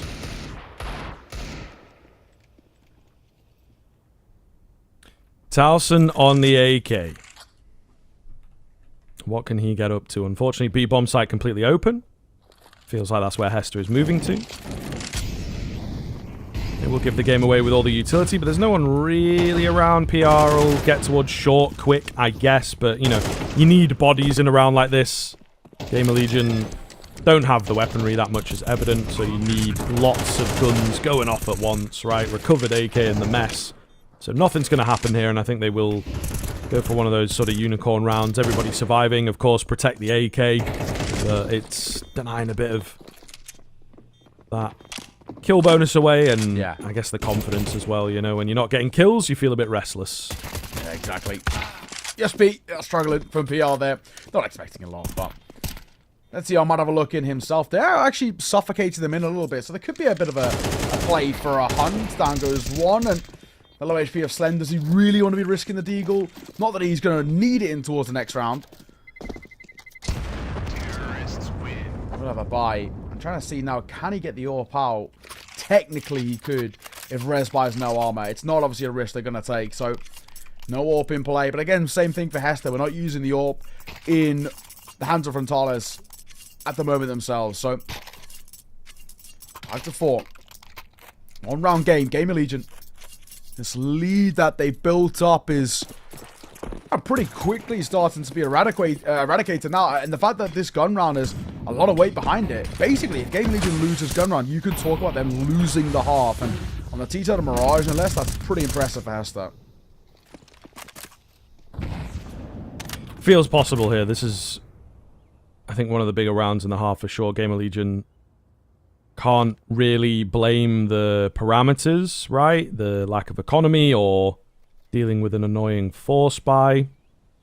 I wouldn't usually say you can blame force buys anyway, but sometimes players and teams like to lean on it a little, that it's just a completely different game. Either way, not much coming here. Hester do seem to have two styles at the moment. One is fast, one is slow. The fast one tends to work quite well for them. The slow feels against their DNA. They will take this mid control, but again, Gamer Legion have happily given it away. It's all PR on short. Will be this first man that meets resistance. They've got a lot of presence in connector as well. They're certainly ready to take the fight and try and find the timing, and there it is. So many bullets down range. Bomb has been dropped, as has most of the Hester team. Abaraju was that apartments player, and surely not long for this world. One bullet required, and he will indeed go down, especially to a bullet straight in the brain. 6 rounds for Gamer Legion. Okay. 6 rounds. That, for them, I think you can be pretty happy in the sense of, now for Gamer Legion, you've guaranteed bare minimum it's going to be a tie game at the half. The pistol rounds have been pretty smooth, as most things are, and on the flip side too, they could still even lock in a lead, and that would be huge for Game Elite. Just give yourself a little bit of breathing room from a very difficult to play against Hester, a side that have been awkward, to say the least. They're going to bank off in towards ramp. There is a ramp player. A little bit of damage on towards Mukos, but not a huge amount. It feels like they've got a good read, that there is a bit of an A play starting to brew here. It's 3 players and the bomb over in this direction. Quite a bit. But again, not fully dedicating in. I don't know, man. Hester kind of going against their own grain. They'll start to doubt themselves, and that could be problematic moving into the second half. TR on the spot, deciding which nade he wants to use today. It will be the smoke. It was only 1 player to keep at bay. Meanwhile, a really, again, risky sort of move here. The contact up short to see what they can get away with. It is being eyeballed. Ooh, but just moved off. This timing could really be everything. There's still presence on the crossfire, however. They had amended for it. Big nade damage coming in. 35 seconds left here, and the Hester team all over the place. 1-up con. The rest of the team trying to join. I don't really feel too good about this, and I don't think they do either. Slaxages the first to break the silence. A little bit of an aggressive move from PR, but at least it reveals the location. They know that the round shouldn't really be a threat. 20 seconds to get the bomb down is not enough here. Frontales, he's had a couple of miracle moments, but this feels like it won't be one of them. What can you legitimately do with 8 seconds? Nothing. It's about saving, which he does. Well, he will, at least for the final 3. Had a good idea there, so spamming the smoke, but not to be. So Game Elite can guarantee that lead. We're pretty happy for them now. They can make it an 8th as well. They're in a really good spot. The pistols, like we said, have been super clean. You've seen, you know, PR, a bit of a demon on the pistols. And if he can continue having that form on that T side, that's where you basically start to hit the nails in the coffin for Hester here. Still the same vein, right? You know, this is a Game Legion side that have been made to work, but doing enough to pull away now. Any damage on towards Slen. Can't hit the shot. Nadal banking towards window, but he's already out of there by that point. Rez is in con, playing up close, and seems like now being held for him. Molotov at his feet will be the case, but he gets out somehow. Nice find by Torsen. Gamer Legion really taking control of this game in the past few rounds. The old window cheese not working as well. They've readjusted. Don't give them the early fights. Play the crossfires, play the reads. It's quite evident that Hester are going for a lot of mid-control and trying to work around that. So you just have to keep your eyes on those extremity areas and also finding the timings. I think Hester, when they play things very slowly, are quite easy to read with the timings. As is the case for PR right on cue. Drops the bomb. Very, very far away from the action. Slaxages remains kind of the only consistent element here for Hester, as he will find the first kill for his team. So, Slaxages leading the charge. Should bank round. It shouldn't catch Rez too much. Get one here. The second flash is good, but Rez reacts in time for one of his own. Numbers kept in favor of Gamer Legion and doubled down by Slend with a lovely shot. All down to one man and a bit of a slow performance from him here. And Mirage, and he's spotted out by Slend. 8-4 at the halves, not bad. Gamer Legion in a good spot. We'll see if they can continue it after the break.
Welcome back. Hester find themselves on the back foot. And I've got to try and get their way back into it. It's not an easy task against Gamer Legion, who currently have been looking really solid here on Mirage. 8-2-4 up. And their pistol rounds have looked oh so solid throughout this series. It is a big ask for Hester. Do they have the makings to be able to pull this one off? Mukos will be dropping a smoke and getting out. And he needs Mirage to hit a couple of shots and he can't. Mukos hits one. He's still somewhere lurking in the smoke. They can't find him. Yeah, where the hell's this guy gone? It's confusion all over the shop. Rez, 2-piece for him. Looking for the 1 versus 4 overall here. Felt like this one was kind of over. Stacked on top of each other in the corner. He now knows that. So could use that to his advantage. Certainly not going to be easy. Trying to find the crack angle and get that, you know, quick Glock headshot that we know it for. And he's brought it down to the 1v1. Got the draw. Oh, Rez! He had it in the palm of his hand. It was right there, but he couldn't hit the shot. And Hester will take the pistol. Oh my god, what a wild one. Just that was big enough as well, the Game Legion pistols. And, you know, lurking in the smoke as a way to evade that T-side drawing in towards the B site. And for Hester, that will help them on the road to recovery every day of the week. A hero AK for PR is all we've got to work with. It's Glocks alongside him. So a lot of weight on his shoulders. And it's Rez who fronts the bill for the AK too, dropping it all over. Let's see what they can get here. All it takes really, if PR can get just one opening kill with this AK and a rifle dropped, this round then starts to become a little bit exciting. There might be some potential behind it. Yeah, maybe, just maybe. We'll see. Of course, making noise as he moves up, but he'll get the better of ZTR, of course. No armor on the head is a bit too much to deal with. However, Gamer Legion going to go where there is blood in the water. Get that AK leading the charge. And, you know, it's kind of a nice move. I like the idea of send a player in, make it look like a info move or a fake or something like that. And just keep the CTs guessing. However, I think all these steps have been heard by the short players, so they'll bolster up B at least a little bit. AK just trying to work around his teammates. First one comes in. Mukos is not super healthy. Teammate gets in the way on that one. They will get the bomb down. Mukos goes straight through, of course, with that USP. They trade the bomb at the very least. A couple of kills, but if that is not sort of exactly what Hess has been about, I don't know what is, right? Just straight through the smoke. Not a care in the world to try and deny the plant in a 4v2? Like, do you really have to do that? Just let him get the plant, I guess? I don't know. Is it a negative? Is it a positive? It's just a wild play, really. Yeah, it is. Let's call it unorthodox. Let's go with that one. And we'll leave that one up in the air. 8-6, though. Gamer Legion now coming with a true buy of their own. And ZTR is going to take a little bit of a lesser investment of that UMP. And AKs alongside a full belt to util, so a good chance of responding to Hester. We know Gamer Legion have put up good T-side rounds on this map, and against pretty high caliber teams. Hester, in theory, should be no issue, but they, of course, themselves have been causing a couple of problems. As Gamer Legion have been finding out the hard way. Missmoking towards window. Slang gonna play around it as it just looms in front of Khan. They could give him a bit of room to work with here in towards top Khan. Yeah, he's gonna get this control. This is good work. Has been spotted by Slacks of Jez. Torsen trying to make a move at a ramp. Timing is on a fine line here. Molotov could be perfect to clear out back a default, and it should do into the open. Down he goes. ZTR swinging. UMP can't get the second. It's a scrappy fight, but it looks good for Gamer Legion. It is certainly a mess, certainly all over the place. What the hell is the UMP doing in there? Towson with a clean find to stop the carnage, get the plant, and probably win out this round. Mukos. 1 versus 3. Knows where 1 is, but Towson is too quick. Nice and crisp there on the headshots. We'll leave 9 rounds for Gamer Legion now. For Gamer Legion, good opportunity. Keep that pressure on. Frontales going straight in towards the AWP, buying immediately, but the support around him is actually going to be a little feeble. Double MP9. Double 5.7. It's doable. It's serviceable, but in the right conditions. And we're going to need a bit of a masterclass here from Tales. He's had some lights out maps today, right? this one's been a little quieter by his standards. But opening on Mirage can be a little bit tough, and especially when, you know, you've just come off the back of T-Side opening too. Let's see. Rez playing up close. Abaraju, smoke in hand. He's waiting to time that one. Ant as well. Jiggle peeking on the corner. He's just waiting for any peek, and PR might meet him in a moment. Both players, I think, are a bit too patient to take the fight. PR's even going to, you know, back away and just try not to give any information across at all. Really slow build-up here from Game Allegiant. Mid-control coming in. We'll see what the response is. Hester are opting to get aggressive.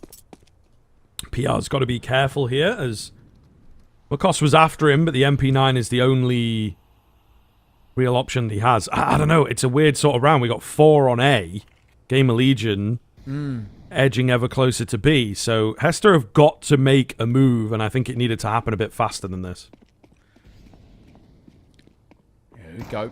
Rez waiting for that lurk play, and he'll get it. Nice work. There's the opener. Late in the round. 30 seconds on the clock as they move in. Bomb goes down.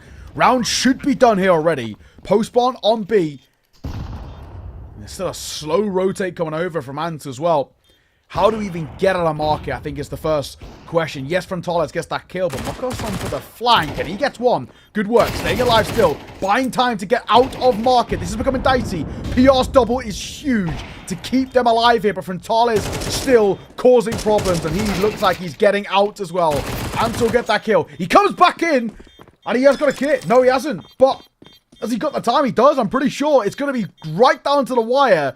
Frontales was already getting out of there and stuck around, and he might just get it. He will. Down to the wire. Frontales has given up on the round, but Ant had other ideas. A double with the MP9. All Game Legion had to do was tuck, and they stayed open for those fights, and it costs them that round. That is ridiculous. By a hair, they get it. And Game Legion will be absolutely kicking themselves. A milliseconds difference would have been double digits for them. Probably no money for Hester. But here we are. Hester have bought themselves a bit of a lifeline.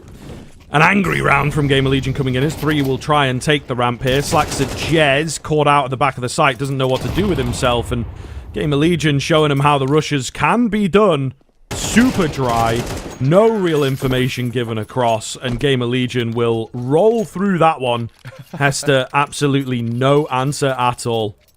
Yeah, that's a great response from Game Legion. Just saying, if you want to do something a little bit unorthodox, if you want to fight, we will fight. We'll go head to head with you. And they do exactly that, right? I think for Game Legion, I think part of this battle in this game is actually proving to themselves that they can kind of get down into the thick of it and, you know, slug it out in the mud a bit, right? They can brawl out against this Hester side. They've got to prove it to themselves and regain a bit of the confidence. I think they were still shell-shocked at times off the back of map number 1, even map number 2 going close, right? It's definitely something that has caused an issue of some sort over.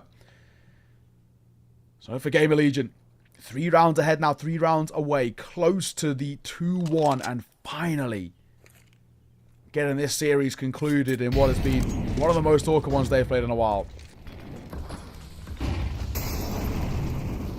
Frontales on the Deagle. We know what he can do with it. Unfortunately, not ready for Palace at all. He was so trained in on his headshot angle. Slaxajez will manage to find a double at the back end of the site, and there's still a bit of presence here at the stairs. Ant's trying to gather information for the flanker. He's being watched, however. And Gamer Legion, confidence at an all-time high. The speed has been picked up here, and the efficiency maximized. 11-7 as they look to take this over the line. The buy from Hester means they've got nothing to work with now and a decision to make. You know, force buy yourselves into the defeat and hope that a miracle happens, or do you eco it out and go for 5 in a row? This is the big choice. Looks like we're going to eco.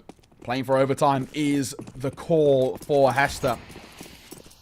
It's a bold one, but either decision would have been bold, right? You've got to try and have a bit of self-belief. Let's go 5 in a row against Gamer Legion is a big Slend. Good only for one, but ZTR for a double. Molotov down in front as well, and he gets the support of the MAC-10. Last man spotted in towards window. And Torsen wants the cash. He can smell the money of that MAC-10 kill bonus. Oh, no! Maybe not. Maybe not. Oh, my goodness. You gotta be joking. Your fault that for mentioning it, you know. I know, I really did curse. It happens. It happens. But unfortunately, money not made doesn't really matter too much in the grand scheme, as Gamer Legion will move into the series winning position. Hester, I think it is safe to say, caught a lot of attention over the course of this series. I wonder why. So, well, so do I. Either way, I've enjoyed every moment. I'll put it that way. It's been kind of exciting. I think last map in particular was really, really cool to see, and Gamer Legion playing some great Counter-Strike here, especially these past few rounds. They have just, absolutely turned the dial up to 11, not messing around. They want to get out of here. They want that next best of 3, of course. Meant to start in about 20 minutes, so, you know, they're going to need a break beforehand, I suppose. Slend with a big find here, as the final few nails of this coffin look to be hammered in. Hester, lower bracket awaits unless they can clutch this one up around 9 smokes or whatever's going on here. It will indeed go the way of Gamer Legion.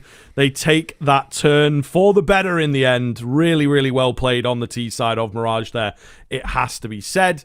But overall, I think a pretty good series. And, you know, on an individual level, I'll give it to Hester. They've got a couple of nice players in there. Yeah. And I think that, you know, they could really give some of the lower bracket teams a pretty decent run for their money. Yeah, I think you're spot on. Put it this way, I'm excited to see what more we can get out of Frontales. That guy looks crisp, yeah, sure, yeah. Right? Him on the AWP in particular, super clean to watch. But he had good rifle rounds as well. So, you know, commiserations, I guess, to Hester, but it is congratulations to Gamer Legion in the end. The favored team ended up picking up the win. I think Gamer Legion look back at that series and just have a sigh of relief. Like, you know, thank God we got through that. Reverse sweep required to get through it, but that's all that matters. They got there in the end, and they see it over the line. So now, Gamer Legion have a really good opportunity of moving forward. And actually, you know, qualifying as well. It's Metasport up next, and I think Gamer Legion will be pretty happy with this. It's a good little, you know, potential storyline of the revenge arc for ZTR as well, which I'm sure he would love a piece of that pie. So, in the end, Hester couldn't quite do it, especially towards map number 3. Fell a little flat, but I think you're right. They'll be taking on Nexus as well in that lower bracket, and that could be pretty interesting. But we'll have to wait and see how that one pans out. For myself and Scriv, though, we're done for the day. We'll be back tomorrow, same time, same place. You know how it is. But the stream's not done. We've got Alan and Darth Mike going to be taking over the reins here on the A stream for the remaining 2 best of 3s of the day, and me and Scriv will get our deserved rest after that series. Thanks for joining us. It's been a pleasure, and until tomorrow, we'll see you then.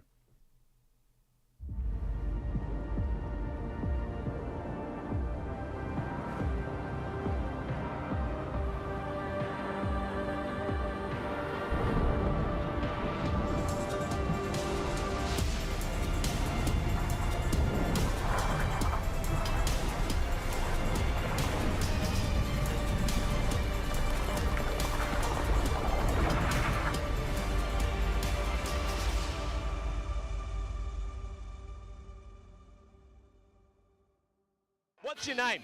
Lee. Lee, mate, nice to meet you. What's it like being part of the best crowd in esports? If you're not here, you're not living. Let's go, the boys! All right, for now, we're going to send it away. Let's show the world why we're the best crowd! You're champions!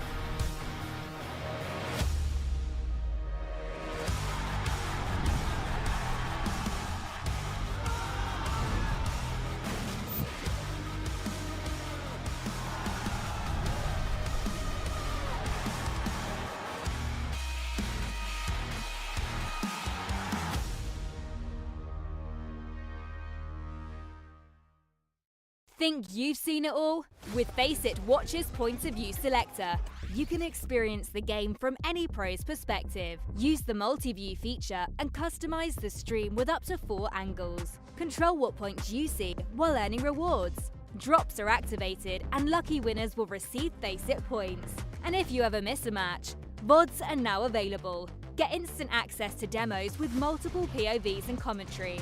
Watch it, control it, Faceit.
Hello, everybody, and welcome to the IEM Dallas closed qualifiers here in Europe for 2025. It's a world we exist in now, Alan, where there's not a lot of qualifiers, but we've still got them for this because it's an event in America, the home of the free, land of the brave, all that stuff. So we're going to bravely battle our way through 900 plus team brackets to try and get to this point.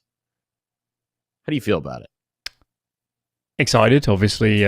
Some revelations today as the teams are expressing their, let's say, concerns about the circuit. And they're saying we need more events who open qualifiers. Well, Dallas is one of them. We have 5 slots. I don't know if you've seen the bracket, Mike, but it is brutal if you lose this game. Win this game, you're through, you're good. If you lose it, only one team of the whole lower bracket makes it versus 4 teams in the upper. So that is absolutely savage. You need to win this game. And it's a stacked bracket as well, right? When we look at the teams that are doing this, just because of how valuable these VRS points are now, even just getting these ranked games, purely getting some wins in this qualifier is valuable to teams. So you've got Falcons, you've got BetBoom. This is a banging matchup. You've got BC Game taking on Astralis. OG's in the bracket. 3D Max is in the bracket. Heroic is in the bracket.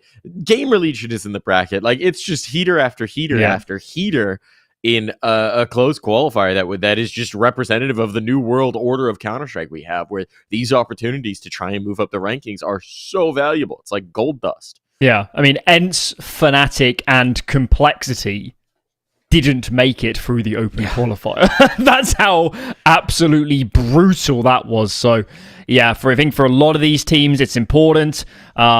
Maybe for a Falcons, they'll get some more opportunities, but equally, their rankings all over the shop. BetBoom too.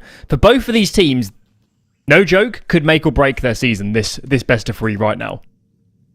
It's crazy. All right, we're in it. We're already in the action. They want to get going. I want to get going, so I'm in for it.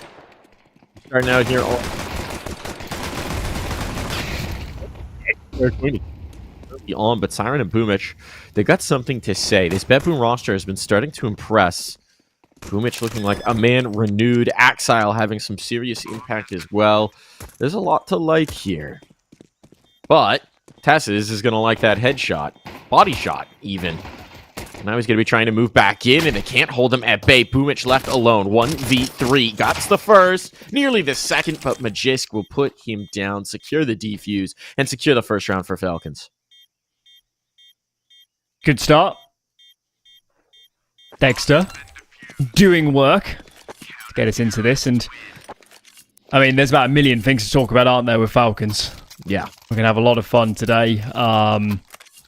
Very different lineup, obviously, to the one that represented this team for the bulk of last year. And there's a lot of questions here. I feel like the most known quantity is probably Magisk. He's the one person that I know what that level's going to be. Everybody else, it depends, is an understatement. Nico? I mean, he's going to be good. He will be good, but what's his role in the team? You know, I know what Magisk is here for. Nico can be the best player in the world, but does he have the pieces around him to flourish into that form? I don't know yet. I mean, based on what we saw at Katowice, he's playing a lot of the same things that he was doing on G2. Seems to be doing some calling around himself as well, right? Supporting Kicksen in that capacity. But we'll see. Here comes the hit. Degs just holding. Rifle here. No op. And Magisk lost as well. Means this could get a little finicky. He's killed on that window peak. Bomb is isolated. 2 players coming back through mid. So if Nico can control this donut rotate, well, Zorti's never going to feel comfortable to actually get that bomb planted down. 2 kills to find, and he's going to take them both. MP9 nerf or no. It's perfectly good. Tess is jumping around, locking this down. And yeah, I mean, talking more about this Falcons team. Essentially, if this is your first brush with this Falcons roster, think about them as Heroic from last year, plus Nico and Magisk. Obviously, it's a different environment. Pressures are going to be different. Community is going to be different. Different coaching staff. We put a lot of the credit for that Heroic roster on Saw. Well, now they're over with Zonic instead. But it is going to be some of the DNA, certainly, that we saw in Heroic last year, now brought forth with some of the ideas that veterans like Nico and Magisk are going to be bringing in. It's not just the skill either, is it? I mean, obviously, someone like Nertz was a fabulous player, but Magisk, Nico, Zonic behind this team, just the level of game knowledge and experience, how to play different situations, how to set everything up outside the server, don't neglect that too. I think one of the ways we're seeing this most apparent, especially with the Nico impact, is some of the concerns that have been shown with G2, where they have not looked as dynamic or creative on the calls. And that's one of those things where Nico, as a secondary caller on that team, probably brought a lot to the table. It's always hard to know from outside the roster. But now you have Falcons with the benefit of that, where it's not just the fact that he's got some of the best aim in the history of the game. It's also that he knows how to direct the troops around himself and how to position himself to create opportunities for the rest of his team as well. Thanks for dancing around the boxes again. Gonna get himself the 2. Can Boomich steal a bomb plant? No. That would have been too much to ask. And indeed, it will be. One aspect would definitely be from a Kicksan perspective. This is, for a player like him, this is a massive opportunity to grow. When has he ever had these pieces around him? Ever had a star? I mean, obviously Nurse was fabulous, but Nico is a step above. Dexter, equally fabulous AWPer. And then you have the experience as well. There's so many reasons why Kicksan can grow on this team, and, well, if he can, then sky's the limit. He's been such an exciting prospect to watch develop as an IGL. Again, the space is going to be left towards A. Look at all the ground that they've taken. Falcons opting for that heavy mid-control early means that there's gaps left. Boomich, the timing on this window peak could be perfect. Nearly catches one.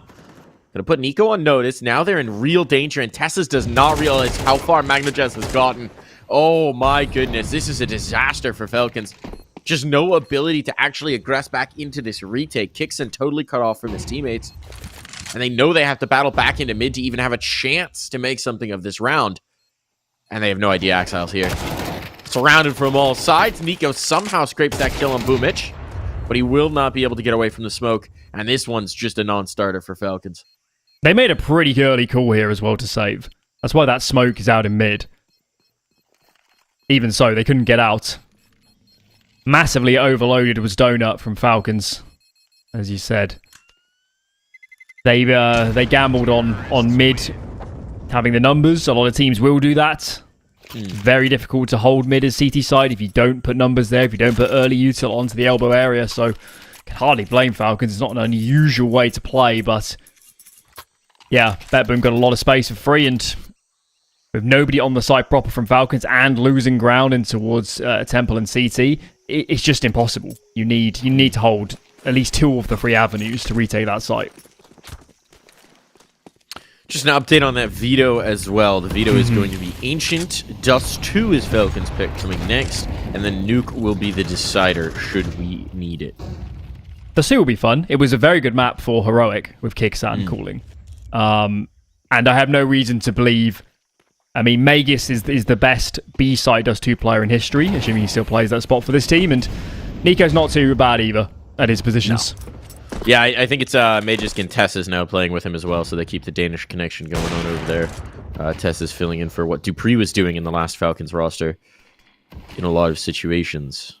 Kicksan just annihilated those players. They never stood a chance. I don't know if he dodged a flash or something, but how on earth does he mow down 3 without a response? That'll help. They're still bottom control, but it's tough to paint a picture of them getting back into this round, isn't it? Axile has been looking nicely rejuvenated in this team. We haven't seen him tested on LAN yet, I don't believe. So there's still a lot to be proven, but it's nice to see after Axile just kind of faded from being in this conversation of being the next Nico to being a complete non-factor for a range of time. It's nice to see Axile showing up again. Yeah, I think when you look at the career of someone like Axile, I think it's very good proof that, I mean, taking Nico as another example, Nico is a fabulously well-rounded player. Axile was phenomenal at, a narrow part of the game. He was incredibly good at it, and when Gambit and Cloud9 was at their best, he could flourish in those positions, but clearly over the years, despite still being obviously incredibly mechanically skilled, he hasn't quite found his footing in a lot of these different lineups. Hopefully this is the one, but yeah, we're a bit of a way off from the highs we have seen in the past at the moment. Yeah, I mean, it's just crazy, number 5 player of 2021, number 4 player of 2022, and then just, so little sense. Really just one of those what could have been in so many conversations. Was part of that Cloud9 team that just really never got going last year. Now still with Boomich, but moved over to this project. This BetBoom team feels like they could actually have some legs, but not going to be easy if you start off getting opt down by Degster on the boost. Zorte unable to do anything in this round. And now locked into a 5v4. BetBoom have been on the back foot in all but one round. Advantages hard to come by. Couple rounds as well, isn't it? Where they've gone for these aggressive openings towards B and not got any traction. Last time it was Kicksan that mowed them all down. This time Dexter finds one, gets his advanced position, tells his teammates there's no threat. And BetBoom have just completely stalled. Smoke now coming over for the long side and the short side. Ooh. It's really a fake. The bomb out towards elbow. Dex is taking space. Finds one. Knife is out. Magno. Oh my lord. And Dexter gets out with his life. That's unbelievable.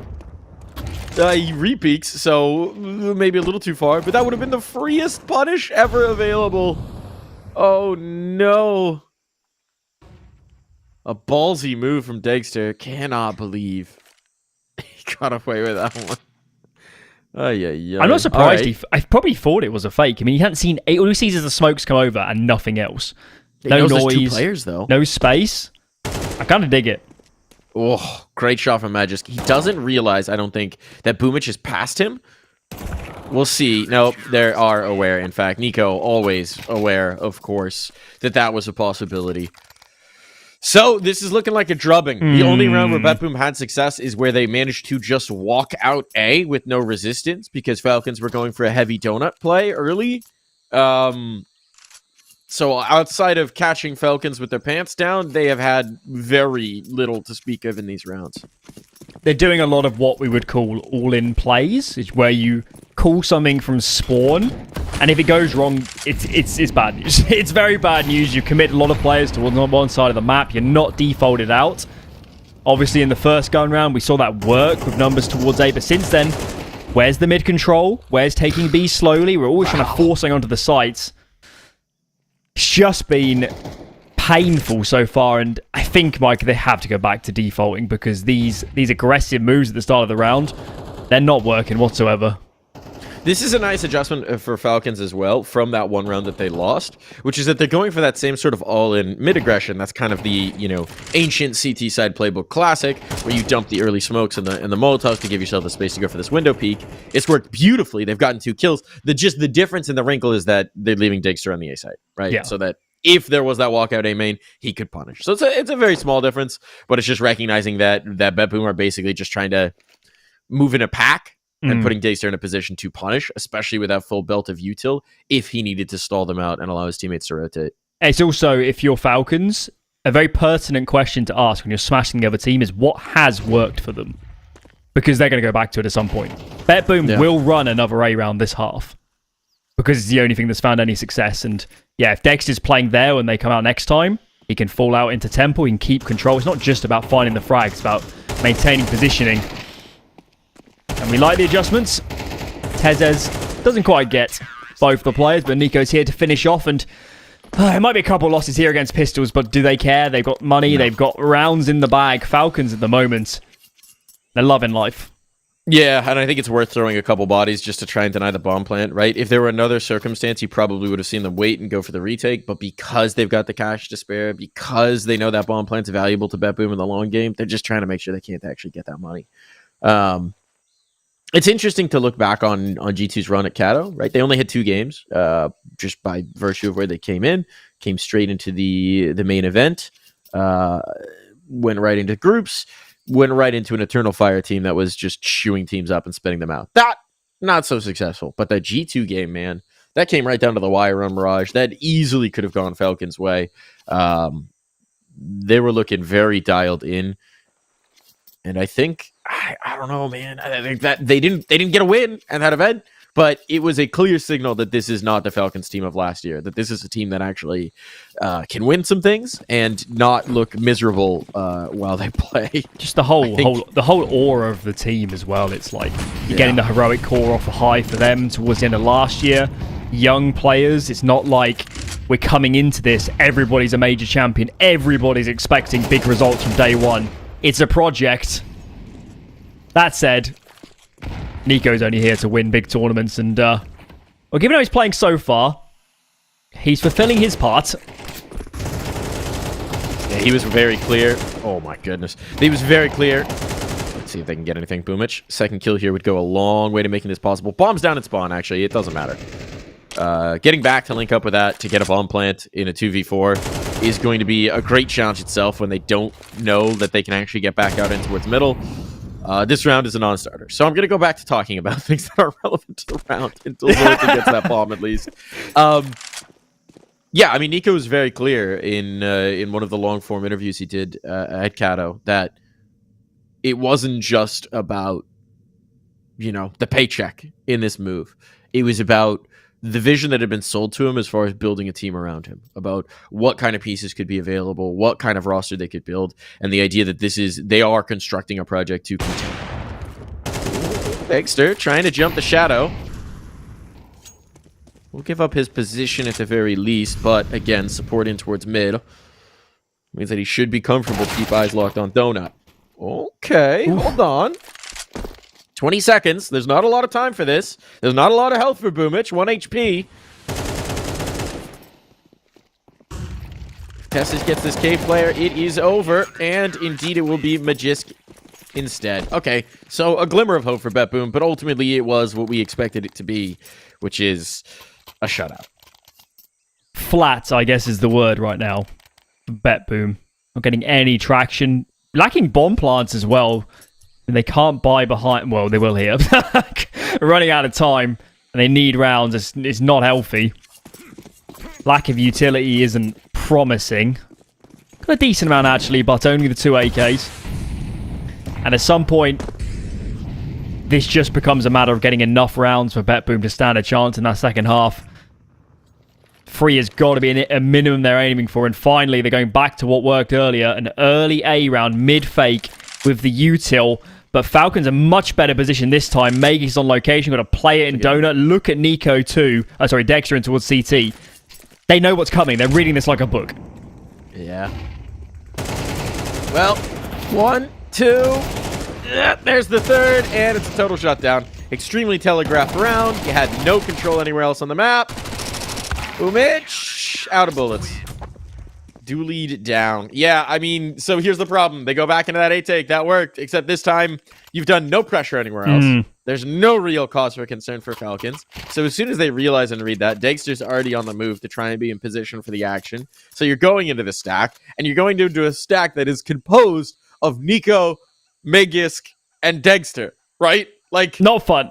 not fun. You better have the greatest flashes known to man if you're going to try and take down that or trio. Donk. That's what you need. If you don't have Donk, you're not getting onto that site. Donk's mortal now. Did you watch the Kato final? Donk's mortal. He had 2 maps of negative rating. Didn't know that was possible. Gods can take a day off. Yeah, well, he probably would have preferred it was a different day, but, you know, such is life as a competitor. This is not good for BetBoom. Reminder, guys, winner of this series goes to Dallas. Loser goes into the Hellscape lower bracket, where one team will emerge from a lot. A lot of teams are going down there. And this is BetBoom's pick. I'm not feeling great. Nor are they. No, they look completely stumped. They look extremely one-dimensional in these takes. I think you summed it up well. It's just constantly all in. And it doesn't look like... I mean, we've seen the ideas and the adjustments from Falcons, right? Where it's like, okay, this happened, so we're going to adjust this. Kind of feels like strat roulette a little bit over on the BetBoom side, where it's like, we're going to hit B. I mean, this time you can't blame them. Extremely limited utility. The economy's been a problem all half long. So they're just trying to swarm and overwhelm with these Tech 9s, and the smokes have created enough space. The bomb's going to go down. That's already so much more successful than we've seen for BetBoom. What can these techies get? The boost assembled. Kicks in, knocked out from the bottom of it. Oh my goodness. Nico's gone to the USP. He's out of bullets. And he's out of life as a result of it. Spam may be catching him off guard. So BetBoom look dialed in for a second round. How much skin does Magisk want to put into this one? I wonder if he knows the HPs. Or he might go for it, but time is pretty limited. This is what we'll describe as a lifeline for BetBoom. It was ugly, it was chaotic, it's not a round you're going to win. Already? I'll say this is they've got the first piece of floating debris in the shipwreck. Right, okay. But they're still hypothermic. They're still in the middle of nowhere. Got to find a real life raft. A second here. But if they don't follow it up immediately, like, this has to be a round win. Has to be a round win for us to consider this map. Yeah, I mean, obviously the previous round also doesn't squash our concerns about the gun rounds so far. They've really struggled to default for any control, and Nico changes the pace. A very deep smoke in towards mid. He's just unplayable at the moment. You can't get into mid. I love that adjustment. Oh, yeah, you guys got something? You guys got something? How about this? Nico uppercut. Straight in the jaw of your AWPer. All right, kicks in caught. The problem is Siren can't link up with them or brute force it. There's no actual retake utility left here either for Falcons. They've got to do this with the guns. They're out of nades. They've got a kit on Dexter. He's rerouting to join up with Nico. They know where Siren is, but Siren's Molotov can also stall them out from this ramp take. Oh, it does need to deploy it, though. Does need to deploy it. That's a bit unfortunate. Didn't realize how close Nico had gotten. Now things get a bit tenuous for his teammates. Has his first contact. No, Dexter. Rather, it all falls to Boomich. The IG almost do it all himself, and he's looking into the corner, expecting a flashbang that never comes. It's a stellar retake from Falcons. Got a little bit sketchy there in the mid-round. Mega seems to get lost in and around the B lane position. But yeah, their boom, that alone might have been a must-win round for them to stay in this map. Goes by the wayside. Now we're just playing for free, and again, what I don't envy Boomich calling this round. I don't know what you go into, because the only thing that worked earlier was the A round, and the bluff was called in the following time he went for a similar sort of play. This one looks much more like a standard default, and honestly, it's only been a couple of rounds in the entire half we've seen anything like this, and, well, hardly the perfect start with Zorte going down.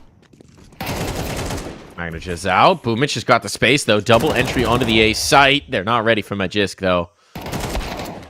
And the swing back into clear. Big boom. It all falls to Axile.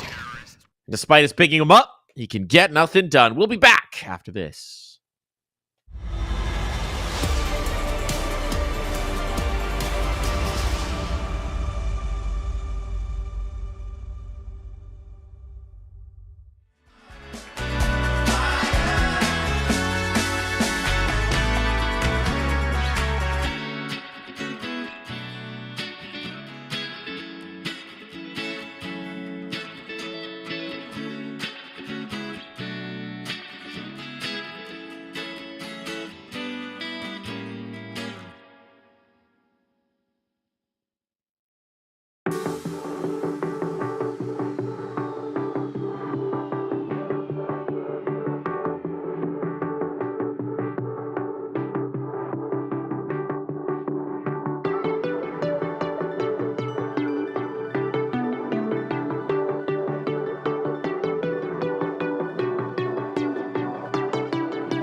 We are back into the action here for what could be a very brief second half. BetBoom on the CT side of their own map pick really need to dig themselves out of quite a deep hole, because that first half left a lot to be desired, and Falcons were having none of it. Magisk, Nico Dexter. What can we say? Barely put a foot wrong. Mid A, not open for business. T side now, they've got even more freedom.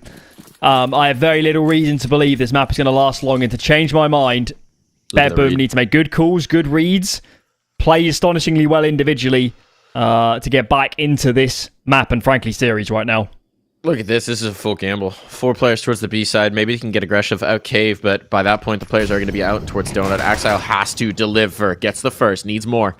Needs more. 1 is not enough. If he can hold on to the same main position by killing Kixen, that would be huge. This would be immense, but he's unable to do so, and Nico already finding 1 and Donut Bomb already ticking away. Every choke point is controlled, and Tessis is going to show why that's so very effective. It falls to Zorte, the last man.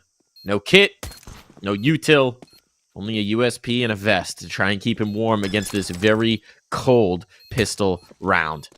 They'll check, Impossible. They'll realize he's off Impossible, of it. he can't win this. He's going to save the armor, but at this point, 11-2 down. That is cold consolation. I love how Kixan played that. When he lost his teammate in A main, he said, I'm not going to give Axile 2 kills and positioning for this afterplant. I'm just going to wait and actually let... I thought at first they were going to... the players coming out of Donut towards site were going to wrap and kill Axile. But they didn't. They actually planted. Yeah. And I love that they're just not scared that a player is in A main. They know he's not facing site. He has to be looking towards Kixan. And absolutely, even better, Kixan kills him as he gets aggressive. And that's one of those things where you feel like it's about talking through the checklist of, okay, what do we do if this happens? What do we do if there's a push A main player and they kill the first one in? Okay, well, here's the response. Here's how you handle it. Here's how you neutralize that threat. Kixan hitting the sorry spray at the end of it as well is just a little cherry on top of that Sunday. We're back to the 4B play. You got to go for a stack here, though, for BetBoom, because you've got pistols, and you desperately need this round as you're raging against the dying of Ancient. Nico. Oh, my lord. Does not care. I believe he wants to fly to Dallas at the moment. Yeah, well, he has good memories. He did win that trophy last year. G Stu. Yeah, I was going to say, do they need a super sub? Craziest Cinderella story I've ever seen live.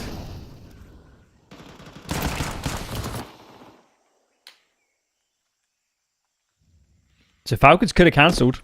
They know they've lost a gun. They know they've lost a player towards A. But in taking their time, BetBoom, a little bit of a reposition. Magno shows himself. Nade as well. Falcons don't have to commit. But they're going to go now. Good kill from Dexter. Boy. That prizes open this site. Axar with 34 HP has to go nuclear. And that flashbang lands at his feet. This game is over, man. This game is over. The problem with Magnagus's move is it gives Axile nothing to play off of, right? And it feels like... I mean, look, understandable when you're at this kind of a deficit. But it is unfortunate where we just...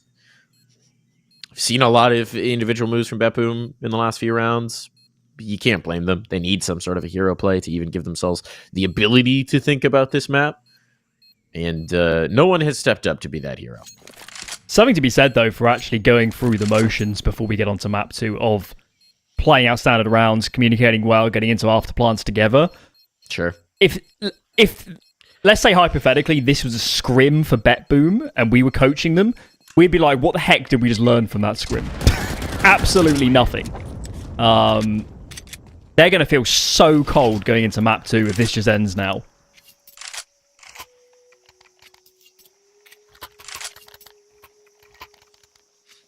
Well, you know how to deal with feeling cold. You fly to Texas. You get that warm Texas sun. Is it warm at the moment? I'm sure it is. I haven't checked. Statistically speaking, let's see. What's Dallas, Texas?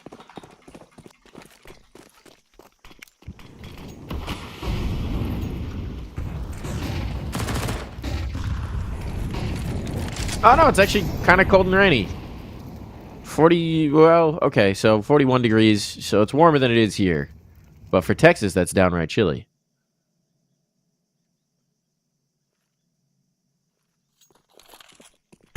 That's like what? Dallas May? 10? So, May? Yeah, it'll be plenty Would have warmed up a little bit.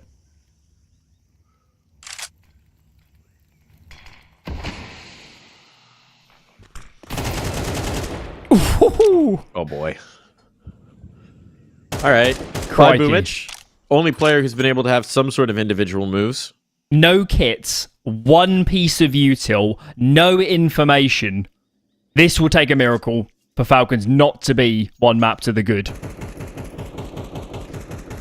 But Alan, do you believe in the power of prayer? That's about all BetBoom might have going for them right now. Not right now, I don't. Nade pop on the smoke. Flashbang. No flash. Dry fighting. Uh-oh. Hold on, Falcons. They're going to get the kills. Axile flying through the smoke. Traded out. So we get a Magno just attempt at the clutch. This guy, at one point, was being painted as the next donk. This would be a donk-esque round to win. He's going to route around towards the ramp to do so. Here's the footsteps in cave. That gives up some information. Wants to come back towards that fight. They've cleared it, right? So they're not thinking he's going to be coming around. But that lack of a kit means that this time is so precious. And now Nico just tucked into the corner. He only heard the one set of footsteps and looking the wrong way on the fitty clear. That is Nico to put one in the skull and one on the board for Falcons. They've got the map. That was absolutely brutal. That was about as dominating as a map gets. The round wins that BetBoom got were coin tosses at best. And of course, it was very easy to look at that map, particularly for BetBoom on the T side, and say, where's the adjustment? Where's the defaulting together? But equally, Falcons, after losing just one round against set plays, were so good against them the entire half. Nobody ever got on B. Mid was a lockdown. They lose one A round, and then it's just an absolute killing field the rest of the half. They could not have played that map any better. Yeah, I mean, I think it's tough to say anything good about Boomich and BetBoom there. Both of them, frankly, I view them as almost representative of one another. For Falcons, like, they weren't tested very hard, but in the small test that we saw, we did see the adjustment. We did see subtle changes to the way they were playing things. We saw some really good CT side aggression in terms of what they were throwing out. Those are the kind of things that Nico makes easy for you, I think, when it's like Nico is directing the mid, push. It's like, who else would you possibly want in that position? So it's nice. It's nice. If you're a Falcons fan, if you're excited about this roster, there's no reason for that map to have changed your opinion. We're going to be headed on to Dust 2 when we come back from this break, and I can't wait to see if there's actually a pulse in this BetBoom team. We'll find out.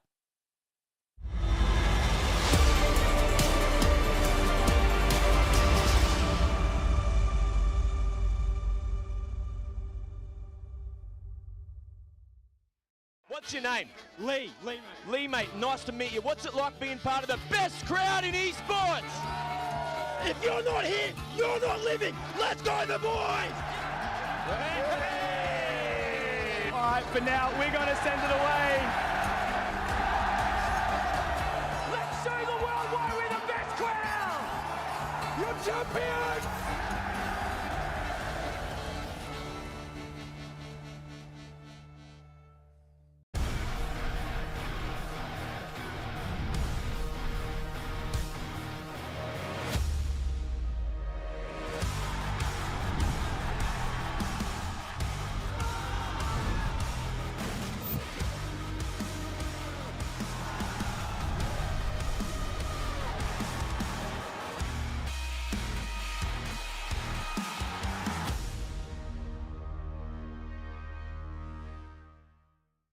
Think you've seen it all? With Faceit Watch's Point of View Selector, you can experience the game from any pro's perspective. Use the multi-view feature and customize the stream with up to 4 angles. Control what points you see while earning rewards. Drops are activated and lucky winners will receive Faceit points.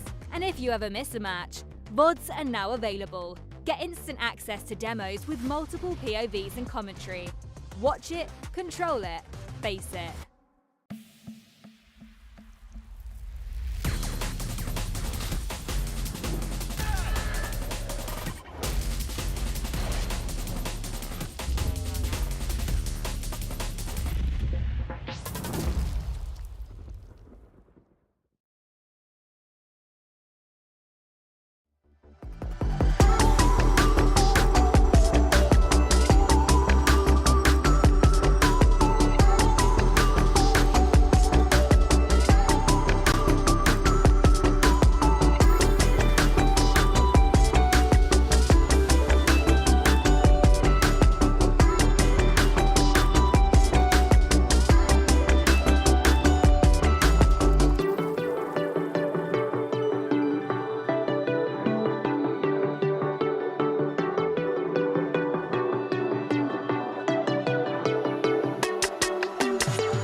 And we're back. We're back live in the action, and we better hope that BetBoom's back too, because they never loaded into that first map, frankly. Got absolutely beat down by the Falcons. Falcons looking very strong, looking good, making some very nice moves early on, and BetBoom offering little resistance to that, Alan. Will that change as we head into Dust 2? No reason to believe it will. 2 times played for this Falcons team. 2 wins, beating Ents and G2. 5 times played for this core of BetBoom, and they've lost all of them on Dust 2. So if the numbers are anything to go by, we're not inspired with confidence. Ancient was meant to be the map that BetBoom could win and maybe stretches to a third. I'm not feeling it. It's going to be a 2-0, I think. It's starting to feel that way. It's interesting to see how Dust 2 has, I feel like, shifted within the meta. For a long time, Dust 2 was one of those maps that we generally thought of as pretty risky to be your perma pick, rather, because it was highly variable spawn based. It is still highly variable in spawn based, but it feels like teams have felt more comfortable mitigating that in the wait of 24 rounds. So we haven't necessarily seen the tenuous 50-50 games. A lot of teams are starting to feel very good about picking consistently into Dust 2. And Falcons is certainly one of them, as the picture you have painted shows. This BetBoom team have had some close games, took Mouse to overtime. It is this Mouse, so maybe less encouraging. They took Fury of the distance, but Fury has also been looking pretty limp. They got stomped out by a G2 that hasn't been looking the strongest. So, yeah, the tea leaves are all over the place, but I think I'm with you. We just need to see a whole lot more from BetBoom. Yeah, certainly nothing off that Ancient performance is going to inspire us with confidence. No. At the moment, it almost feels like Falcons are heading to Dallas to me, and yeah, I mean, I'm more intrigued to see this map from their perspective. I want to see how do they look on this map. Does it look well oiled? Are there any mistakes coming in? That for me feels like what we're going to learn the most actually from this map too, because I really can't see how BetBoom's going to win this. I don't see what advantage they have on this map. We can talk about a little bit of what Dallas is going to mean this year as well for teams, because it does afford you a very unique opportunity, considering the fact that the major is going to be taking place in Texas, right? The opportunity to potentially, if your calendar allows it, go for Dallas and then remain, stay there, practice, get ready, prep, and then go right. Very nice schedule for yourself. Steal it on the round for Falcons. Especially for a team like BetBoom that might have some, I would say, more challenges with visas. So what would it be? Would it be about 2 weeks from... No, it'd be just over a week, wouldn't it, from the end of Dallas? Yeah, Dallas wraps up May 25th. The major starts June 3rd. You would stay. I think you would really stay. Even just from a perspective of you've just adjusted to the time zone. Yeah. Why go back? And I mean, there's no event between those either, so there's no reason to go back unless you were just I mean, you're right. Excited to be jet lagged.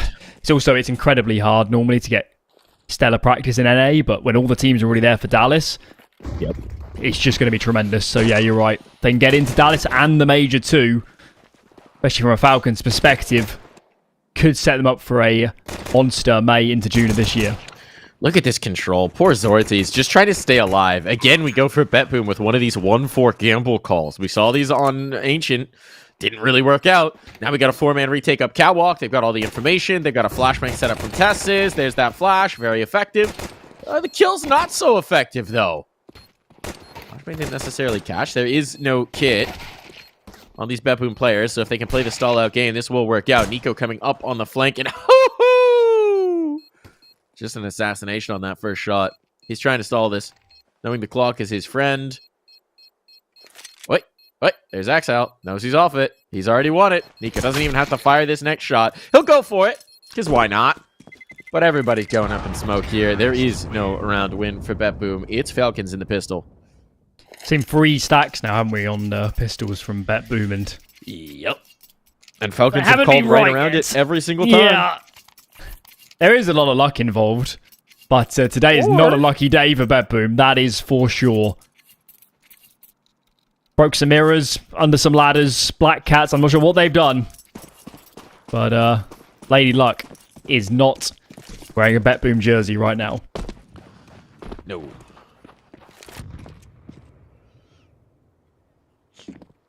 3 players stacked up on B. Okay, they've got the numbers in the right place early on for the first look that Falcons are showing us, but also the look that Falcons are showing us is very variable. They were expecting aggression. Magno just will give them the aggression into the longhouse. But they were just set up. Players out long were set up for potential mid-aggression. 3 in towards cave would have given them, or tunnels rather, would have given them the control as well. Now they hear these players jumping around in middle. Bepboom not really disguising what they're doing. Maybe this activates Magno, but again, just with the USP, tough to get that kill locked in. If he had anything more, that could have actually gotten quite nervy. Instead, now we're just playing DM. I like how Kicksan hands off the nades to get aggressive, and then Nico just kills all the players before he can. Nico's like, you think I throw utility for you? No. That's not how this works, bro. No, I peek, and I frag. I don't think you... Look, I get it. I'm still kind of new to the roster. You might not get it, but here's how it works. You throw the nades for me.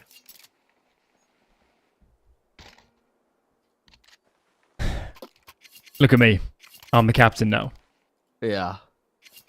It is kind of wild to think about. You know, one of the issues with that old Falcons roster is it did feel like maybe there were too many voices. Maybe there were too many butting heads of, you know, you have major winners in Magisk and Dupree. You have Snappy, who's coming in as the IGL, supposed to be his ship. You've got Zlonic in contention for GOAT coach of all time, which is redundant, but you know what I mean.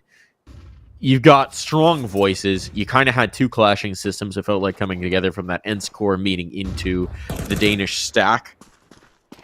And maybe at times it was tough to find the route forward. Then you're throwing Simple in as an occasional juice in there. You've got, Boros for like 2 seconds, who I don't know if he's so much of a voice. But on this team... Don't get me wrong, Kicksan's building a really nice resume for himself, but it's not like anybody is telling Nico how to play the game. 1. And 1. Man advantage for Bepboom. Kit on Axile. Bomb will be planted. Kicksan and Dexter, what do they got? Kicksan's got a weird little knee blocking his vision. I don't know if that helps or hurts. I guess we'll find out. They're a little nervy about this retake. They've got some U-tilt to come out here. That's a massive kill. Kicksan can't get it done. Just trying to spray, trying to spam, and Dexter, yeah, no correct choice now. A defuse on Bepboom on the first gun rounder on the board, Alan. Something they really couldn't do on map 1, so I guess we should feel a little bit more confident. Kicksan there felt like he had to face from Car as the smoke landed at his feet. His teammate was low on HP. So, did the best they could in that 2v3, but a little bit too much work to do. And nice to see someone like Axile getting engaged as well. Right, so Bepboom on the board. They haven't set a tremendously high bar yet in this series for winning rounds. For rounds? Yeah. Yeah, So, I mean, I think they'll beat their ancient scoreline. now you said it. I really hope. We did see, I mean, when Bepboom finally got something going right, it was off of reading the light sight. This wasn't so much that, but they then immediately got stymied. Magisk has already found the opener. This is out in the long fight. And there's the second as well. Well, there goes the long hold. Yeah, I don't know what is Axile doing wandering back into that fight. I don't know That's what very just happened awkward. because it looked like there was a smoke on the box, so anybody aggressing long doors would have been easily seen by Magisk. I assume there was a flash of Boomish that got turned. It's just an absolute crumbling, and look at these A positions. Oh boy. I mean, even if Tezes doesn't find those kills, they're always getting traded. Impossible to hold from elbow like that. What a nightmare. Nightmarish indeed. Immediate response coming through from Falcons. Okay, you got one. Good luck building an economy. I am really curious about what happened on that initial long fight, because look at the... I mean, sometimes the X's on the mini-maps can be a little bit deceiving, but that is deep into the longhouse. Yeah, I can only assume he was flashed in. There wasn't enough pressure elsewhere on the map for Boomich just to push solo. It just doesn't make sense. Yeah, The one thing we do know is that whatever came, Magus was ready for it because he absolutely destroyed the long hold. Well handled. Can't imagine BetBoom are going to try that maneuver again. They're not going to try much of anything in this round. You do have some money on Zorte. You do have some money on Magnogis. You could risk a little skin in this game. Zorte presumably wants to save to get that op out early. Oh, are they going in? Magno's bought a FAMAS? I mean, it is cheap now. Yeah, but what's he buying next round?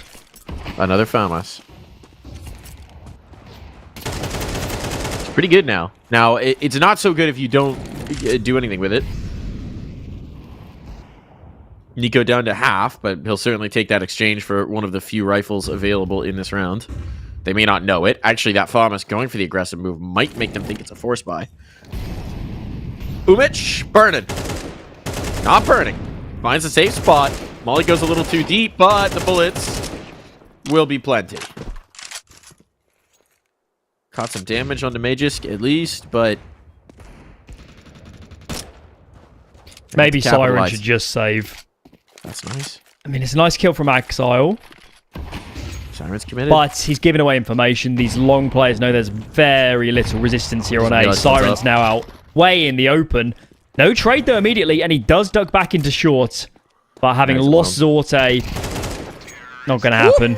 Tez is on a tear. It looked like he got caught. He's just so quick on the snapback.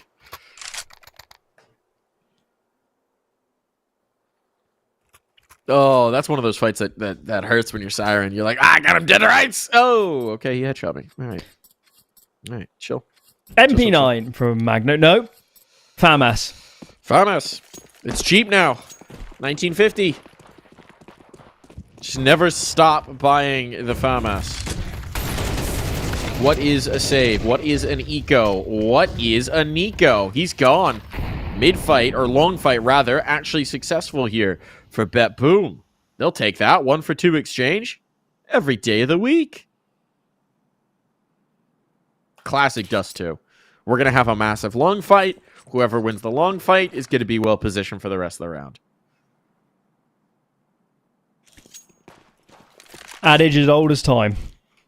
Approaching, well, it must be something like 25 years now of that playing out. True. Older than a lot of our viewers, I suspect.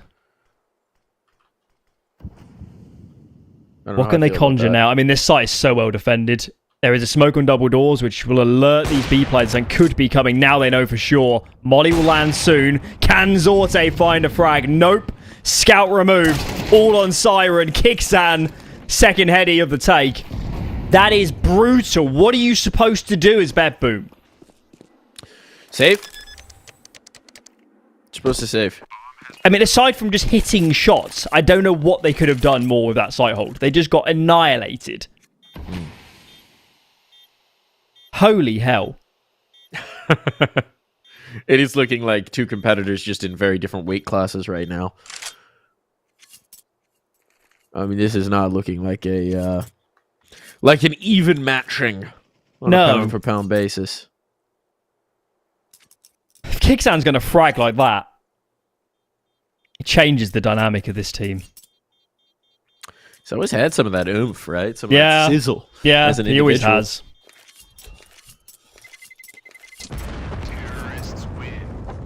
Really, since getting added to that Apex roster from, what was he, Blue Jays before that? Yeah, the Macedonian team. Yeah, Blue Jays into Apex, Apex into ENCE. ENCE into Heroic.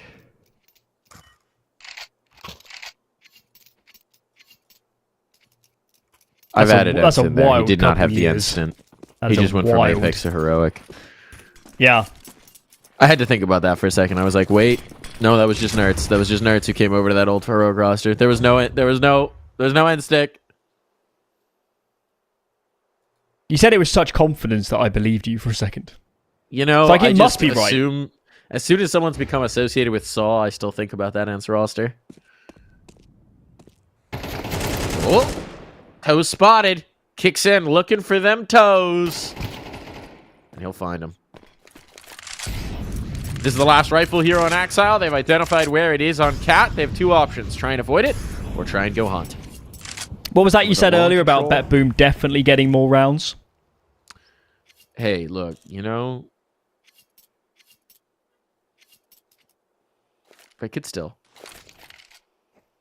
The re-aggression into Cat's kind of interesting. It is just USPs on most of these. But you do have this AK. Hold on. Oh, but it's Nico on the other side. Triple boost?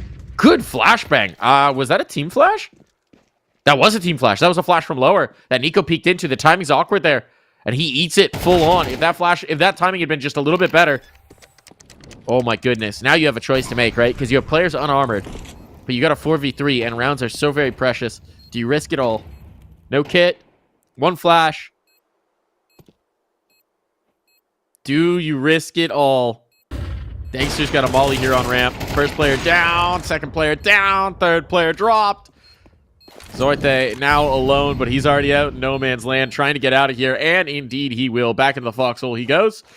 An AK at least to limp into the next round. Can hardly blame them for going for it, given the trajectory of Bet Boom in this series. I think we would have liked to seen better spacing from those players coming out catwalk. I'm not sure it would have mattered, frankly, going in towards an AWP with only one flash to their name. But they didn't give themselves the best opportunities for trades.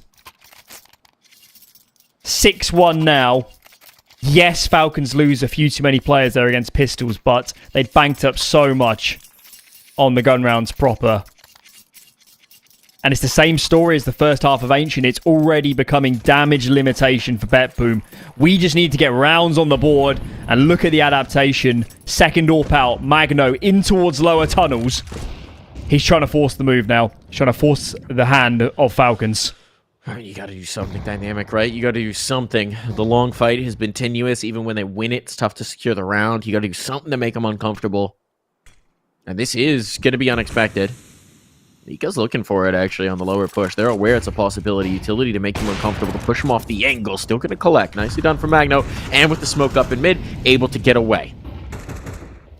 So a 5v4 established. We've seen Bet Boom with advantages. They have to start converting on these. Boomich and Pit. Spotted. Now teammates in support. They want this fight. That flashbang's good, but Boomich doesn't peek off of it. Scared of what might be waiting on the other side. And boom. There's the haircut. Wow. Dealt out.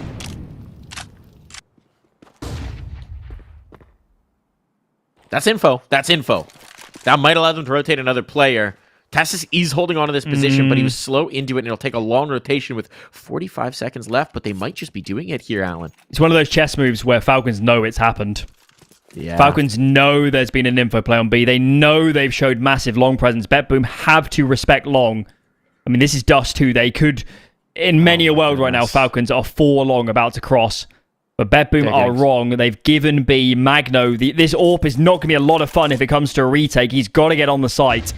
Into window now, and he has to find frags.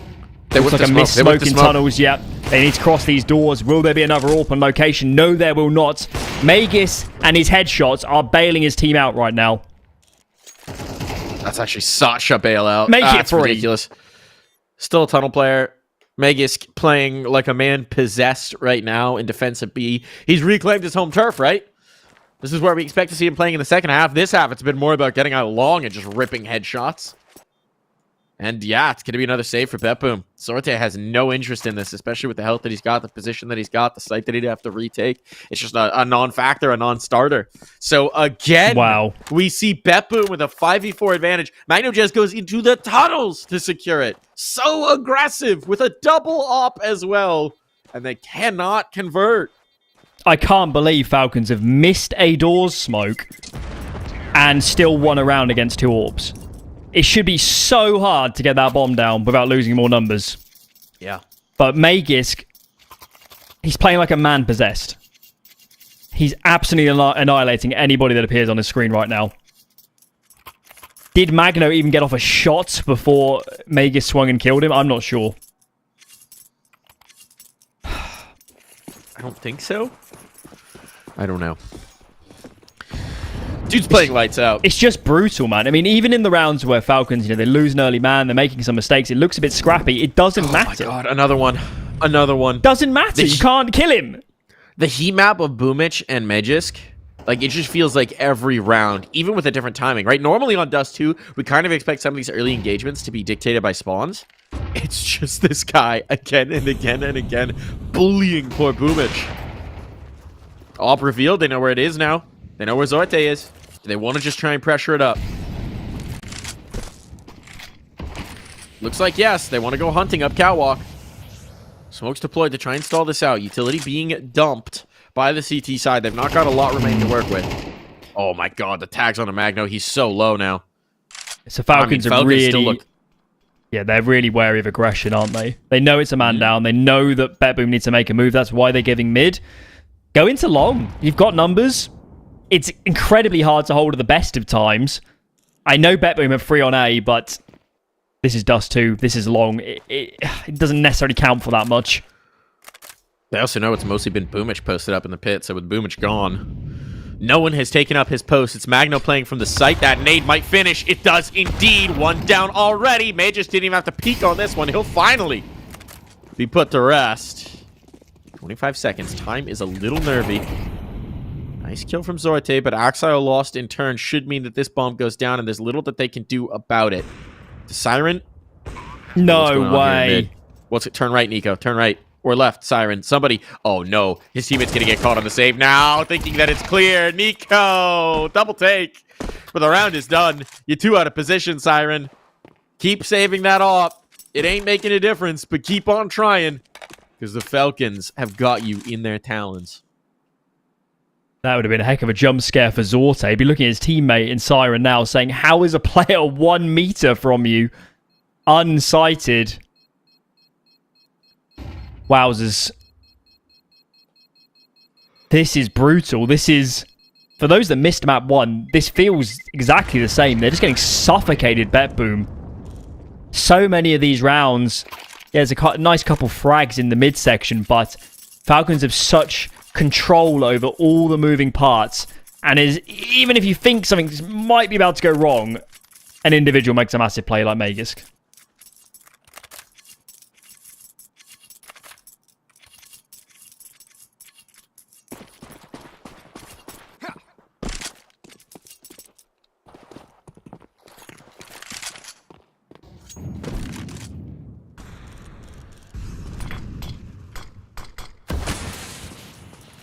Outside of the double orb, BetBoom haven't thrown many different solutions at the problem they're being posed. I mean, they've tried. It's just so individual when they do, right? We've seen Boomich throw himself into the longhouse. We've seen Magno go for that lower play. We did see the reclear in towards tunnels. It just accidentally gave them away because Tessus was listening for it from lower. Ooh, okay. That smoke. Yeah, it's meant to land on the ledge. Well, one would think. I'm pretty sure it is, at least. One would think. It could be a CT smoke, and then Nico goes for the drop down. He does like that sometimes. Actually, this now indicates, right, they throw the left side smoke. That sets up the channel to fight for CT. But Falcons aren't going on it. They're hoping to bait a response out from BetBoom. Decent info play from BetBoom. They flash for Magno here to have a quick look. So at least for a moment he can confirm that mid is empty, but as we can see, Falcons now going silent, using this coverage. Re-smokes now in towards this CT position. Bit of a gap here, but they'll go in front of it. Magno punishes. He picks up on that gap and gets a 2-piece for himself. Oh, brilliant play. Shooting through. I mean, it's a bit of luck, but he's also making his own vision. Tess is trying to get in position to bail out his teammate. He's still going to get that kill. This round's not done. 20 seconds. It's close. It's tenuous. Have to win this fight in mid, and nicely done from Magno just to go in and secure it. Set up Axel for the last, and finally BetBoom have at least matched their round total from Ancient. But this, again, feels reminiscent. Okay, you've done it once, BetBoom. Show us you can follow up. I assume Falcons didn't have another smoke left. It does provide a lot of coverage, but there is a little bit of a gap. And as you said, as soon as Magno starts tapping away, especially with the silencer, gets a little bit more vision every time. Critical round in terms of salvaging something from this half of BetBoom. We still need a lot more, and as soon as they throw anything different into the arena, They get absolutely hamstrung.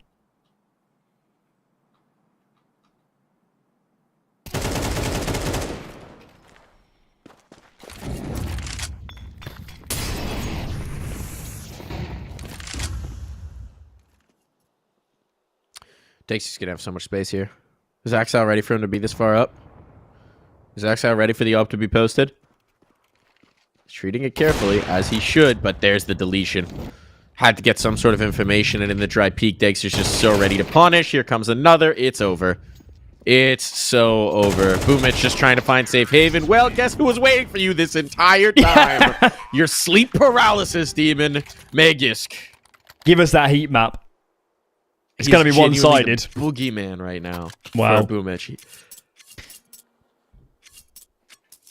What a map.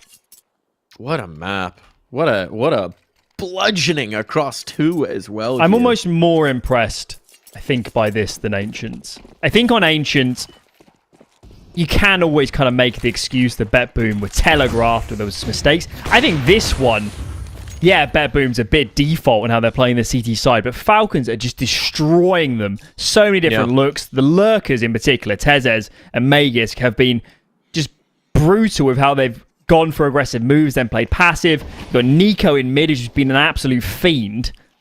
It's just, there's no room to maneuver here for this CT side. Hold on, 5v4, nice nade, nice pop, nice collect.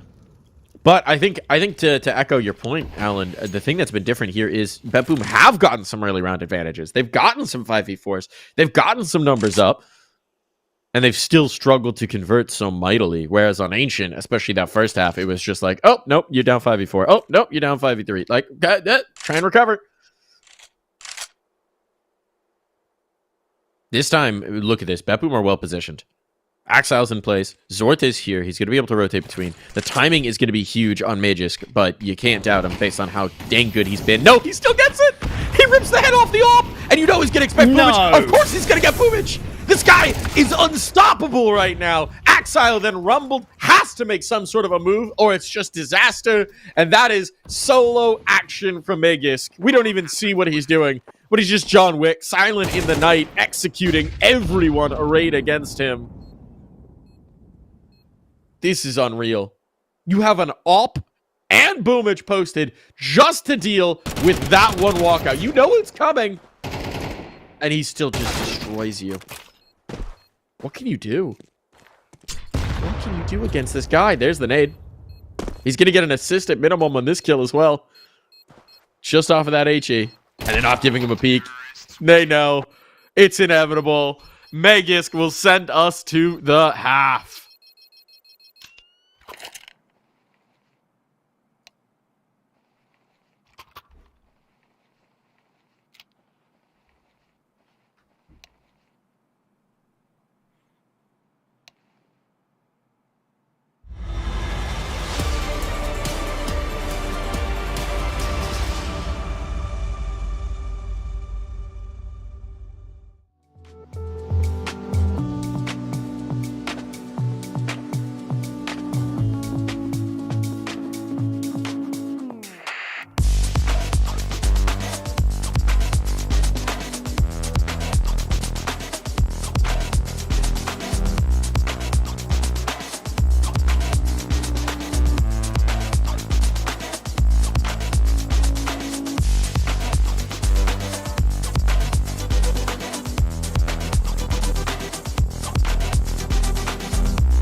And we're back in here.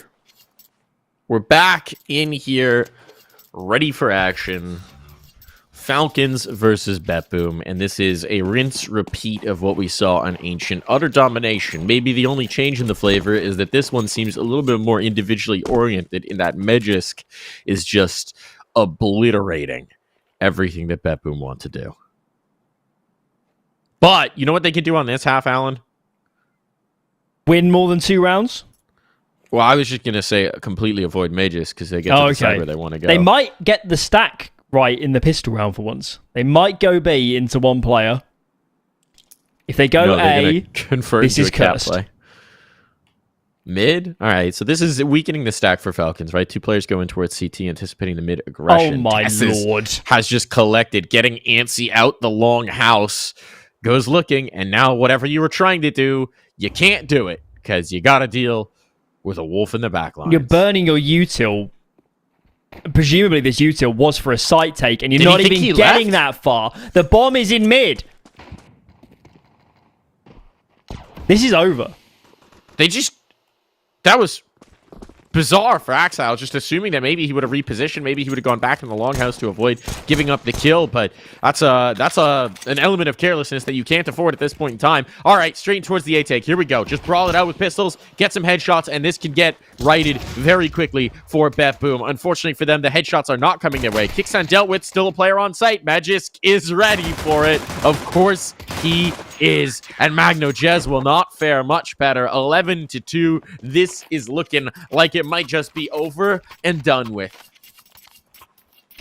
It's melodramatic, but Falcons are 2 rounds from Dallas, guys. They haven't put a foot wrong today. They've dominated BetBoom, clearly deserving of their spot in Dallas, which we all assume they're about to claim. And as you said, Mike, if they can make the major, it sets themselves up for a brilliant end to this season, doesn't it? And it might be a season where they don't get to play that many events in the first kind of half, 3 quarters of it. Dallas, though, towards the end, looks like it will be one of them. BetBoom forcing up. What else can you do? You can't eco here and give away 10 series points. Gotta force it out. Try and make something work. If they can find Kickstand, maybe there's a route to a plant. Decent trade, but now the cavalry's here. There's so many players to deal with. Can they even get this bomb down? Plant? Oh my god. They're gonna get a bomb plant, I say. Increasingly nervously. Please just stick the bomb. Please. They're giving it to you. Please stick the bomb. Axile, please. Axile, please. Don't peek. No, Axile. No. Don't go for one more peek. Oh. Hold on. Hold on. Axile, maybe not. Magnojez, maybe yes. No util. Oh, they're just brawling the scout, but there will be no bomb plant today. There will be no money for this final round. There will be no hope for BetBoom. Oh, dear. What is Mega's stats for this series overall? Let's have a look at map 1. He was good. But this he was only 10 and 7. I guess it's not as much fun when Nico gets all the kills before you see them. Yeah. Yeah, this round, he's been that guy. The other map, he was like, I'll do my role. I'll do good. You know, 1.25 rating. 10 and 7. Just chilling. This one, it's like, no. I am the executioner. You got to also be Kickstand looking at, you know, your new pickups in Magisk and Nico, if you look at it as a continuation of Heroic and being like, this is great. These calls work a lot better now, guys. Yeah, I mean, really. Again, speaking about that Ascension. 2022. December of 2022. So realistically, 2023, right? Made the move over to Apex. 2 years later, he's got Nico. Yeah. He's got Magisk. He's got 2 of the most celebrated players in the game of Counter-Strike. And then he's got the players that he actually brought over from Heroic with him in Dexter and Tess's. Like, this is... And it's this guy, I don't know if you've heard of him, it's Zonic standing behind him as well. So, talk about a very fast ascension through the game of Counter-Strike. Use the flashes, guys, please. Please use the flashes! Try. Oh dear! It's a disaster. And Falcons are definitely now going to Dallas. I just heard a type. Someone just typed GG. Guarantee someone just hit GG after that. Oh, well, it's over. Domination coming through. Falcons have got it.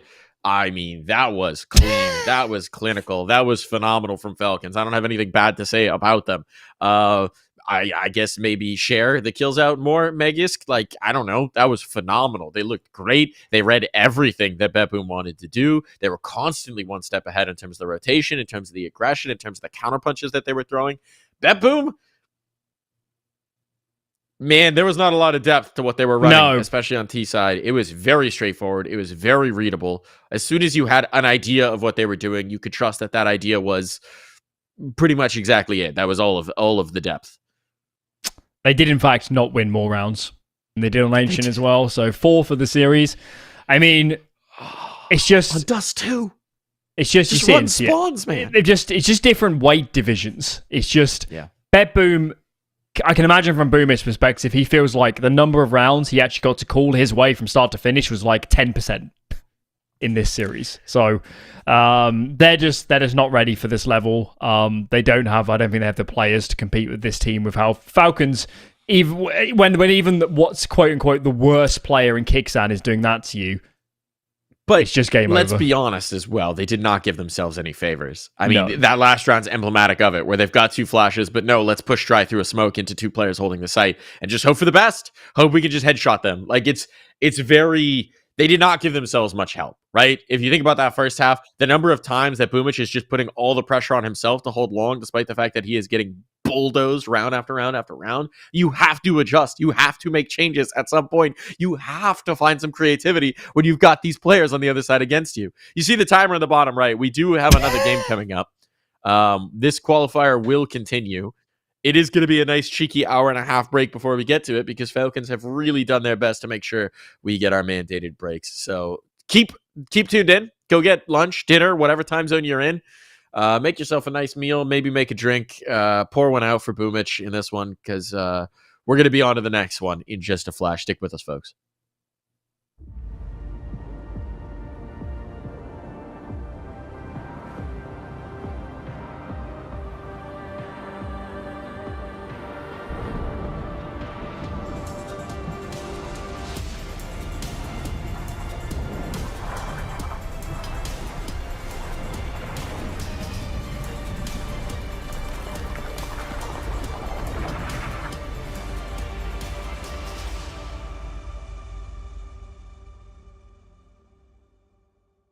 What's your name?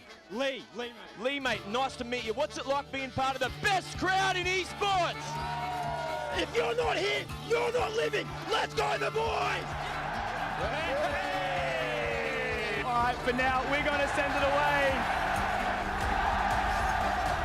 Let's show the world why we're the best crowd! You're champions!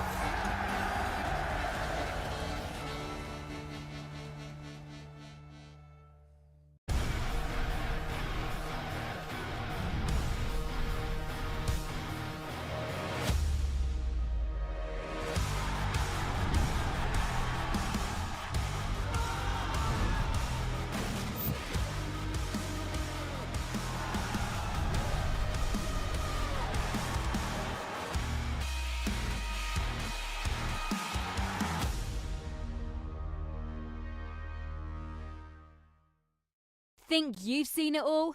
With Faceit Watch's Point of View Selector, you can experience the game from any pro's perspective. Use the multi-view feature and customize the stream with up to 4 angles. Control what points you see while earning rewards. Drops are activated and lucky winners will receive Faceit points. And if you ever miss a match, VODs are now available. Get instant access to demos with multiple POVs and commentary. Watch it, control it, Faceit.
heard that you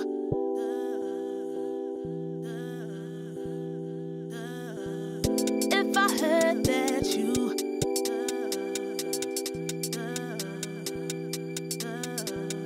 if I heard that you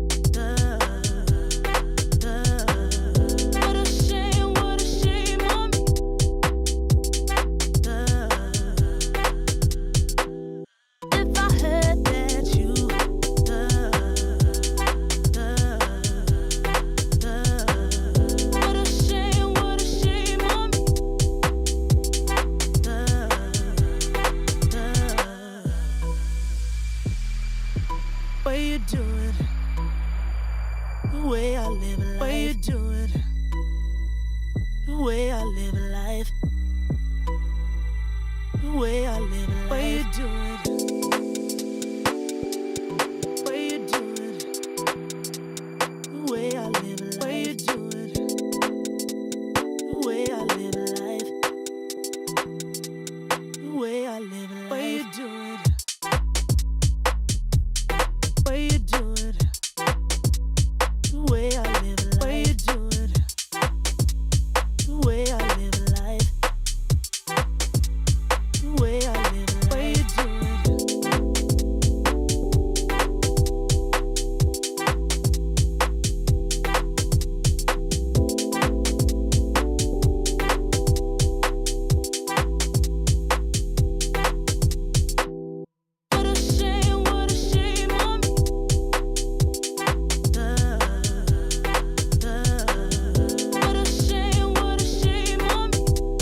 lately I feel I can't find my feet.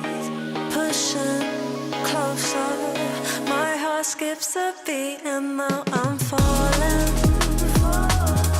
Deeper than a fly, I can't control it. Dark against the sky, it's not so black and white. It's like I told him, there's things that I can't fight. I just keep going, I just keep going. In my time, I've been dreaming of a space to really find my place. I wish he'd sing, but I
What's up, beautiful people? Welcome back to the Intel Extreme Masters Dallas 2025 close qualifier here in EU.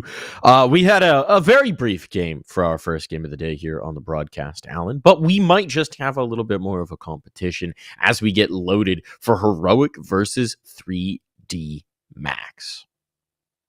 Should be good. Another qualification game, of course, as said.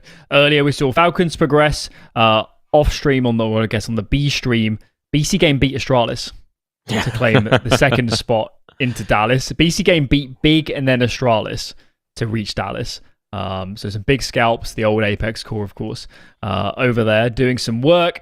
I said we have 3D Max Heroic. The other concurrent game is Metasport Gamer Legion. So both the winners of those games go through. And if you lose these games, then you drop down to the lower bracket where there are 12 teams playing for one spot in Dallas. So you got to win this. You don't win this. Lose this. Yeah, you lose this and you're playing probably in Astralis at some point, I'd have thought, to make Dallas. Yeah, that's distinctly a possibility, although, at this point, maybe Astralis going to be fighting for their own lives from what we've seen. So shout out to that BC Game roster, by the way. I mean, newly reconstructed, right? Bringing in Nexa, a player who's been maligned in a lot of situations, got sort of some cast-off pieces from other teams and making it work. So that's pretty cool. It's exciting. It'll be cool to see them on land at an event. This one as well, we've got two teams that have had a lot of buzz, right? 3D Max, very exciting run in Katowice, taking some scalps, making some close games, pushing teams like Vitality here, looking like they're gelling nicely. You've got a roster change there.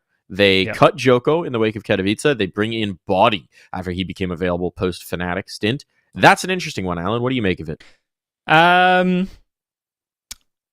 I think it's one of those moves where if Body was available and he had the desire to play for 3D Max, he had to get on the team. So it was a question of who was going.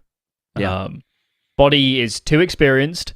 When he was calling for this team, he's actually for the Heat squad, he was a really good individual player whilst calling. So you've got a player that understands the macro game, who's, at least at his peak, is very individually skilled. I know he hasn't played his best CS in Fnatic, but I think when you're in 3D Max's position, it's just a player who's on the market, and if you lose him to an international team when you could have got him, I think you would have really regretted it. And Joko, I don't think it was bad, but maybe it was roles. They just decided that it's going to work best.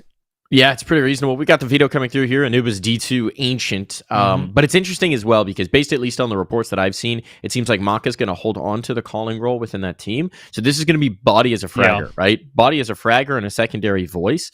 Having his footprints in the team. He's also... They're well familiar with him, right? Outside of Gravity, who I don't think he's ever overlapped with on a roster, he has played with all of these guys for a very long time. This is the roster that he came up with. This is the team. This is the core of players he played with before he made the jump to G2 a million years ago. This is the core of the team that he played with on Double Pony. This is the core of the team that he has always had those sort of rising moments with. So I'm excited to see what he could do in it. And then on the other side of the coin, Heroic, right? We watched their former core in the form of Falcons qualify earlier. It would be amazing if the organization they left behind that then pulled up the Sangal core could do much the same as well today. We've seen a lot from XCloud Youngster, LNZ, that Sangal core, and they've been making some waves early on in the iteration of this roster as well, Alan. Is it still me that feels like Tania is like the rogue player in this team, where if some pass is available, you get him? He's such a fabulous player. He's well-rounded. He's vocal. Of course, you're going to add him onto the Sango core. But Tania, that was so left field. I didn't even know his English was up to snuff. Well, to be fair, you and I have been beating the Tania drum since he was on Forza, right? He was always the guy where we tuned in and we're like, this is our guy. Was it even his first game where he went absolutely nuclear? Absolutely. Seem to recall we casted his first game. But that was the thing about Tania. I think he was quite inconsistent. I think he was really skilled individually, but he looked quite raw to me. So if I'm Heroic here, a lot of this is about growing Tania into being a well-rounded player. I know he's looked great statistically so far, but I have no doubt that he has a few things he needs to work on.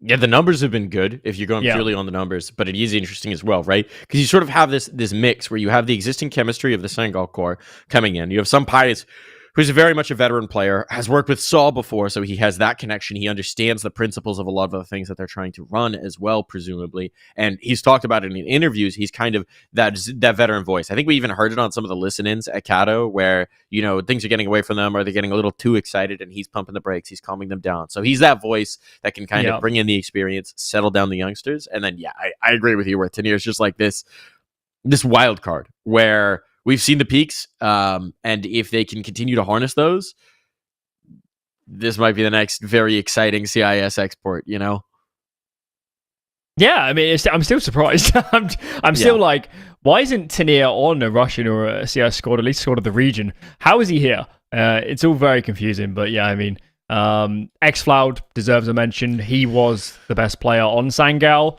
Obviously, it's Jotun that's now got his shot with the Turkish squad. But Xcloud was always the best player on that team. He's fabulous. He's won Challenger leagues and got them into Pro League. He's fabulous. And if he can play close to his best Counter-Strike and some Pius play some good CS, and Tanir is... as long as Tanir plays his role and he gets aggressive and he opens rounds, I don't need him to be the best player on this team. It should be Xcloud and some Pius. So, there is scope for this to work really well. Yeah, there certainly is. And you haven't even mentioned Youngster, who I feel like as typically that aggressive entry on this roster has been very impressive, opening up a lot of situations for the team and making things happen. And then, I mean, young Linus, right? LNZ, your time in NIP didn't count. Seems to be the trend for everybody these days. Shout outs to Rez. LNZ just cruising on through, looking to do it again with a new roster, with a very celebrated coach in Saw behind him as well. We talked about Kixon potentially getting that level up with the experience around him. Now we're definitely getting that with LNZ. Absolutely. It's also the case that if people from the outside just saw the results of that old Sangal team at times, they'd say, oh, they just got really skilled players. They've got Xcloud running over the server, Jota playing well. But we watched the games. They were calling good rounds. They were outplaying at least teams of that level strategically. They looked buttoned together. They looked on the same page. So I have reasons to believe that this isn't just a team of fraggers and we're just going to run in together and play like a mixed team. No, this is going to play like a real team. And if you add Sun Pius, who is a very vocal player, there is scope for him to add a lot to this team. I think strategically, it's something that LNZ doesn't need to worry about anymore. It doesn't need to manage an AWP. He doesn't need to dedicate a lot of his cerebral power to placing Sun Pius. Sun Pius can do his own thing. And he can figure out the rest. Yeah, it's been interesting to hear from some Pius as well that he's felt, at least early results, very rejuvenated from playing with this team, right? I mean, previously part of that Falcons roster all of last year, or good chunk of last year, a team that did not exactly spark joy to play for from what we saw from the outside. Seemed like a pretty tough environment a lot of the time, and Senpai is definitely a player who showed that.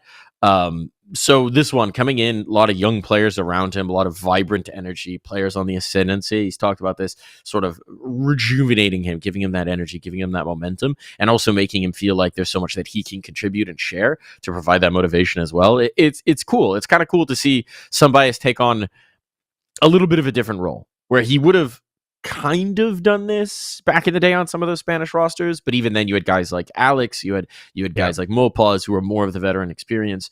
Here at Sunpice, who is that voice, plain and simple, right? He's in some ways got to be a little bit of it's not even the secondary coach, but it's like the big brother in the roster, right? And I think it's cool to see him embrace that role.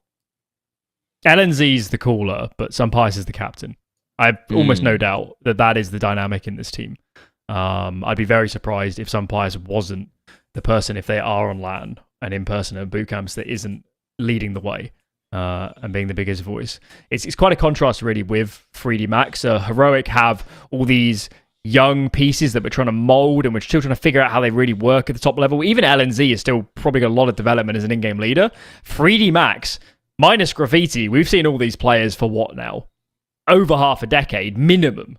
Stretching out to about a decade for some of them, like Body. They know their roles, and they play consistently, and they're not going to win off firepower, but they have excellent chemistry. And hopefully, at least with the Body edition, we don't lose that, because that was the best thing about this team, is that they were always on the same page. Obviously, same language, mother tongue helps a little bit with that too. That's how they win these games.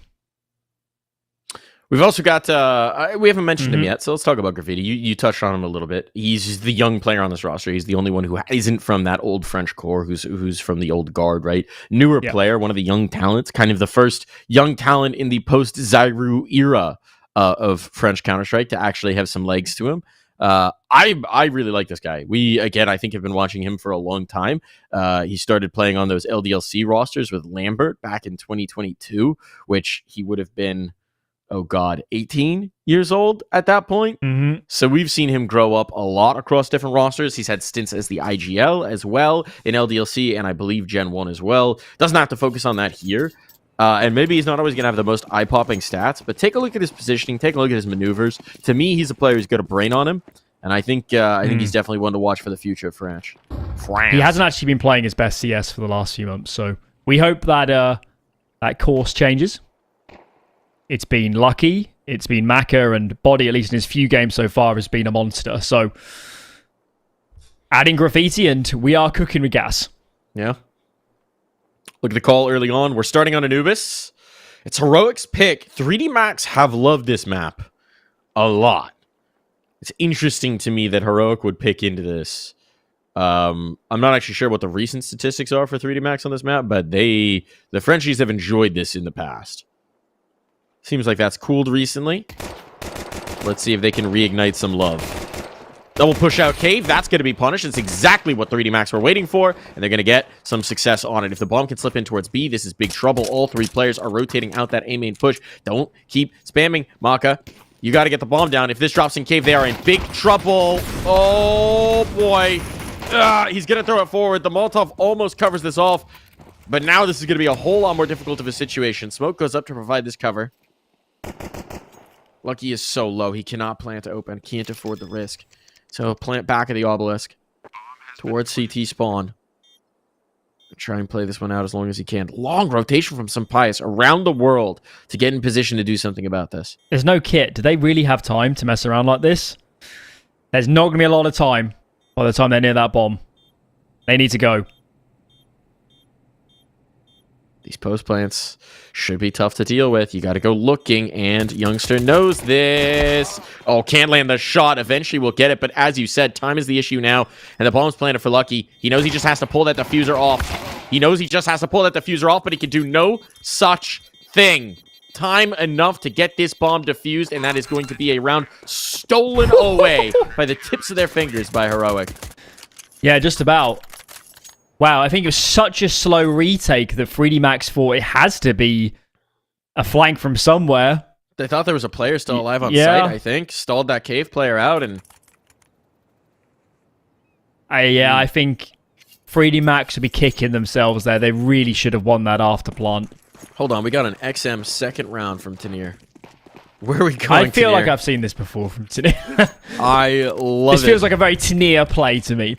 Yeah, that Forza team did like to buy creatively sometimes. Where's Tanir? He's playing... Oh, this is interesting. He's playing Pizza or Jail on B, which it'll work if they come through, but what it limits is a lot of the times you want that player to be able to go for aggression out B main, and the XM is not exactly the ideal gun for that sightline. So if they come into B, he's going to feast. If he has to come to them, I might regret some decision-making. I somewhat evilly hope he has to retake with it, because that would just be hilarious. Especially a long flank around here towards canals. The XM's even harder to justify now that the FAMAS is only 1950 and the spray's better on it. Like, I love a shotgun buy,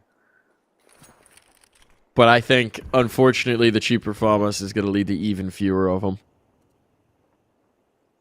Very slow round from 3D Max. So we've claimed mid. Clearly quite well poised to try and split A here, but Heroic grabbing lots of information. And it always was just pistols without armor, without util. They'd love a plant here, 3D Max, but that is most unlikely, if not impossible at the moment. Tanir got the XM kill as well. So that's how you do it. You send your rifle out looking. You withdraw the shotgun. Alright, spot onto the one. But this has just been a complete non-starter for 3D Max. Team Ace across the board for Heroic. Here's an interesting one. Tanier couldn't get off that shotgun, so he still got the XM, and they know about the XM now. Does that change anything about what you call here for 3D Max?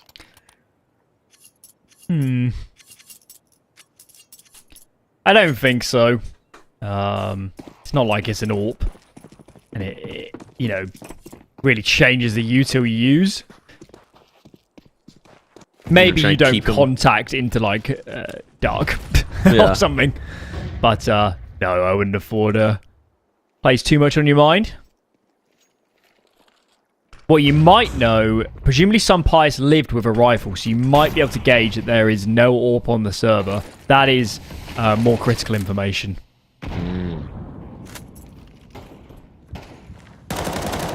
They've shifted Tanier up entirely. He's playing A this round. So this is positionally very fluid. At least early days for Heroic. Don't necessarily blame them. It's holding B on a gun round with that. As soon as 3D Max use their util to claim E-box or dark, it's just impossible, isn't it, to play backside. Look at all this space being allowed in middle. Body's getting a lot of ground. When this smoke fades, they're going to realize it. It's LNZ holding quite passive from camera for the mid control, which means that if they get past him, if they drop a smoke there, the B players are in trouble. And recognizing that set is all well and good for A tunnels, but it's really telegraphed. It lets 3D Max know that mid has to be lesser defended. And look at the space Body is taking. This could be the round. Okay, so Pius is looking his direction, but if they come out of main and dark at the same time, he can't look in 3 spots simultaneously. And there you go. This defense never stood a chance. No. As soon as Body's crossed, that's just a problem. It's interesting as well that so the way that that 3D Max approached it, subtle detail here, but LNZ had started the rotation back into heaven to rotate around to support B. They throw a flash for the camera peek instead of a smoke, which puts that doubt in LNZ's mind that this could still be finishing A, it could still be an A split, and freezes him up in the rotation while also not giving the information confirmed over that Body had actually crossed. So it puts some Pius in just a miserable position of how do you play this, pick your poison kind of thing. And from there, it's just lights out. Well, presumably LNZ was throwing support with util for the A main retake. That sequence from Heroic reminds me a lot of how lesser teams back in the day would play Inferno, where they'd do these insane banana retakes with 3 Molotovs. This is before you could drop nades, with 2 or 3 Molotovs, all the flashes, all the smokes, and it's one of those things that looks so good on a YouTube video. It looks brilliant. It's clean, it's crisp, but you've just showed the other team you've got numbers towards B, and they're going to run on A and win the round. And I think maybe from Heroic there, it's just so telegraphed with all that util that I think 3D Max had an easy call actually to take mid. Granted, Body pushed the envelope so much. A tremendous play, but it was quite an easy read for the Frenchman.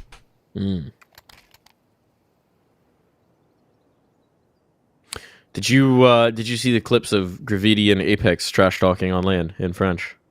I have not. I would recommend. What was Graffiti saying? Graffitis were a little less creative.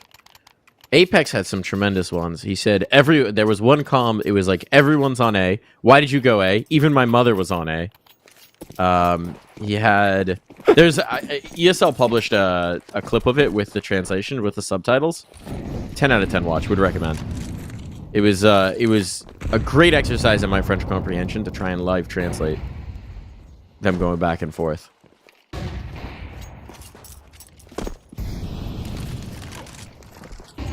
You'd love to see it. Show some character.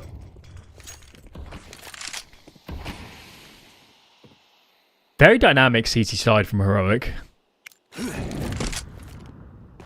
Bit of a mid take here. A little bit into the round. Some Pius bides his time. They're behind spamming. Keep some Pius alive for now. So mid is locked down. 3D Max going to have to go elsewhere if they want any control immediately. Could be a fight in here soon. Nice angle from Xcloud, so I think he's quite content to hold on to A main for now. It's a tough one for Xcloud, right? You got an ump and a molly. Not a lot of ways you can play this. Gravity clears out the cave control. E-Box had its fuse changed. The XM's still going. Back in? No. Trade at least. How's he still got it? He must have bought it again, right? Bought it. Yeah, oh my lord, that's amazing. It's commitment to the bit, shall we say. X-Flood's in trouble. I mean, they're stacking as they should, because at this point, this round is unlikely. 20 seconds. If they can stall out the bomb, maybe there's a chance here. If some Pies can stay alive. Nice shot in the first. X-Flood gets one, but there's the trade. The duo up from 3D Max works out. It gets a little expensive, but they'll be happy to take the round. It's looking good now for 3D Max. Money is completely broken.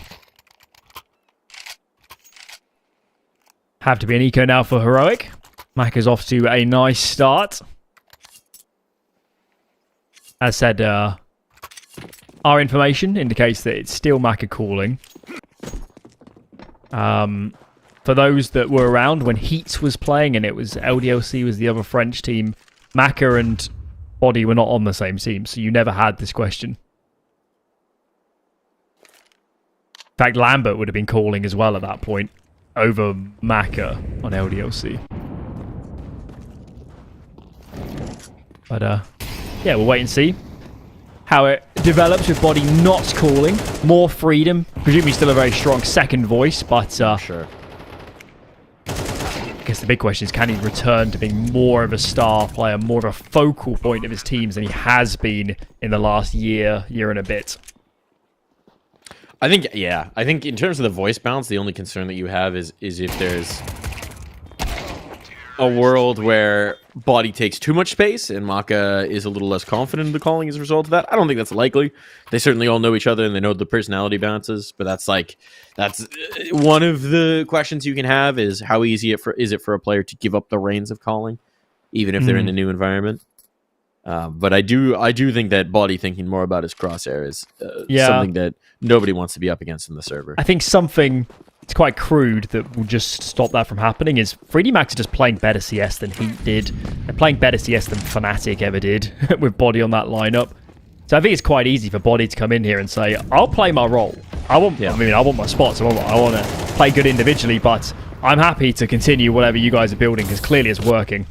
Right now, he's doing a great job as the brick being thrown through the window that is mid on Anubis. Doing a great job at taking space here, and that's just so difficult for CTs to deal with. You can see Heroic. They're trying the solution of CT aggression here, Canal's aggression, and that works, but it doesn't work when your mid gets shattered. Right? It's frequently an antidote, but the CT side on this map is just miserable because everything carries with it great risks. And this round, you're seeing why. They've totally abandoned the B site because Tanir has to be worried about the mid wrap. They know they've given up this space. It's Maka holding court in mid. You've got Exorcist on the periphery. And then 3 players are just about to dry run in towards an empty B site and almost certainly end this round. Yeah, as you said, I mean, it's a tricky map to play at the best of times, but going a man down early just exacerbates all the woes of the defense. You feel like you have to take a risk, and there are no good risks really on the CD side of Anubis unless you got a great read. This round is done. Okay, the bomb's not going down B. What if they now it's looping back. Exorcist.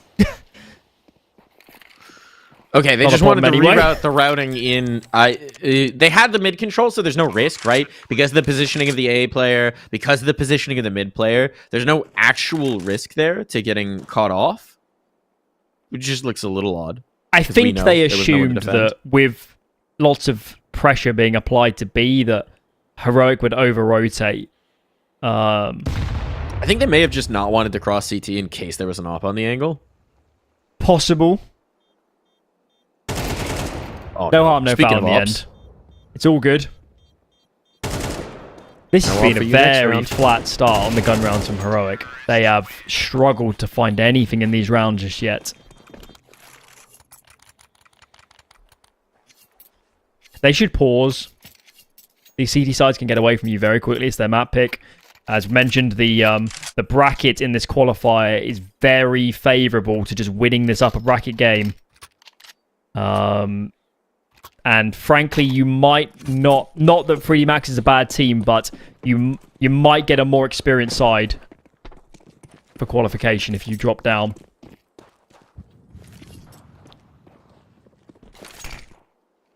Well, especially for 3D Max as well. They'll be playing at Cluj. So they've got games there starting Wednesday. Well, maybe not till Thursday. But anyway, they'll have counter coming their way before you know it. It's 4 here. 4 on location. Only pistols, though. Youngster! Getting himself an upgrade. Now through the smoke. This is dangerous. A 3D Max team that has been so very cautious through this map so far is now in big trouble. And one of the remaining players is an AWP, which is not really the gun you necessarily want to clear out these unarmored players. Oh boy. Find the stack and disaster strikes and mid-control in the hands of xFlout as well. How do 3D Max want to try and pick up the pieces of this round? Got plenty of util. It'd be a lot easier if they had the bomb. But with that information, Heroic can just play their own positions. xFlout here is just being so annoying. But he does go down. And not for that much HP expended. Flashbang surely coming in soon. Molly goes in first. The bomb is just outside up here, isn't it? So, yeah. More ground to traverse. This is not easy. Oh my lord! Glock in first from body, 8 HP. Can't get it done. And the pistols, in the end, do come good. Wow. What a lifeline for Heroic. This one truly just off the pistols. Youngster, a bit of nice 5-7 work there in the E-box. This is immense. I mean, by the time 3D Max got back into position, they just had to commit. Even if they had recovered that bomb, there were only 15 seconds on the clock. Brutal one. I don't think they misplayed that round. It's going to happen. You're going to run into stacks sometimes. But from the Heroic perspective, in a map where gun rounds so far have been pretty woeful, you need to build off this. Done a big, you put a huge dent in that terrorist side economy, and got to make good on that now. Look at this space in mid. They've got everything. If they want to just split A here, there's little resistance. There's 2 players in the site, right? And now 2 rotating back through Temple, so they've got to be wary of this smoke fade. A re-smoke up. A deeper one as well. Does that cover the right-hand side? It does. Okay. It does indeed, and it gives them versatility. No way. This is such a risk. Oh, he's going to walk it? Ugh, I don't know about that one, Chief. Body will get a kill on the other side, but it is traded out. This feels like they're overcooking, perhaps. Tanier, though, under pressure. Tanier goes down. Molotov trades him. So he trades himself out from the grave. It is pressure on a Sunpius. Sunpius doesn't know which way to look, and so down he will go for free. We're in a 2-on-2 in the post. Sonny P caught slipping again. I'm not sure there's a kit down. So they're not going to have a lot of time. I mean, there's HEs, but you'd love it. Okay, that's good. Still, though, without a smoke, you got to move fast. Double nade in towards cave, if they identify that this is where the players are playing, could be potent. But yeah, there's not a lot of time. Now it's just that single one. Gotta swing. Trying to make it happen. L&Z traded out by the P250. Smoke push is very ballsy from 3D Max. I thought Tanier had done enough. So the first player pushes the smoke into Tanier. The second person, after his teammate went down, was Body. He pushes the other side, thinking it could be clear. It wasn't, but he still killed Youngster. He falls to Tanier, but ultimately, Micro Prize has opened a lot of space. Heroic will feel very hard done by. Tanier is going to be looking at his teammates saying, I've just got 3 kills, done so much to prevent this wrap from happening, and still we lose it. Still yet to win a gun round. On the CD side of their map pick are Heroic. It is Anubis. So these gun rounds can be few and far between. They can be tough to come by. If you get towards 4, preferably 5 rounds, it'll be fine. But getting that fourth could be a real bear of a task. As we will know.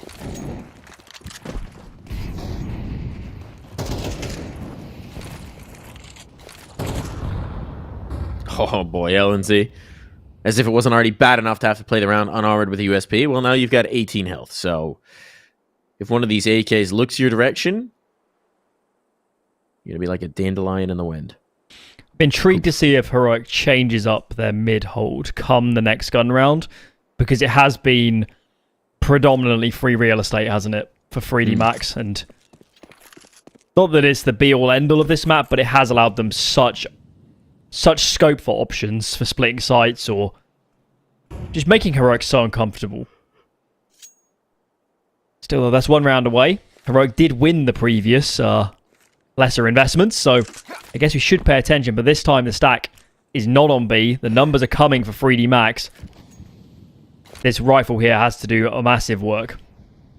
This one feels a lot more straightforward. Smokes up. There's a boost. There's a boost. Cheeky boost. Gonna catch one. That's Maka as well. That's the op out of play. No and way. Second caught by the spam Tanir, just spraying them down on the flank. Some work done for Exorcist, and he's trying to prevent them from getting faster to the rotation. So for the time being, at least, it's an isolated 1v2. And Exorcist is giving them that tick on the molly. Oh my goodness, Unpious. Still converts. Tough road. Health's not great, though. LNZ, again, doesn't have armor. So he's just going to be the fact-finding mission. That's an easy spray down on both. And Tanir now left to try and pick up these pieces without any support. He'll find the first. Health is low. No kit. No kit. And none retrievable. Taps the bomb to try and force the peek. There's that peek, but he doesn't have time. Time for the save to get a gun out of this. Another round stacked on. That's 6 for the 3D Max. Let's give Tanir some credit. He's played a monster pair of rounds. He is not the reason Heroic is struggling on these gun rounds. Holy hell. He looks so crisp. Mechanics are flawless from the Belarusian. Yeah, if X-Cloud and Sunpice are on the server right now, this would be a fearsome defense.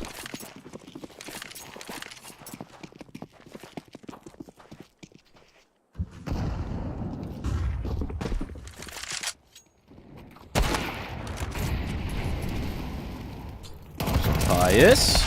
Hitting the first. Trade out onto X-Cloud. So at least for the moment, even Stevens. Got some util, but ineffective, at least for the moment. Nothing really gained out of that, other than a little bit of a stall. Still, though, a different look from Heroic. X-Cloud somewhat hard done by there, by the molly sort of obscuring the vision. As you said, it's all even for the moment. Heroic reacting to a mid-push. LNZ goes looking. There's players underneath him. We can hear these men in towards the cave. Youngster's holding on to his molly for now, so it's a retake set up on B, but I'm not sure they're too despondent. The positioning is so good for this retake with the flank. This is really weird. You had the glyph position. Maka slipping back into B main is huge, but he's not positioned in time. He gets caught. Now Sunpious takes one back from CT. This keeps them looking that direction. LNZ, meanwhile, striking from the flank. They are in trouble, all on Gravity, and he cannot deal with the swing. 4th round found. All important. Heroic now.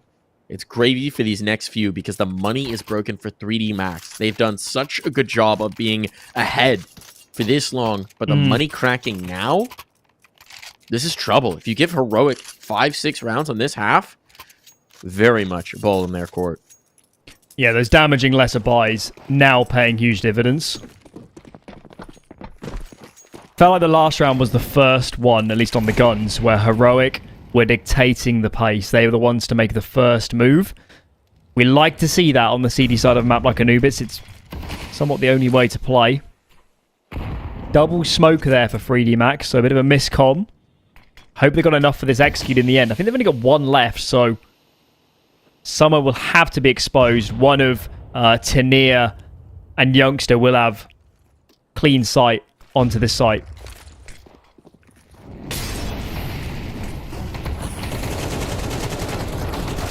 Spray down. Chaos, Tech 9s, and 3D Max. Name a more iconic duo. You can't. Bomb's going down. Chose the wrong plant spot for that random nade. But look at the damage on the second. Okay. 3 on 4, though. Big risk to go for this retake. May not have the guns, but they've got the numbers, and that Molotov is timely. Freeze them out for just a second longer. Chaining the flashes to stall this. Whittling precious seconds off this clock. It's getting very tough for Heroic here. Need to get on this defuse. Need to get on this defuse. It has to be X-Cloud. He's got the kit. The spam will find him, though, and now it's over. Some Pious just desperately trying to cling to this op. You may break them, but the 3D Max will strike back harder than ever before. That's a gut punch if I've ever seen one. Just has Heroic do the hard work. They lose to the pistols. B-side totally overwhelmed. There was a moment in that 3-on-4 where I guarantee you some of the Heroic players were thinking we should just save. They commit into it. They're down on rounds. But no bueno. Last of the half. It is still a decent investment from Heroic. And they still can get 5 out of this half, which, given the way it was going at moments, would still be quite an achievement. Sumpire sticks around, gets one more before he hits the grave. He's done his job. Tenier is a ballsy player. He does not need to face this too much. But he wants it. He wants the impact. LNZ stuck between a rock and a hard place. No, Spam on one side, Molly on the other. And eventually... How did Molly not catch him? He must have been on the 1 pixel. Edging the smoke. Finding that gap. Finding that space. But he did manage to trade himself out. So, I mean, that's huge. Huge impact from what should have been a very compromised position. Exorcise. Can't get it done. So this last round is looking very good for Heroic for the moment. But it's Youngster in a one-on-one repositioning. Maybe at the wrong time. Lucky gonna swing him. No, he gets behind the pillar, gets the dink, gets the damage, and he'll get the kill to boot. 5 rounds for Heroic. It's a good base to play from in the second half, but 3D Max lead to send us to the break.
back into the second half. It's a lead for 3D Max, but late gains from Heroic have very much made this an even ball game. Now we get to see their T side on their map pick. And if the game plan for Anubis is strong, the French squad could be in trouble.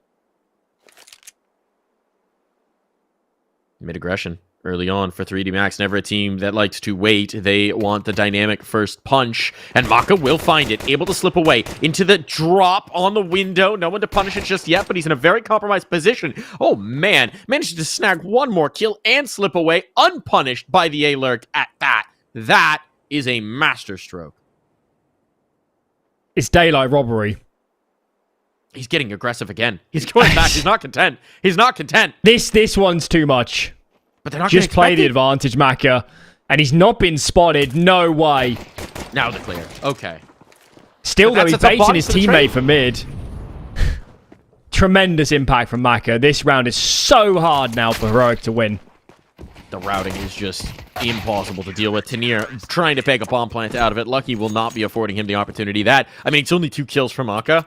But his movement, his tenacity and staying alive, his assertiveness in re-aggressing and sticking around for that second kill from the window position, it's all Maka for that round. Ensured the third as well. He and Short Body got the kill on the bridge player. Yeah. Audacious. Tenacious. It's the mantra right now for 3D Max. Remember, guys, this is Heroic's pick. Heroic won the first pistol round. Converted the anti-eco and only got a couple more rounds out of that first half. Winner of this goes to Dallas. Loser heads to the hellfire that is our lower bracket. Big teams already waiting below. You do not want to be in there. LNC desperately raging against that possibility. Running out of bolts on the Tech 9 and a nifty bit of jumping again. From Maka. Looking like the movement king here early on. Couple kills is nice, but that was a full force buy from Heroic. They wanted a plant. They wanted continual economic pressure on this CT side, and it's not going to happen. They'll have to heavy eco here. Xflood keeps... Yeah, I know Xflood fully bought in for a moment. They're toying with it. Okay, all right. He's been slapped on the knuckles with a ruler. Sell that Galil, young man. This is all just about scraping a bomb plant. Look, if you hit some D shots, things can get interesting. But primary objective here is create a gap and scrape a bomb plant out of it. And that's why they go heavy pressure in mid to deny information, to draw players around. Look at the gravity of what they've pulled in towards mid. 3 players. The A main lurk is gone, but it puts so much pressure. Speaking of gravity, on Graviti. Got a teammate back with him. Maka here in time, and that sets up his young gun. So it's a nice idea from Heroic. They really did create the vacuum that they were trying to do, but they failed to exploit it in time, so no bomb plant allowed, no opportunity. Huge gun round. Big implications for this series. Win this 3D Max, especially if there's no plant for Heroic, you're probably up to 12. With a lot of chances to clean this up and put yourselves in a very favourable position on a map you love in Dust 2. Right, let's pay attention. How do 3D Max want to open up this round? Pretty default for now. 2-1-2. Waiting for their adversaries to make the first move. Flash though through, and look at this. Aggression out of cave. Like he's there for the trade. Mid though is exposed. Maka comes over to cover, but with a man to the lesser, there has to be an area of this map that's lesser defended. And check out the call from 3D Max. They're saying, we don't think it's A. We're going to lean B right now. Wrong read. Free sight. Be interesting to see how much 3D Max wants to contest this once the bomb goes down. Smoke into camera means they can't even really rotate ahead of the thing. Bomb will be planted. Not a ton of util to get back through here. No smoke, certainly. This is a save. You gotta save. You got no loss bonus. You got a healthy number of rounds already on this defense. You don't need to feel any desperation. On the reverse, I think Tanir is starting to realize if he can take away guns, he will make his team's life a lot easier down the line. Stops at 1. I don't imagine they want to hunt beyond this. Yeah, that T money is yet to build up, so keep the AKs alive. Still, the 1-for-1 exchange there is not bad, right? Tanier giving up his life is fine. You're going to have more than enough money to get this buyback around. Youngster can drop, some Pius can drop. We didn't catch much of it, but that initial mid-engagement was what swung the round. Cave wasn't too bad for 3D Max. A 1-for-1. This isn't like other maps. You kind of take that on Anubis if you're going to disrupt the default of the T side. Had a bit of info too, so yeah, if they'd have kept 4 players alive and held on to mid, it's not a bad position to be in. They really could have contested that round a lot closer, but as soon as it goes man down, they're forced into taking a risk, and you know, as we've seen with hindsight, it was the wrong call to load up B over A. Maka is feeling it today. Yeah. Seems to just have a really nice read as well for... I mean, it's nice to be in that flow state as a caller, right? Where you can take your picks as an opera, also dictates where the presence is going to be, which then helps you position your teammates.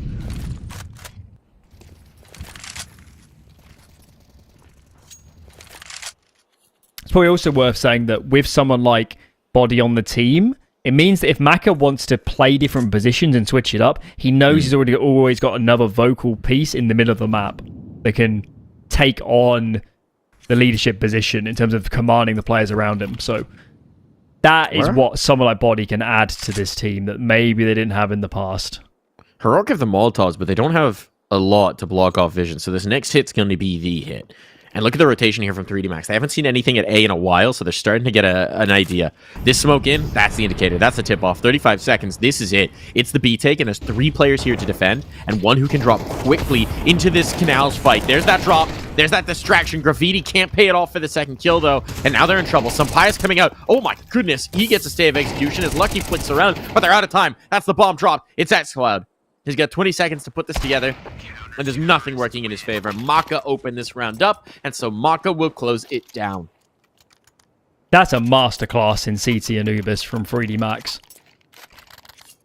Maka first opening towards A, immediately rotates, information gained in mid at the same time. By the time Heroic hits B, they're running into 3 players as util down. Yes, it gets chaotic, but that's just Anubis. That's not 3D Max's fault. They're playing fabulous Counter-Strike at the moment. And now a very tough decision. I think Heroic needs to buy, man. I think they need to buy. xCloud and Tanier can get a good investment in. Galils aren't too expensive in this day and age. They can't afford to hand 3D Max 6 chances to win Heroic's map pick.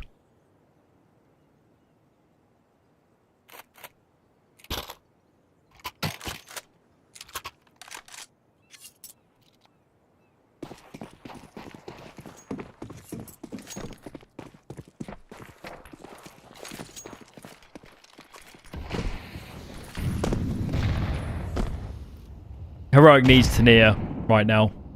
They need an individual outplay. They do. They've had these moments, these flashes. But the sustained picture has meant that so often they come in rounds that are already lost. Oh, xCloud down early, trying to get aggressive, trying to get in their face, braving the Molotovs to do so. Look at the damage on LNZ as well. Big trouble for Heroic, and they've already spent most of their utility to do this mid-fight. That was the play. That was the setup. Was this mid-aggression, and it's been shut down. Tanier, gone. A re-clear back in. Ooh, but he could get caught on the timing, but he's got Lucky working with him, so the trades are good. And Youngster alone. A MAC-10 to rage against the world. No control of the bomb. His position given up. A hopeless situation. Should be no world. Where he gets back in this round. Lucky is maybe getting a bit aggressive in this. I think Youngster might have caught a footstep there, but he seems to be having some difficulty tracking where exactly Lucky has gotten to. They're giving him that bomb. Yeah, they don't know he slipped the net here. Okay, there's the first. Hold on. If he had the C4, suddenly things would get very dangerous indeed, but he didn't stop to pick it up. And so instead, Lucky will clean this up. 20-8 is Lucky's individual scoreline as well. Credits to him. He's having a nice one. It's been a rough day for xFloud. And we hate to, you know, harp on one player, but xFloud is in a lot of critical positions. He, in a lot of rounds, is going to be in that pack, which takes space on this map on the T side. And if he's not getting his numbers, if he's not finding headshots, a lot of those takes struggle to work. You're not going to get mid. You're not going to get into dark in good positions. Heroic then. Hail Mary call. Look at this. 4 outside of B main. They're just going to explode in. But in the meanwhile, 3D Max, third player's leaning over. They do find Lucky, though. In they go. Graffiti locking down Cave. There's no pumping the brakes now. All of the util is invested from Heroic. You've got to commit to this bomb site. So many players in towards Cave. 2 for bodies. An absolute brawl. Exorcise comes through. Macca's wondering where the hell is his team gone. 1-on-2 for him now. Oh, is it worth risking? I don't actually think it is. The health is low, but the AWP is so valuable. He looks like he wants a route for the exits. I mean, if he can find both exits and live, it keeps Heroic on life support. But yeah, he's not going to give it a look. That was, I mean, 3D Max just decided to commit everything into the E-Box fight, and Heroic were ready to meet them.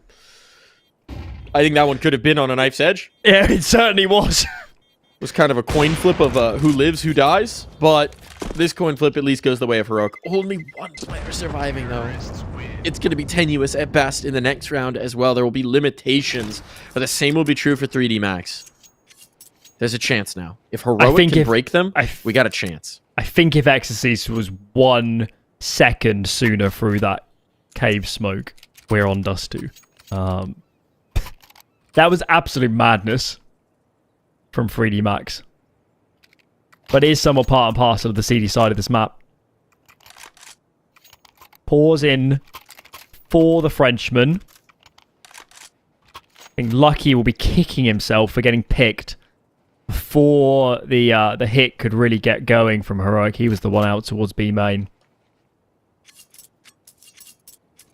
Okay. A quick pause, quick discussion.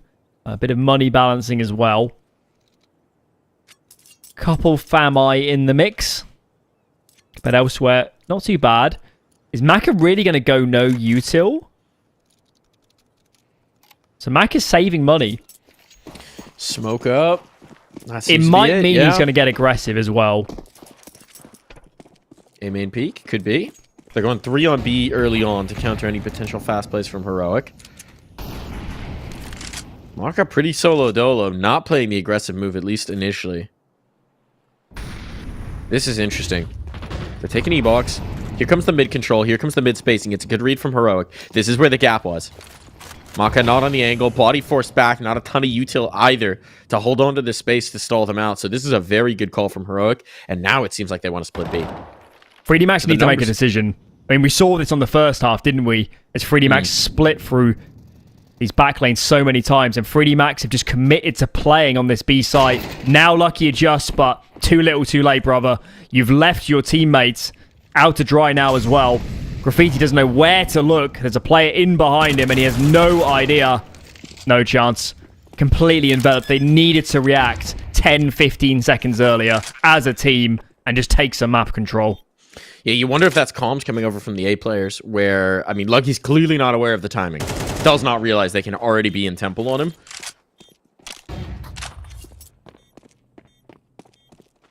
That's a tough round for 3D Max. That feels like the first round on this second half where Heroic have just completely bamboozled them. Certainly. I mean, the other round wins for Heroic have been, you know, fingernail stuff, getting it over the line. Speaking of which, clinging to these guns is about to be fingernail stuff. Maka will hit the first, but there's a lot of incentive to hunt here for Heroic.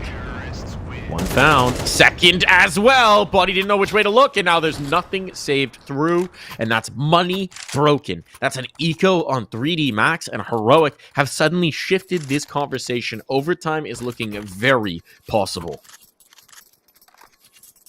Just a couple gun rounds to go. The next one as well won't be all the bells and whistles. Mac will have the glass cannon, I think, if he wants to warp. Certainly will, unless he finds a kill. Okay. So important that Heroic just keeps this clean. Keep the AKs alive. You don't want to be playing on Galils any longer.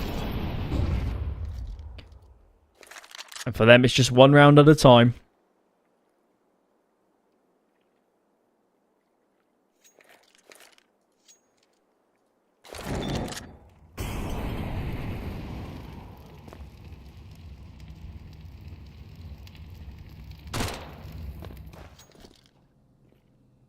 I think it's been Lucky that's had a sleeper really good game. Maka, Graffiti maybe had the star moments, the flashy plays, the big opening kills, but round in, round out, Lucky's been putting in an absolute shift. Well, it's LNZ. He's at the Eco Factory right now. Sticking them in the mold, he's popping out $600. Money made for the IGL. Can get rid of that MAC-10 now. No reason to hang on to it. LNZ, there's no reason to hang on to it. LNZ, you have $8,000. He actually really needs to. They should all be buying pistols as well. They should be leaving nades on the ground even. Okay, there's the upgrade. Okay. Thank you. Voice of reason. Like, I understand wanting to run a fast play or something, but come on. If you lose a round, it's done. Even then, just go Tech 9 in the hand of the AK on the back. Yeah. So Maka choosing rifle armor full util over forcing the AWP out. We saw this aggression earlier. Ooh, get out of there, Lucky. Get out of there. It's not worth it. The classic, if I can just get this HE out, and no, you cannot. You cannot. Lucky survives. So 1-for-1 exchange there actually isn't very favorable for 3D Max, and now Lucky does not have the stall out util for this. It's been deployed. The smokes are down. 3D Max are going to be operating pretty dry for the rest of this. They've got one more smoke on Ecstasies, one flash on Maka. Tough situation here, but that makes it a whole lot easier. Oh no, LNZ is so fortunate to be alive right now.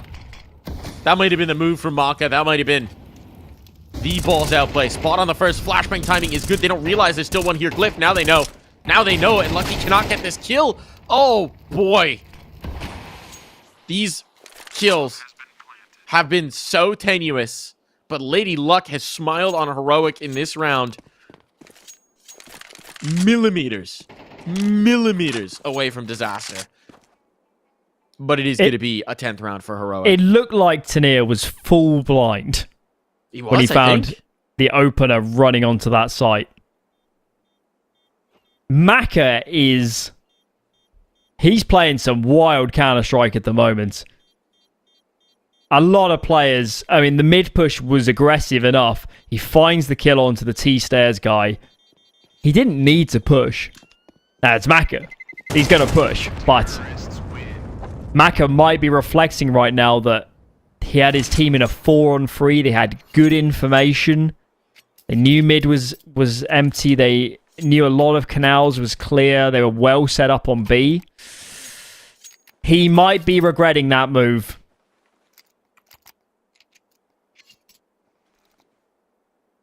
And now you half buy. If you're on the French team, don't force it.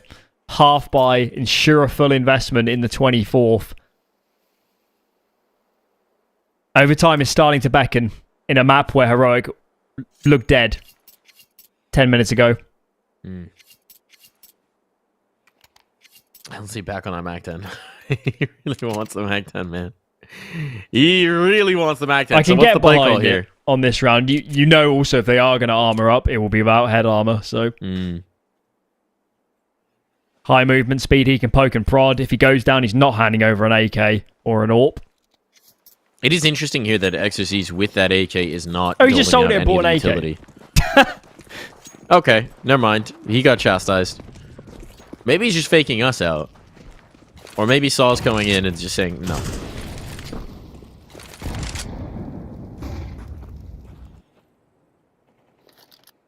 He might have had the thought that because XC saved, he might have. They could have forced it. I mean, it would have been very aggressive, but look at this. Look at this. This is the aggression. They go for the stack. Maka gets collected, but That's another gun that's picked up for this post plant, or maybe just for the save. Yeah, okay. If Lucky got anything, they were definitely going to commit. But without it, this is a save.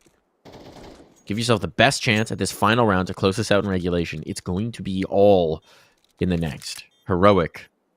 One more to send us to OT. 3D Max, what's the next trick out your sleeve? We've seen the aggression. We've seen the rotations. We've seen the stacks. But what is the last trick you've got? This should mean... I'm not necessarily the biggest fan of the cave aggression they're running. Okay. I never really have been. I don't think I've ever seen it work that well, to be honest. Honestly, probably at this point, thousands of rounds of Anubis that I've watched. I'm not sure I've seen many where it's actually straight up won a round. I like the Maka being dynamic. That feels like the big selling point of this defense right now. Unleash him.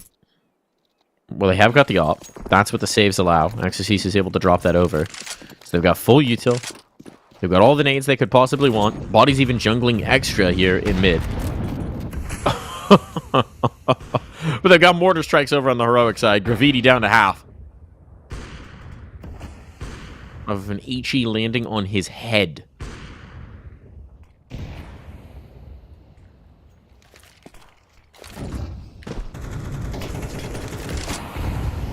Good nade. Meaty. Yeah, I think I have Molly tick there as well for Youngster. We haven't seen a lot of these A takes. This is kind of the change-up pitch. Exorcist ready for it, though.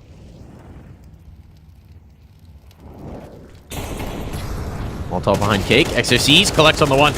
Looking for more. Util around. Blind as a bat, but still stalling them out. The second kill on. Body's in trouble. Youngster may not realize he's here. Flashbang. Try and clear it. Youngster collected. Now he can focus his attention towards camera. Player slipping out. Body ready to be the hero. The new man on the team. Cannot stop them. A bomb plant will be afforded. It'll be a retake. Graffiti and Maka. Graffiti trying to get back into position. He's got all the util. But he's not really in a position where he can put it to use. It's about the kills here. And some Pius goes looking, and some Pius will not miss. Maka in a must-win 1v2 to deny overtime here. He's very delayed. It could be unexpected. That's his only way into this round, is catching players off guard.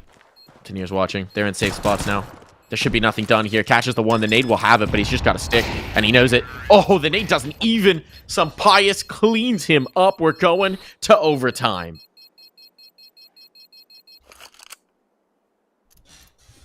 Really felt like Heroic grew into that half. They were so timid at the start. Where was any... that A play we just seen had so many layers. It was a main take into the lurk smoke, into players going further out, taking mid at the same time. Very well orchestrated. Made 3D Max terribly uncomfortable. And they've done it. What was it? Was it 12-5? I think it was 12-5. No. 12-6, I believe. Still a tremendous achievement that this map is still going. Pressure on 3D Max now.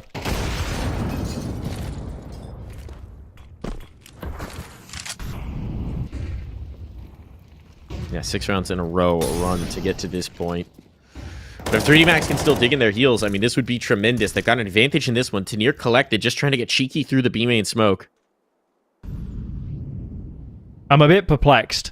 Did Tanir think that players were looking elsewhere? Was there some sort of pressure from his teammates that he thought would divert attention? Because that was bold. I think maybe he's hoping they're double clearing in towards cave. Maybe he's hoping. I'm not sure. It must be some cue, because that was feels questionable. Risky. This was a 5-on-4 for Heroic. Nothing like it now.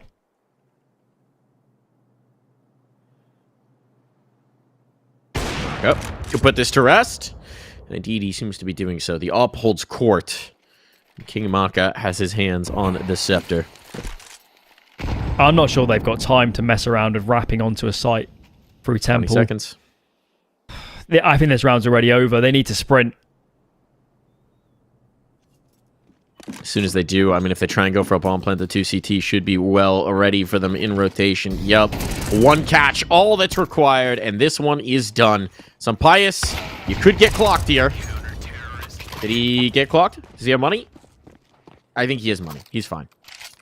Just before the time expired. That would have been about the only way that you can really get too shaky in the overtime economy. He might have been clocked. No. Yeah, he's 20... just rebought the op 2 rounds in a row. Yeah, you're right. He would have been about 5,000.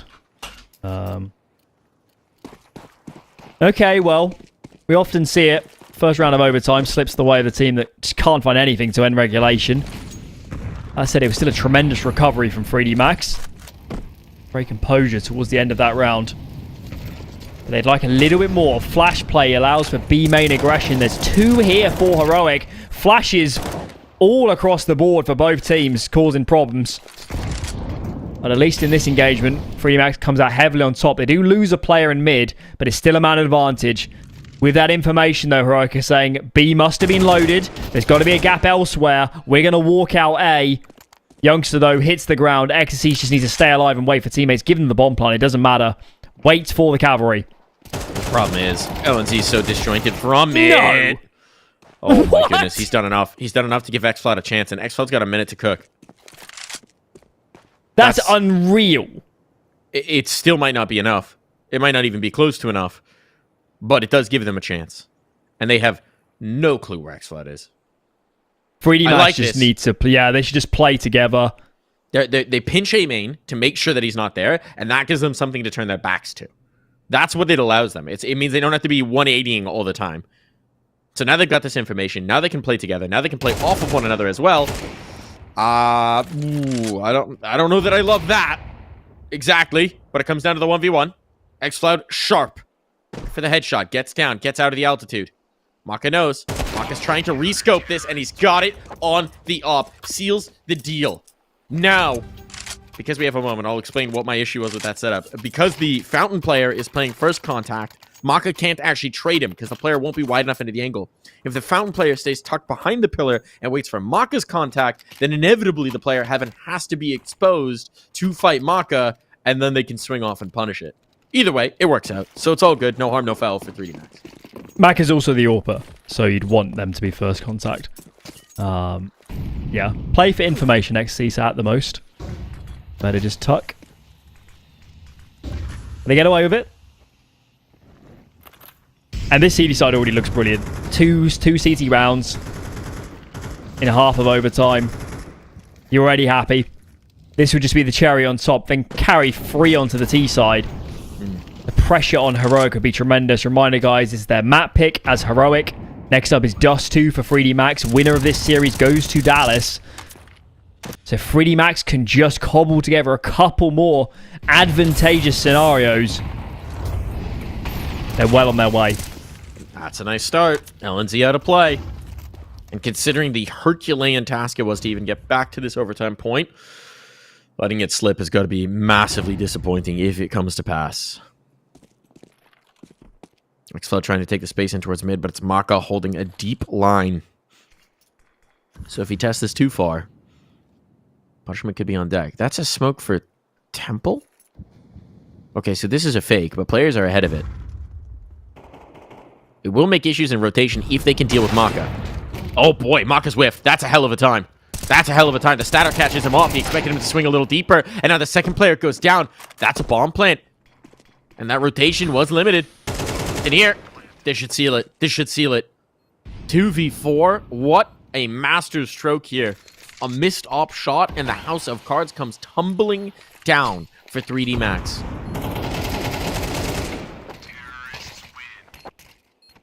Much needed.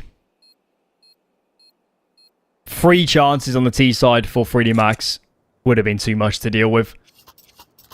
And, you know, quite a static hold from Heroic, but they were pretty, 3D Max, but they were happy to play with their man advantage. But I was looking at that minimap thinking there is a big window here where they get overwhelmed. And that comes to pass. So, lifeline for Heroic. This first round of the second half of overtime will set the tone.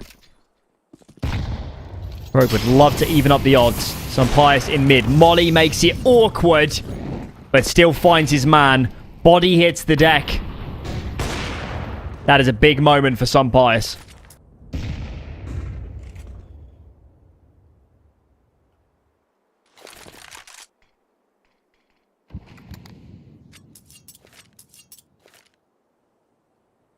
They're retaking this space in towards mid as well. They're not just content with the numbers. They want to hold on to the ground. So Unzi is still posted on this door, and he's getting interested in exploring further. If he gains this information, it would be huge. He's Lucky on the other side now, ticking the Molotov. He'll hear that. Audio cue given over. Oh, and LNZ wants to punish that step, though. This is a game of cat and mouse, and ultimately LNZ is the feline foe.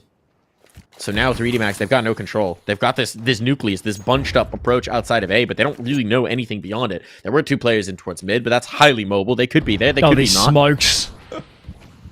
Oh, they're just suffocating, aren't they?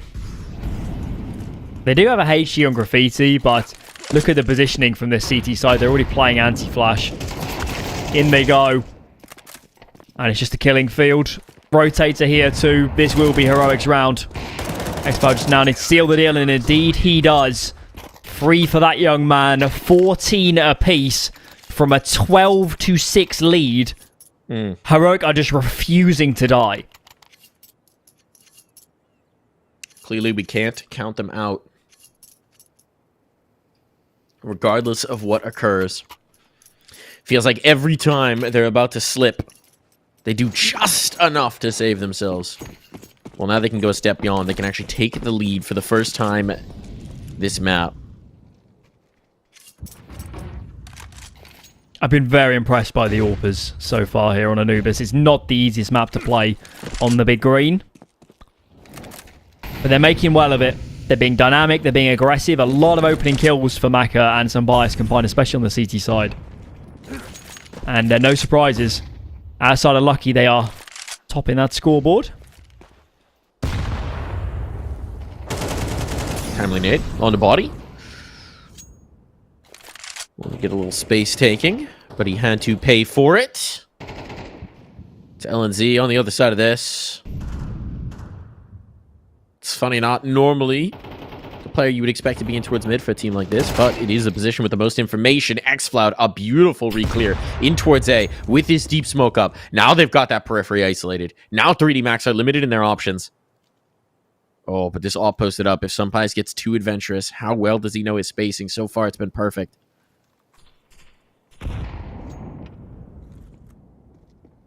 If he goes just a little too wide, this could be all over. Oh, but the timing is perfect. It's just as Maka begins the reposition. Sunpies finds the punish. And now this is looking very good for Heroic to find map point. Body looking to ask some questions still. 25 seconds. They have to crunch on towards B. Body can't get anything more done. Molotov's out late, but Lucky's got a shot that should allow a bomb plant. Graffiti gets it down. They're going to have a retake. They're going to have a retake. Where do they play into? They've just smoked in towards Temple. I don't think they should stay in the site. Make a choice and just commit, lads. This is such a hard hold if you don't claim a position that you can fall back into. If no one's watching, man, they need to hit some gnarly headshots to win from these positions. The clearing towards cave. This gives them something to play from. There's no one coming around. Graffiti slips, but he only gets the one. Lucky doesn't have health. Time is the issue, though. Xfloud gonna swing, and Xfloud hits the headshot. It is map point on for Heroic. Recovery on Anubis. Now they can seal the deal with just one more. Starting to see the chess game being played. Exorcist there. He knows exactly what was coming in A main. He knows the util set. He chose to play in front of the smoke and fight, and he lost. Despite knowing exactly the sequence. Millimeters as well. Maka against Some Pius. Pause comes in for 3D Max. Reminder, guys, you get an extra pause every bout of overtime. 3D Max burning theirs. Quick discussion. So important that you don't get despondent over the rounds that have gone by.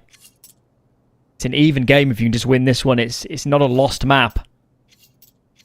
But where do you find an advantage? It's been 2 CT rounds on the trot for Heroic. And they are really struggling to get into these rounds, stay in 5-on-5 to get near a bomb site. Pius has been a pain in the ass. And they can't fall to him again. Double AWP T-side? What's Ecstasy's? He's just going to hold for aggression, I guess?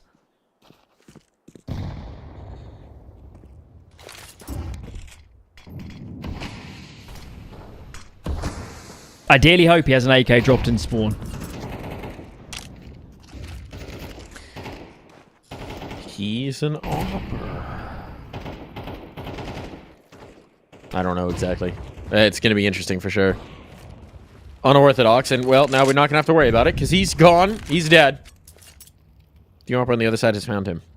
Did Pius burst the smoke there? Because he must have, right?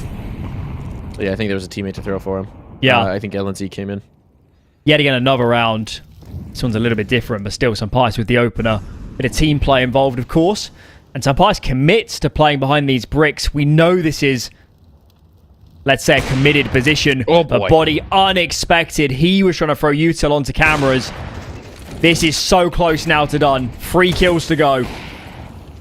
Montaneer, nice bit of movement to stay alive. Ooh, catches Graffiti in the Molotov. Graffiti does try and punch in an opportunity. Pius doesn't realize one slipped out towards the pizza. The bomb is down. Oh no. They have to go back for it. This smoke is not going to last. The smoke is even too deep. xCloud will have vision beyond it. Mock is trying to go for the re-clear off this smoke, but one shot and he has to drop, and now he's traded. Where does Lucky go? 20 seconds. He's going to try and make the play towards A and clutch this up. They'll hear him running. They can catch him on the rotate. xCloud getting into position, flashing, trying to slow him down. It's a counter nade in, and Lucky should just have time to punch in these numbers. But now he's going to be tremendous. He has been so good all map long. One more clutch is required of him. What do you got, Lucky? You got the fight. He's taking it, but xCloud is too snappy in response. Heroic have done it. 12-6 down. They run 6 in a row to find overtime, and then they run a mini comeback in OT as well on the CT side of Anubis. They have done it. Heroic strike first. Such a gutsy performance. I mean, Heroic for a lot of that map in regulation were getting outplayed. They were not making the best decisions. They were reading into the wrong places. 3D Max were playing sensational CS, especially on their T side. I can't believe we made it to overtime. And how after... Remember, they were lost the first 2 rounds of overtime when a man deficit in the third and then win every round from there. I don't believe it. I can't believe they've salvaged that map. They were grabbing onto the bottle of clutch juice and just chugging it down because, yeah, that one felt so tenuous for so much of it. 3D Max, I mean, ran a beautiful game for so long, and they just couldn't close. They felt like they were out calling, they were out controlling for so much of it, but Heroic tenacity is everything at the end of the day, and that'll see them with an opportunity to take this series as we head into Dust 2. We'll be back after this.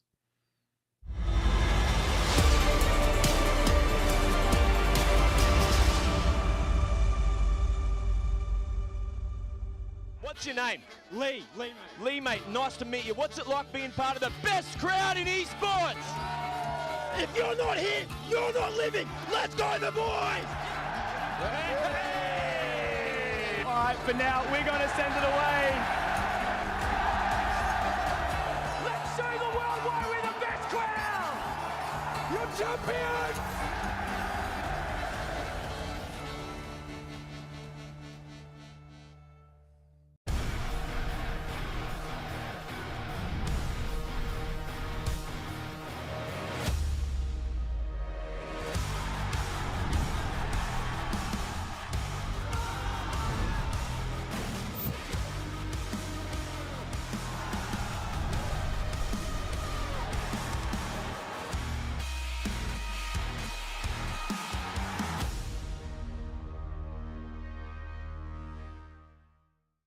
Think you've seen it all? With Faceit Watch's Point of View Selector, you can experience the game from any pro's perspective. Use the multi-view feature and customize the stream with up to 4 angles. Control what points you see while earning rewards. Drops are activated and lucky winners will receive Faceit points. And if you ever miss a match, VODs are now available. Get instant access to demos with multiple POVs and commentary. Watch it, control it, face it.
Welcome back, gang. We're here with the Intel Extreme Masters Dallas 2025 close qualifier, and we might be very close to sending Heroic through to IEM Dallas. Heroic managing to triumph on Anubis after, shall we say, a tenuous regulation here. Alan, now they get Dust 2. What are we feeling? I imagine 3D Max are feeling that they let that map slip through their fingers. They probably should have been a map to the good. They're playing so well in regulation, but Heroic just clung on the whole way through to the end. So I think Heroic, in some senses, was saved a lot of pain from losing that map. They need to push it to one side. Both teams do, frankly, and focus on the second map. It's still a very good map for 3D Max. It's not like they've lost the series. It wasn't their pick. But I can't help thinking that some of those players be feeling like, if I just hit that one shot, we're going to Dust 2 a map to the good, and we really could make Dallas. Yeah, that the manner of that crumble might be weighing on them. This is a question for, the coach Wasink, for the leadership of Maka, for Body, frankly, coming back in to hit them with a reset and make sure that they're going into this well-tuned. Because, look, it's Dust 2. And yes, maybe it hasn't been the best for Heroic, but we know it's a map where they can step up. It's a map in particular where their opera, Sampaias, has historically stepped up in his teams. Even going back to that Falcons team where everything seemed to be going wrong for them always, the one thing you could actually count on was that on Dust 2, Sampaias would deliver. So I think that this one's going to be tough as well for 3D Max. I think that we saw a lot of really dynamic play. We saw a lot of really dynamic aggression, especially on that CT side, which is something that you would love to see on a Dust 2. Should lend itself well to it. But that failure to close is just going to be stinging in the back of their mind. I think I do need to see a better map from xCloud. It's not that like we want to, just look at one player and say they played badly, so that's bad. It's more like xCloud is put in position to be a critical piece for this team. He's in spots where if he doesn't perform, the system as a whole just doesn't make sense. It doesn't function around him. It's not meant to be LNZ being the big fragger and they take map control. No, it's xCloud going in there to do damage and open up parts of the map or play critical spots on the CD side and lock them down and make them a non-issue for his team. So if xCloud can play nearer the level we know he's capable of, I think Heroic will look like a much stronger team. I think xCloud's issues on that first map caused a lot of, cascading problems, a domino effect for the rest of Heroic. Yeah, I think that's fair. I think that's fair. Ultimately managing to eke it out, they're going to be very happy about that. And the tenacity that they showed at doing so has to be encouraging for a team that's still very new and playing together. It's still one of those situations where if you're Sampaias, if you're Saw, you're presumably feeling out these young players a little bit to see where the resilience is, where the mental is. You're still learning a lot about each other, a month into the roster's existence, month and a half. And so there's still going to be elements of that. And I'm sure this one's a very positive check mark in terms of that. But you'd also love to just start out on the right foot and not have to deal with these crazy comebacks. So there is that as well. 3D Max, meanwhile, I mean, if we look back on their Dust 2 and how things have been, they've been playing a fair chunk of it, 6 over the last 3 months, really, since the break. You've got victory over Nevermore. They beat Heroic on it at the Blast Bounty, so they have already met this team on this map. The loss to Eternal Fire, but again, Eternal Fire has been frying everybody recently. I'm curious to see if Heroic's going to have any counterplays based on what they saw last time around. And also if 3D Max is going to be bringing anything else to the table with Body now contributing ideas. I think from a Heroic perspective, I mean, everyone says it, but they need to work on their own game. Just being such a young team, such a fresh lineup. I can imagine positionally, they might even still be making... Normally when you bring a team together, spots aren't set in stone. You play them for a few weeks. Sometimes they just don't work. Sometimes certain site partners... if you have 2 players that are quite quiet, you have to change it. You're just not going to work on that bomb site. So I think for Heroic, they're probably still learning themselves. I can't imagine they're putting a lot of stock in their opponents just yet. And I think that's how it should be. We saw on that first map, yes, the end was fabulous, but it's hard to look at the way they just played on their map pick and say that, we're awe-inspired by all the Counter-Strike we saw. So, yeah, I think Heroic... they're nowhere near their final form, which in a sense is promising for them, I guess. Yeah, definitely going to be so. Speaking of individuals, we've got a little bit of time, it seems. Lucky, man, what a treat he delivered for us on the Anubis. Really felt like he powered up as well later into the game, having some of those big rounds, some of those big moments, those big clutches to make it happen, to deliver them through.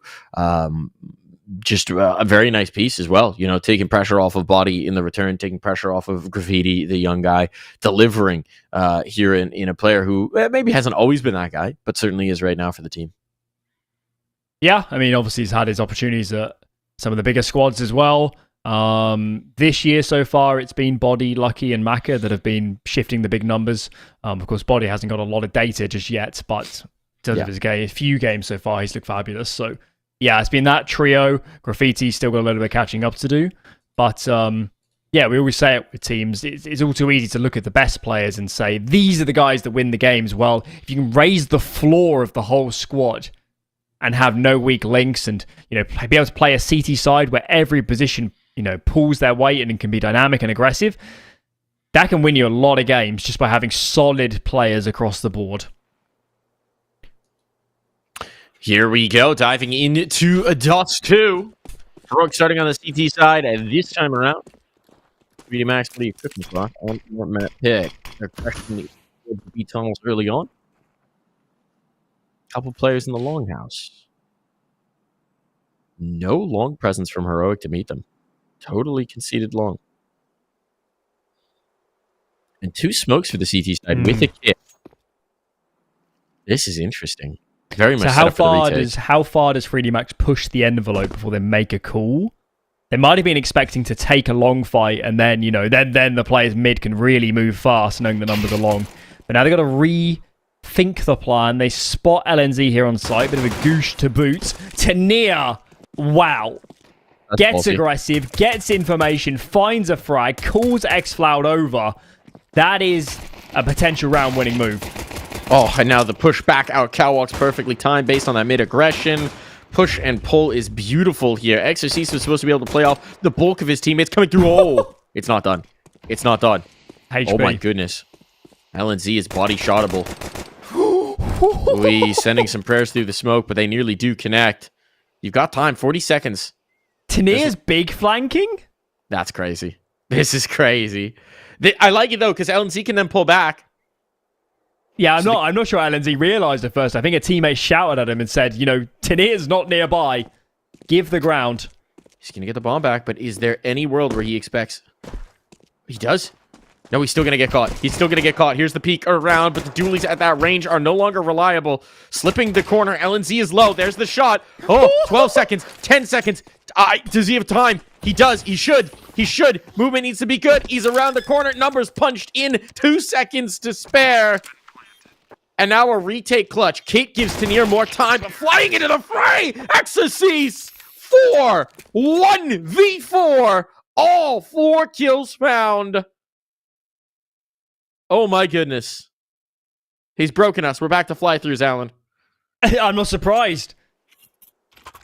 Servers melting down. The code can't compute it. Oh my lord.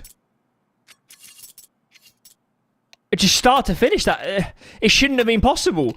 It's all too easy to look at what just happened and say, oh, Heroic just overfought and why weren't they playing together? He peeked into 2 players pretty much at the start, killed both. The player mid-doors for Heroic was doing his damnedest not to take a fight. He was allowing Tania at range from car to do the job. That is unbelievable. Well, if you needed something to get the wind back in your sails, I think you've just had a hurricane. Yeah.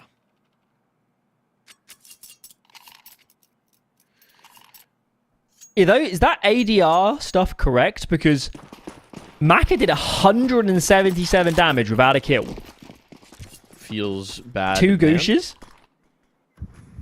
That's mad.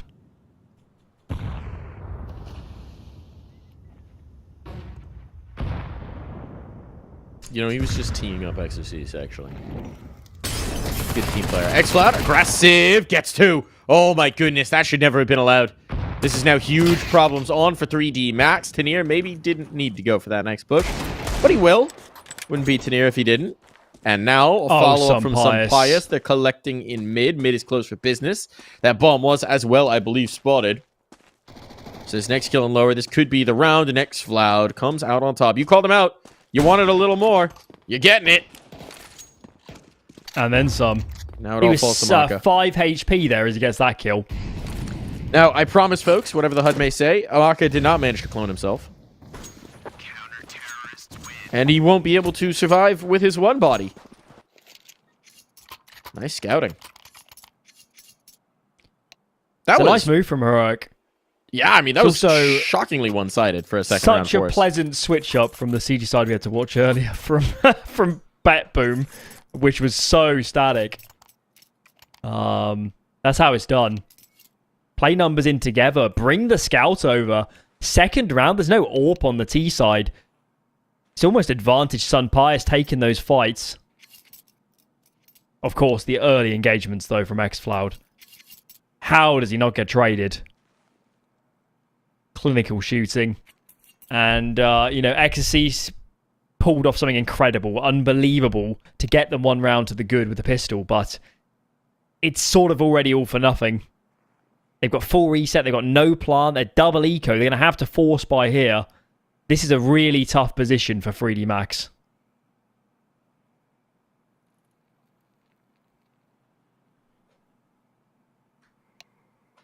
Okay, body's back. I don't think we need a match medic. We shouldn't have because he died in the previous. No, should be fine. Should be fine here.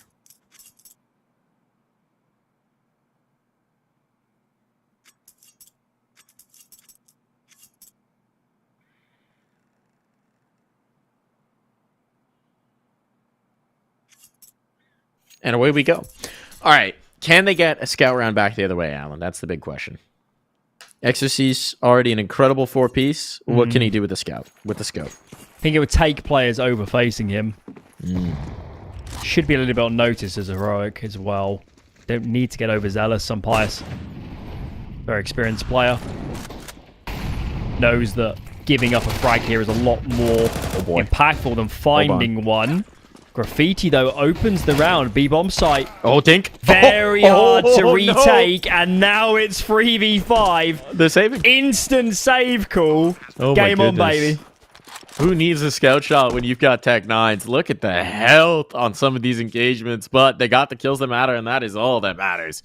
Even if they had the trade up here, even if they had traded out those kills, it's a nightmare retake, especially with the scout. Oh, boy, that is a disaster. It was the right call to save immediately. Yeah, I mean, some absolutely. players can just drop an M4. It's a pretty good buy in the following. All is not lost just yet, but that is an absolute slobber knocker from 3D Max.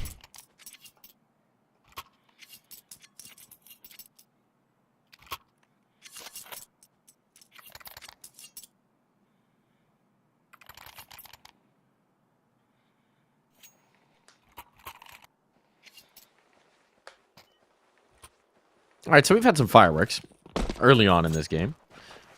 I can't imagine that's going to end here. So what's the crazy change-up pitch that Heroic now throw in there? Tanier wants to get aggressive again. Tanier trying to block really the smoke. wants to push. No, he's blocked the smoke, which is effective, because now there should be a gap over at the spot middle, which some Pius is now using.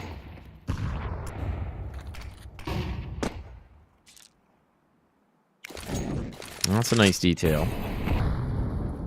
They're really wary because of the smoke block that the Tanier just pushed in towards lower, which actually him not being there has wasted some utility. So you do get some impact out of that, if negligible. Okay. And now Heroic seem to be in a bit of a 2-on-2 default, so yeah, not really the most dynamic standard. of rounds. It's very standard. Question for me in these sort of setups is, when 3D Max shows presence, when they take short and they pressure, either with the lurk smoke out on the ledge or maybe some mid to B smokes, how does this CT side react? It's not necessarily a map where you can just sit back and play standard. This isn't Nuke. Gotten very popular to just not face and throw those nades from the CT or from the cap boost boxes. That one, very ineffective. Helps when you have full util, of course, which they didn't come into this round. B-split, though, is on. Somebody needs to grab the bomb. It looks a little bit disjointed. 3D Max, these smokes will not last forever. They need to go. Tanier, ready and waiting. Look at the crossfire. That is brutal. X-Fraud, free for him. They never stood a chance. Did they even hit a bullet during their split? No, it was a nade pop on the smoke. LNZ threw an HE to pop the smoke, and they were not at all prepared for it. Wow. That's, I mean, nice capitalized from Xcloud. He's been really good early on here. And that is Heroic striking back, so the Force by Wars continue, I think.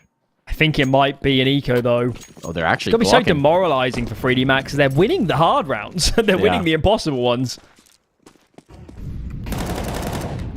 It just feels like whichever team is more nervous about getting reset is getting reset. I think it's over now, though. It's also got to be mentioned, the heroic call just immediately save. 2 rounds ago. It's low-key a really important decision. How many teams do we see stick around for a little bit too long? Even if you lose just one more gun, that makes your buy so much worse. Yeah, good call there. Playing the long game. And maybe it will be long. It gets contested. LNZ is a bit on an island here. Got to play it out on Catwalk. That's Xfloud. The other A player, that's some Pius, is in towards mid. So it might just be pistols, but LNZ, should he get overwhelmed, will be handing an M4 to his opponents. Here they come. Lining up, swinging out together. Free for LNZ. Worth. You can't ask for much more than that. Yeah, the math checks out. Okay, they get an M4. Good luck. Unarmored M4, 40 seconds, stuck out towards long. Good luck. Spot over top. Some Pius is trying to go fishing. Baited the hook. Got the lure. And it's Denier who gets a nibble.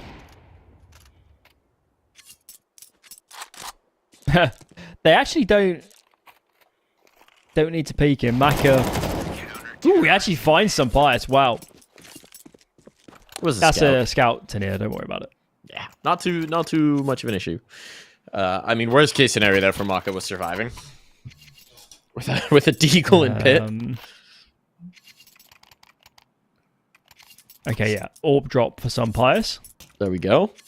Big green. He might not know it, but he needs head armor. Sunny P. Let's see. Yeah, he needs head armor. Out. We have the LNZ also without the helmet. And there's a max 10 and 2 assuming this wheels. 3D max buy is a little bit better than it is. Really hope for their sake that is not a factor in this round. Flashbang is perfect. That's an AK, so... Not a factor. Well... Yeah, I guess so, but still goes down. 4 on 4 now. LNZ about to be tested. Players coming through the smoke. Timing is very awkward. Does get around the corner.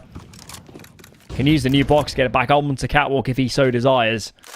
So look at this. Look at this lurk. Look at my... What is it? No Lucky. way. Lucky's out on B. All the way out on B. He's got all this control. There's still an issue if they rotate through middle, which seems to be what they're doing. But Youngster's the problem. The double push-up Catwalk could be interesting, and yes, they go for the safe to rotate. It's just Maka, low HP, who could get caught here in towards mid, and will indeed. But what do they realize? When do they realize they've been rumbled? If they go up lower... Oh, now they know. Now they know. Lucky is all the way out. They've been exposed. Molotov in. Xflood's ahead of it, but he can't catch. Flashbang to make it uncomfortable. They know Xflood wants to come this way. Bomb's going to go down. That can't be denied. Nades for this retake. Flashes as well. If they identify a spot, the HEs can mortar it out. But that requires a level of information that they don't have, that they're not privy to. So the nades are going to be sent out as a prayer towards car. There's no one lying in wait there. Flashbang over, but Body sets up the trade. And so it's a 2-for-1 special. Xfloud next into the fray. And well, he will find one miraculous kill. It's Exorcist to put him down execution style. That lurk was tremendous. Absolutely tremendous.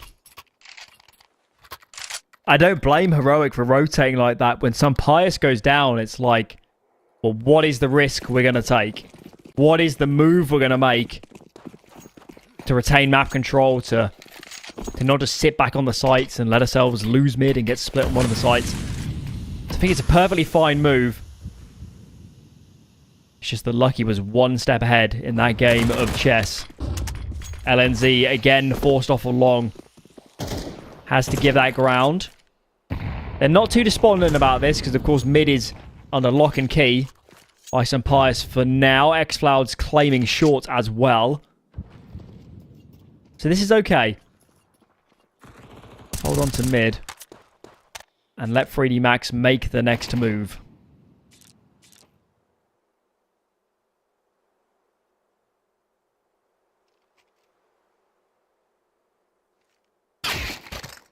Oh, what a move it is. Body the king piece here.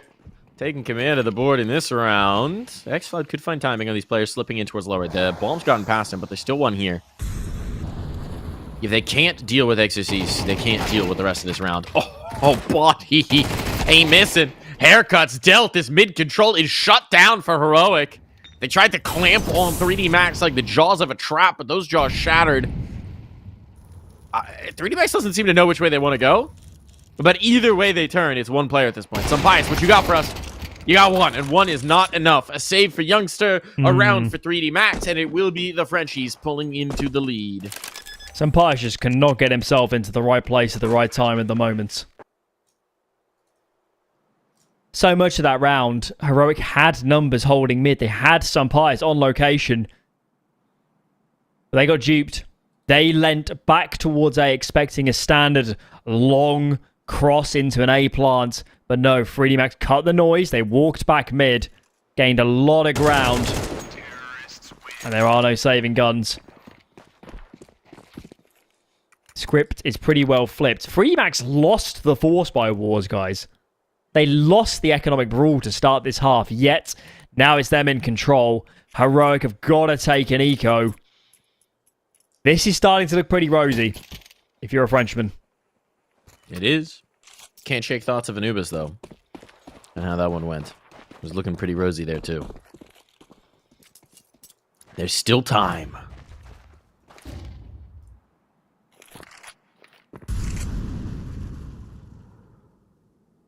And it is Dust 2, of course. Full 5 pushing towards tunnels. Don't mind it. It's USPs. You gotta get weird. There's the spot. There's the shot. Lucky. Trying to rack up some ecos. Oh, Lucky. No point staying around. There's very little to be gained and an AK to be lost. Okay. Gun gained. That's the prize. We'll just try and save that into the next round, presumably. Molotov as well. That's not bad.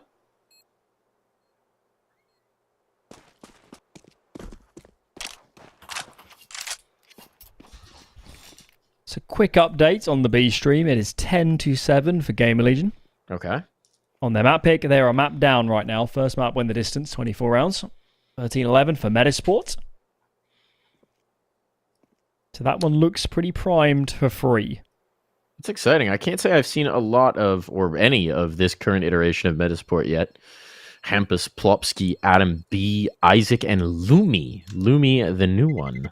Lumi, I'm not very familiar with at all. Play with Little Mix, play with Lemon Dogs. Interesting.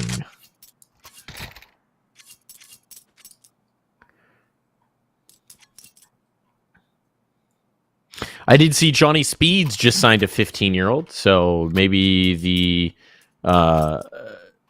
next donk out of Sweden, Male 09. Got to be good with a name like that, surely. Yeah, I mean it's been a bit bizarre, really. Sweden, they've really they're really in a lull of superstar up and coming players. We should just start giving the most promising children of Sweden to get right, and just have him run like a gym for them for Counter-Strike. Okay. See where Just you're go going. like full Rocky boxing coach. Center of Stockholm. Yeah. Bring the kids in from up north. And yeah, intensive training. Actually, just lock them in Inferno Online for like 2 years, living off of scraps and land food. They're only allowed to Inferno Online or Kappa Bar. Yeah. That's They'll it. emerge just red hot on the op. Exactly. Yeah, it's a bit. I mean, for a scene as storied as them, it's quite. I mean, it's just the nature of randomness and chaos and all that sort of thing.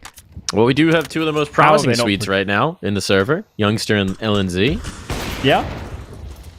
They've had to go far afield, and right now it's Xfloud who's giving them an advantage in this round. 3D Max taking the cat control. They don't have a lot of information anywhere else on the map, so they're kind of committed to this idea, and there's a lot of bodies here to receive them. No tunnel info, no long presence.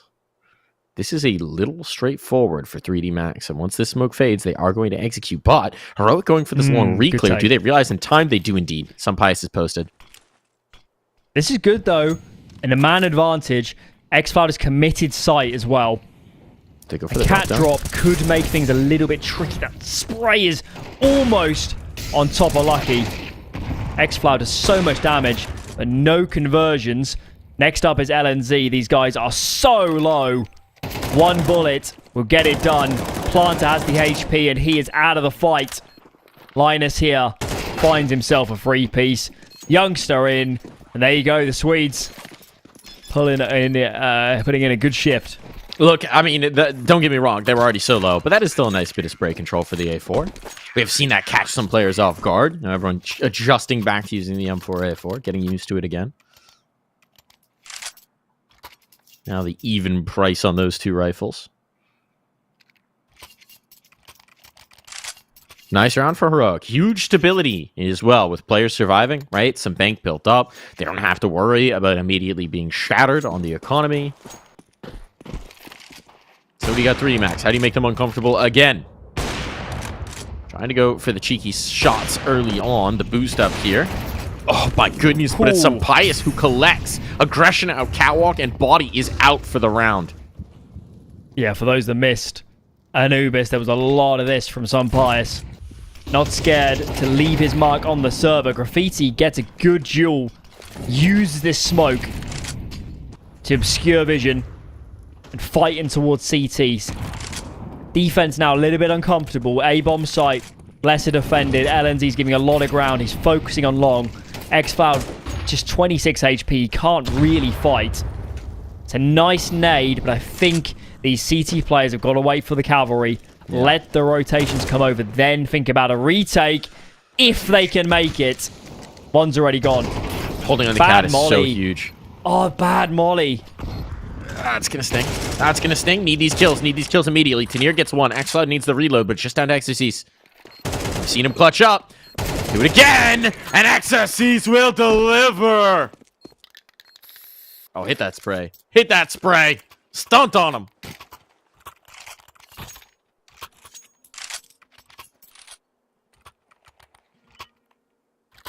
Monster afterplans from this young man.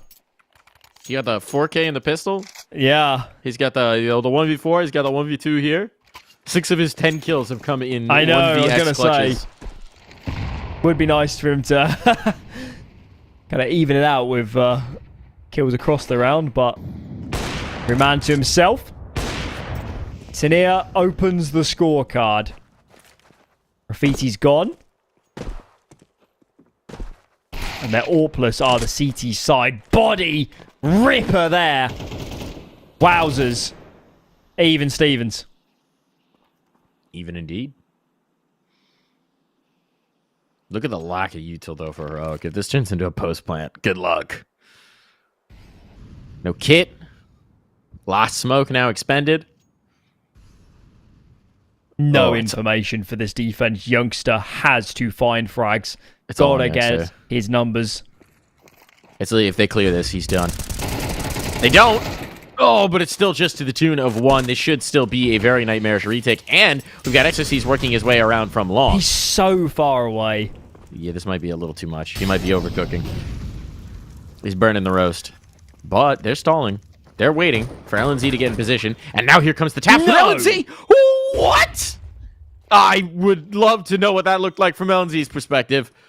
But we'll have to content ourselves without that knowledge for now. Body and Maka. Maka has not had the same map, but this time he will connect 1. Sets up the second as well. Comes down to 1v1. Tanier on the other side. Body maneuvering. Just trying to die. Trying to stall. And eventually finding the headshot he so requires. 7 rounds for 3D Max. A lead established at a minimum for this half of Counter-Strike. Quad kill for Body. Massive round from a player that was clearly brought into this team to be a difference maker on and off the server. Heroic are coming close on a lot of occasions here. It has not been an easy half at all for 3D Max. Look at the money. They've been so close to getting snapped. But they've got 7 rounds. Got a great chance to make this 8. The buy is far from ideal. Tunnels Crunch is the call from Heroic, and for the moment, it is not going their direction. This is going to be 8 for 3D Max after losing economic control to start the half. They're not giving up on Dallas. No. No, sir. Not at all. Nice little tap to end, and we will be back after this quick break.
If I heard that you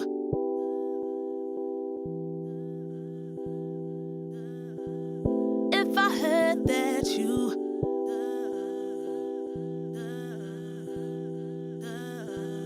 If I heard that you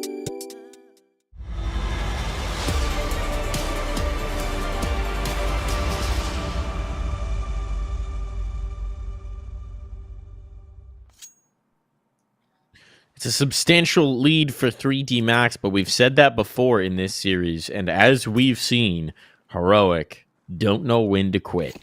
Game is still very much on, but it's Heroic on the tee now, Alan. What are we looking at? A team that needs a pistol round. Badly. And the first thing they need to do is overcome this mid-aggression. Lots of players facing for Heroic. They were very well positioned, weren't they? Yeah. Didn't matter who took first contact for Heroic. There's always going to be so many buddies on location. That is a really nice display of how to distribute your forces to give yourselves the best possible chance. Call that knowing what's coming your way. This lurk is beautiful as well. Let xCloud play before you run up long. They are coming into numbers, though. But with the flank, they should be okay. Just, I was going to say, give it up, guys, and go back. But they find the frags regardless. Better just shoot everybody in the head. Who needs to give anything up? Yeah.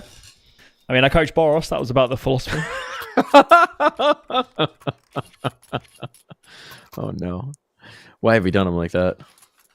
When are you doing your Boros tell-all Even podcast? he would agree with that statement. Has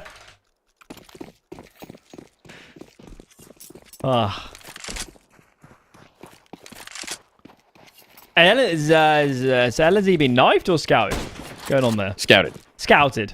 Scouted down now. Maka said, I'm actually going to finish that kill. Most scouters content to just leave that. Oh my god. What? All right, we're back to the Force by Madness. This is how the first half started. Maka says, I am not waiting for you to come to me. The Maka scout comes to you. Delivery. Scout bullets. Oh my goodness. They're still going towards the scouts as well. I know. I'm unreasonably excited for this next shot. Can he hit a third in a row? Actually, it would be a fourth in a row, right? No. Okay.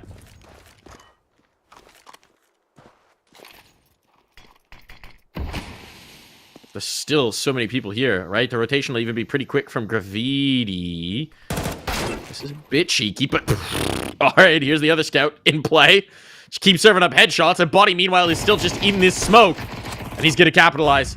One man remaining to near. This is an abject disaster of a round. Can you get anything out of it? No, is the resounding answer coming through. Scouts lead the way, and it's utter domination for 3D Max. I'm not sure Maka missed a shot.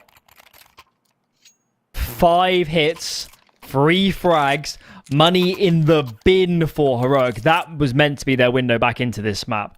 I mean, win that anti-eco there, then it's a full eco for 3D Max. It's pretty much an even game, if not even. Nope. It's not how the cookie crumbles in this one. Now, there were traded 4 spies in the first half, but this is really not a good investment from Heroic. It's so tricky to cover the ground on a map like Dust 2. And we saw, what did we see? It was 3D Max doing a fast B play that got their Tech 9s into play.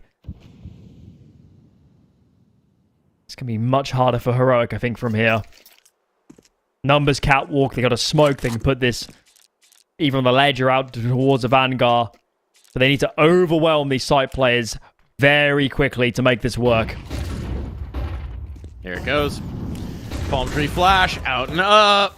But Xfeld's already dropped down. Body collects on the 1. The long player's not looking for this. They're not looking for this. Snaps around and actually does save his teammate's life. Realizing in time what was going down. And now the firing squad is here. The reinforcements are on deck, and there is no chance at a bomb plant. Team Ace and 4 players surviving as well for 3D Max. They can get off those scouts. They can get onto the rifles. This is looking bang on for a 3D Max map. Not the first time we said that in this series. True. This one, though, feels a bit different. I mean, the money is just a disaster for Heroic. Some bias with this scout bias saying that I'm happy to play the next gun round on a scout. That's the idea here. Okay. Well. I mean, any economy, any economic damage for this point for Heroic is good. But it's not going to be easy. Far from it. Rifles across the board. Well warmed up of these 3D Max players, and Maka is hungry. Oh boy. Alright, Graffiti. Wee. A little overheat there on the end, but not exactly going to be punitive for 3D Max as they look to bring this one to a swift conclusion. Money to spare. Nothing really in the pocketbooks for Heroic. A timeout will be used here as Saw will get in his players' ears.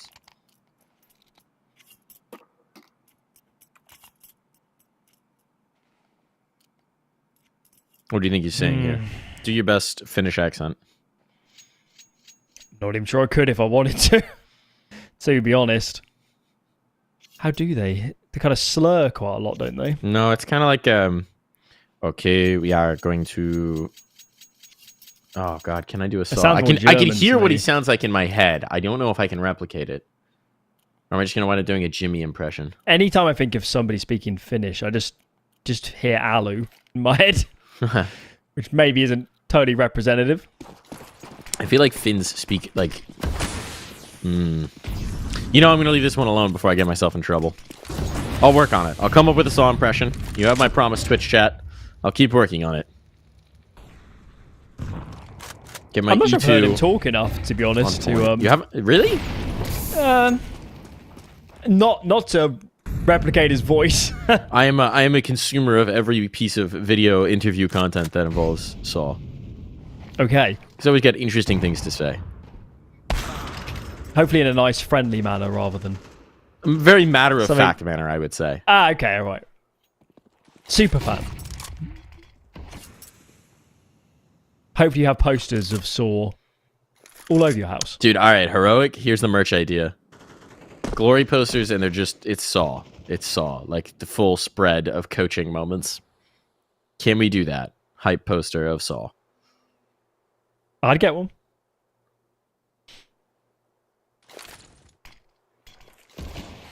Just action shots of particularly good timeouts he's called. Oh boy. Timeout your way out of that one. Lucky with the double spray down. He will actually be pinched upon. So bomb plant here, but a man advantage in the post. Bomb just cross the doors, so the numbers can be punched in. We've got a smoke, a flash, and a Molotov to put this together. Meanwhile, one flash to try and hold them at bay, and it looks like it's going to be tossed over. You don't have to go home, but you can't stay here on site. Bomb is defused. Map point found for 3D Max. Third looks inevitable now, doesn't it? What a fabulous map from 3D Max. Such poise.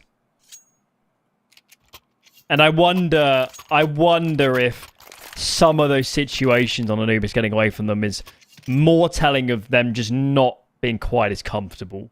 This map, they look, in any scenario, we're going to give ground here, we're going to take space here, we're going to retake this site. You know, we're going to play Maka in this position and lean elsewhere. They've never looked out of sorts. It's been beautiful. And now with 7 chances to get us onto a third. Body opens up. It's happening. 13-5 surely is going to be the scoreline. Seems to be that way. There's precious little to work with here. You've emptied the toolkit. You keep getting stumped. You keep getting stymied. They seem to be ready for all your best ideas.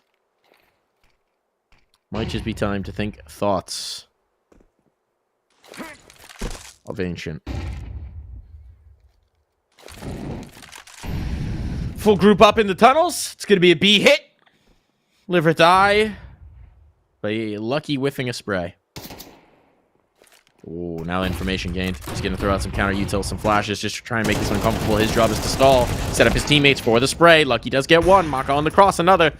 Graffiti poking through, looking to deny, and he'll do exactly that. One man remains, and Graffiti will not miss. Strong map of Dust 2 for 3D Max. They do what they could not on Anubis and close clean. Now we get a third. We're set up for a date on Ancient, Alan.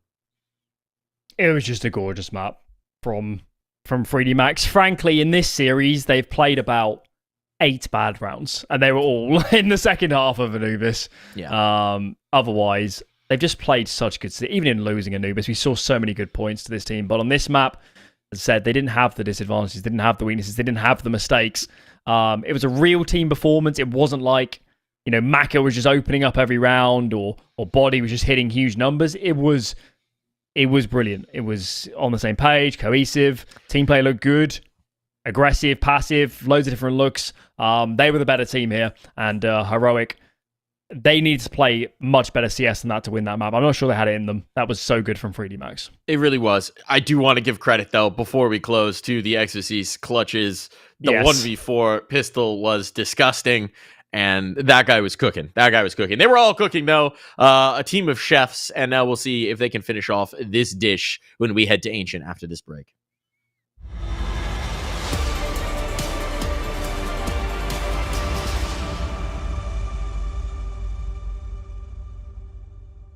What's your name? Lee. Lee, mate, nice to meet you. What's it like being part of the best crowd in esports? If you're not here, you're not living. Let's go, the boys! Hey! All right, for now, we're going to send it away. Let's show the world why we're the best crowd! You're champions!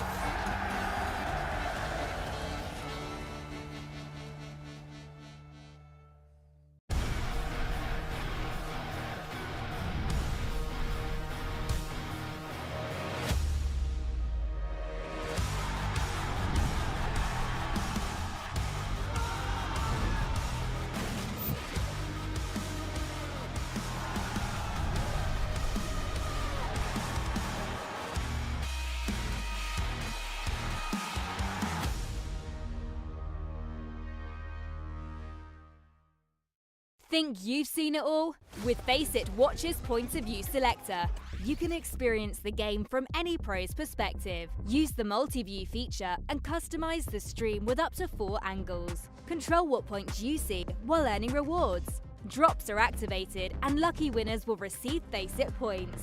And if you ever miss a match, VODs are now available. Get instant access to demos with multiple POVs and commentary. Watch it, control it, face it.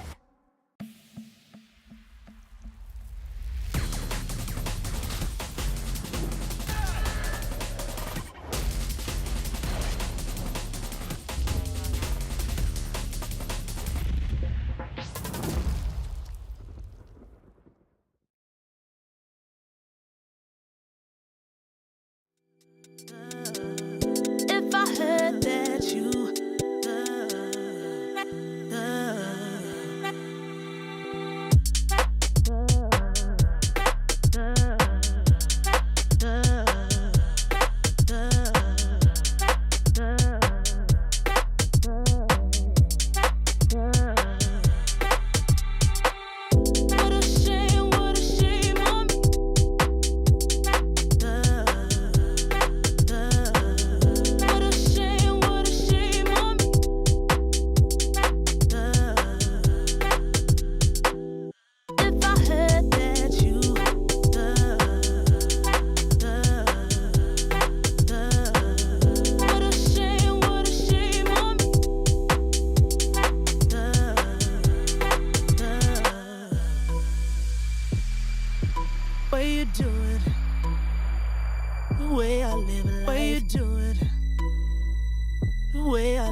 Lately, I feel I can't find my feet. Pushing closer, my heart skips a beat, and now I'm falling. Deeper than I fly, I can't control it. Dark against the sky, it's not so black and white. It's like I told him. There's things that I can't fight. I just keep going. I just keep going. In my time, I've been dreaming of a space to really fill my place. I wish she'd sing what I had dreamed. Before these darker days, I thought I found my way. Quickly it fades, losing the race, closing the page. In and out, I'll move myself again.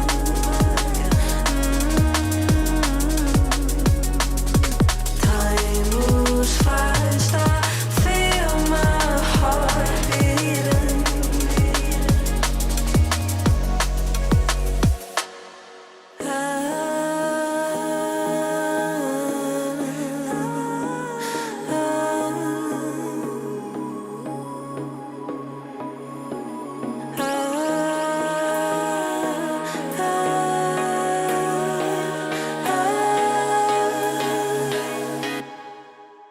And now I'm falling,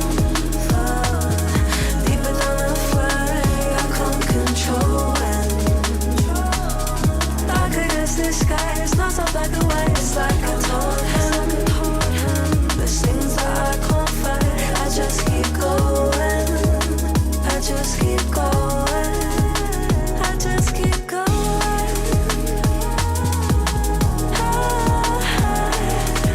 I just keep going. Dark against the sky. There's things that I can't fight. I just keep going. I just keep going.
Well, as close as Anubis was, Dust 2 was not. 3D Max putting that one away very comfortably, looking far and away the better team. But now we head to Ancient, theoretically neutral territory between these two squads here. Alan, how are you feeling about our matchup?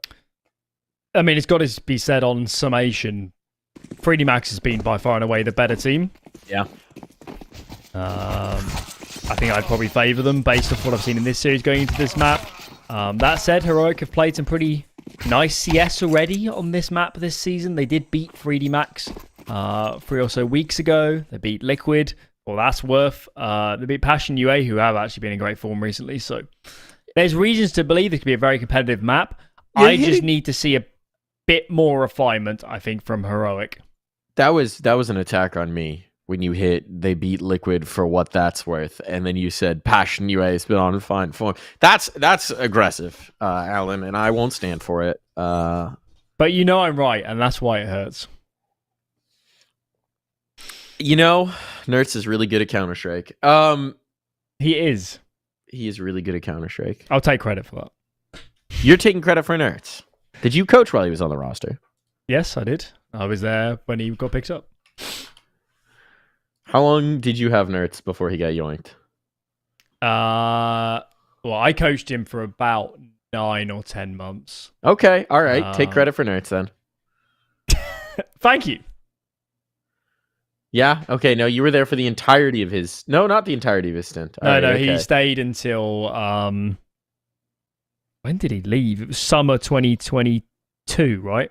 Oh, we're back on camera. Yeah, I'm glancing. I'm fact-checking you here. I think it was right beginning of 2023. No, 2023. Start of 2023. Start of 2023. He made the jump over to ENCE.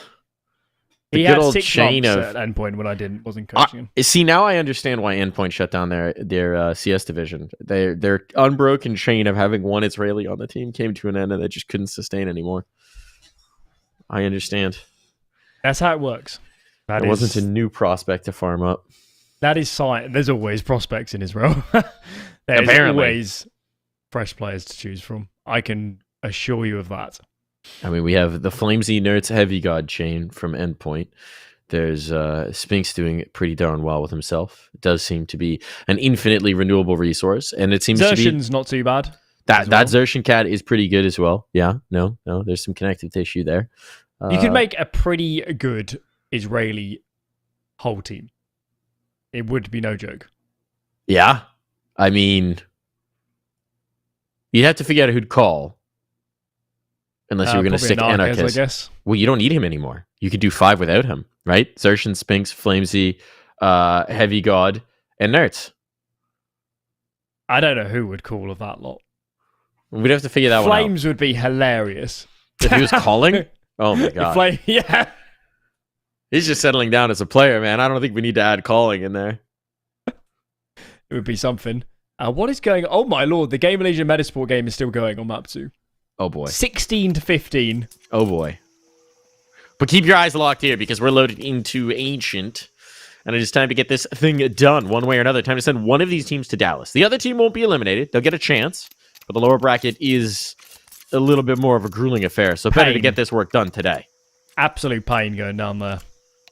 Yeah, no, for both of these teams. I don't think pain's in the EU qualifier. Only complexity makes that jump. And they didn't make it. They went out in the opens. They did. Unfortunately. So, if we're bashing on Liquid, we might as well throw Cole in there as well. Hey, you know what? They look fun on Train. I haven't covered a Train game yet. Well, so all of these vetoes, I am just despondent. You're missing out. Nyx looks good. Train looks fun. We'll see how they do at Cluj. Because if they don't do well at Cluj, well, they just might not get a whole lot of more opportunities. Sad times, the NA teams. VRS is brutal out there. It's really harsh because for a long time, Valve ranking has actually somewhat been pretty favorable to North American, South American, and Australian teams. It's given them pretty good rankings. But the Valve one is going to be brutal if you drop out and you're in a lesser region. I mean, there's not a lot of places for you to get points. Yeah, literally just finding games that count towards the rankings right now is the hardest part of things. And especially in lesser regions, when your best teams in that region are competing in Europe, you wind up in this situation where it is almost impossible to actually get domestic events ranked. It's very challenging. It's why having events like Fragadelphia's and Launder's Lands actually count towards the VRS is hugely important to actually making the NA ecosystem functional. 3D Max, you've got this stack wrong. Wrong site. Just a little bit wrong, guys. Wrong site. It's okay, though. Do-over. They've got retake util. They have a kit. They actually only have 2 sets of armor on those dualies. So this is kind of interesting.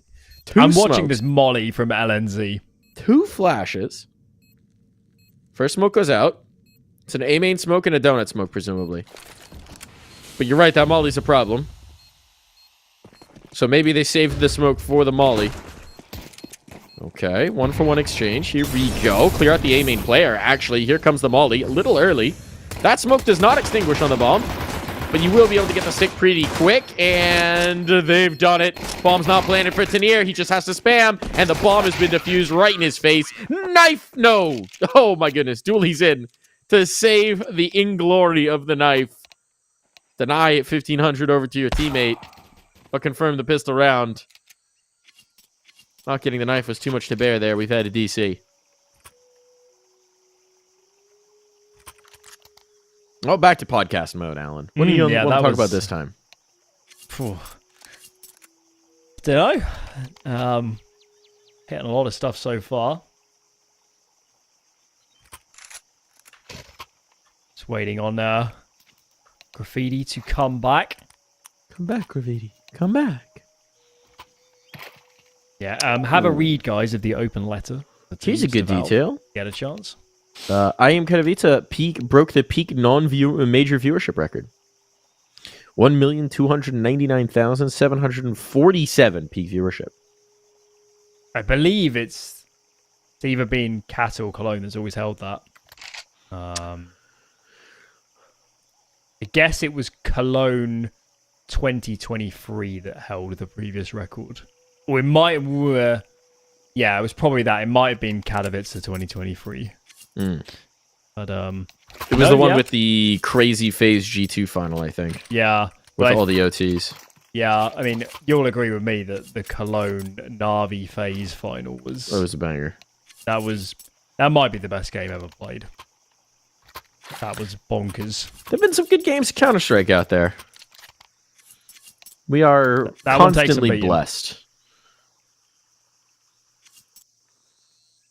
with how good this game is. Constantly blessed, I say. And now we are blessed by having Graffiti back in the server, so we are going to get things underway. Now, Dust 2 was forced by City. I'm not sure I can take it again. Heroic are going to try their luck.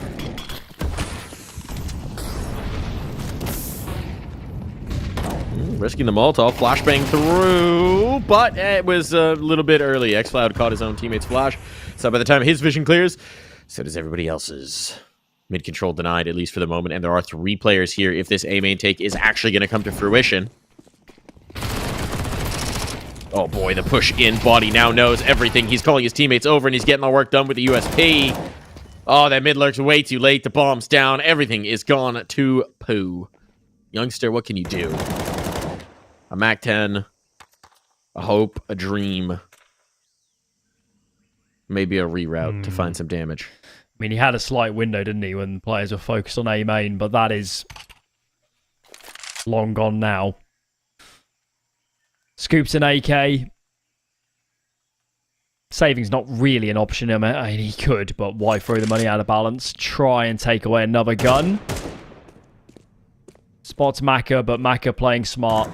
Just wait for your teammates. There's nothing Youngster can do, so it will be 2 rounds of 3D Max.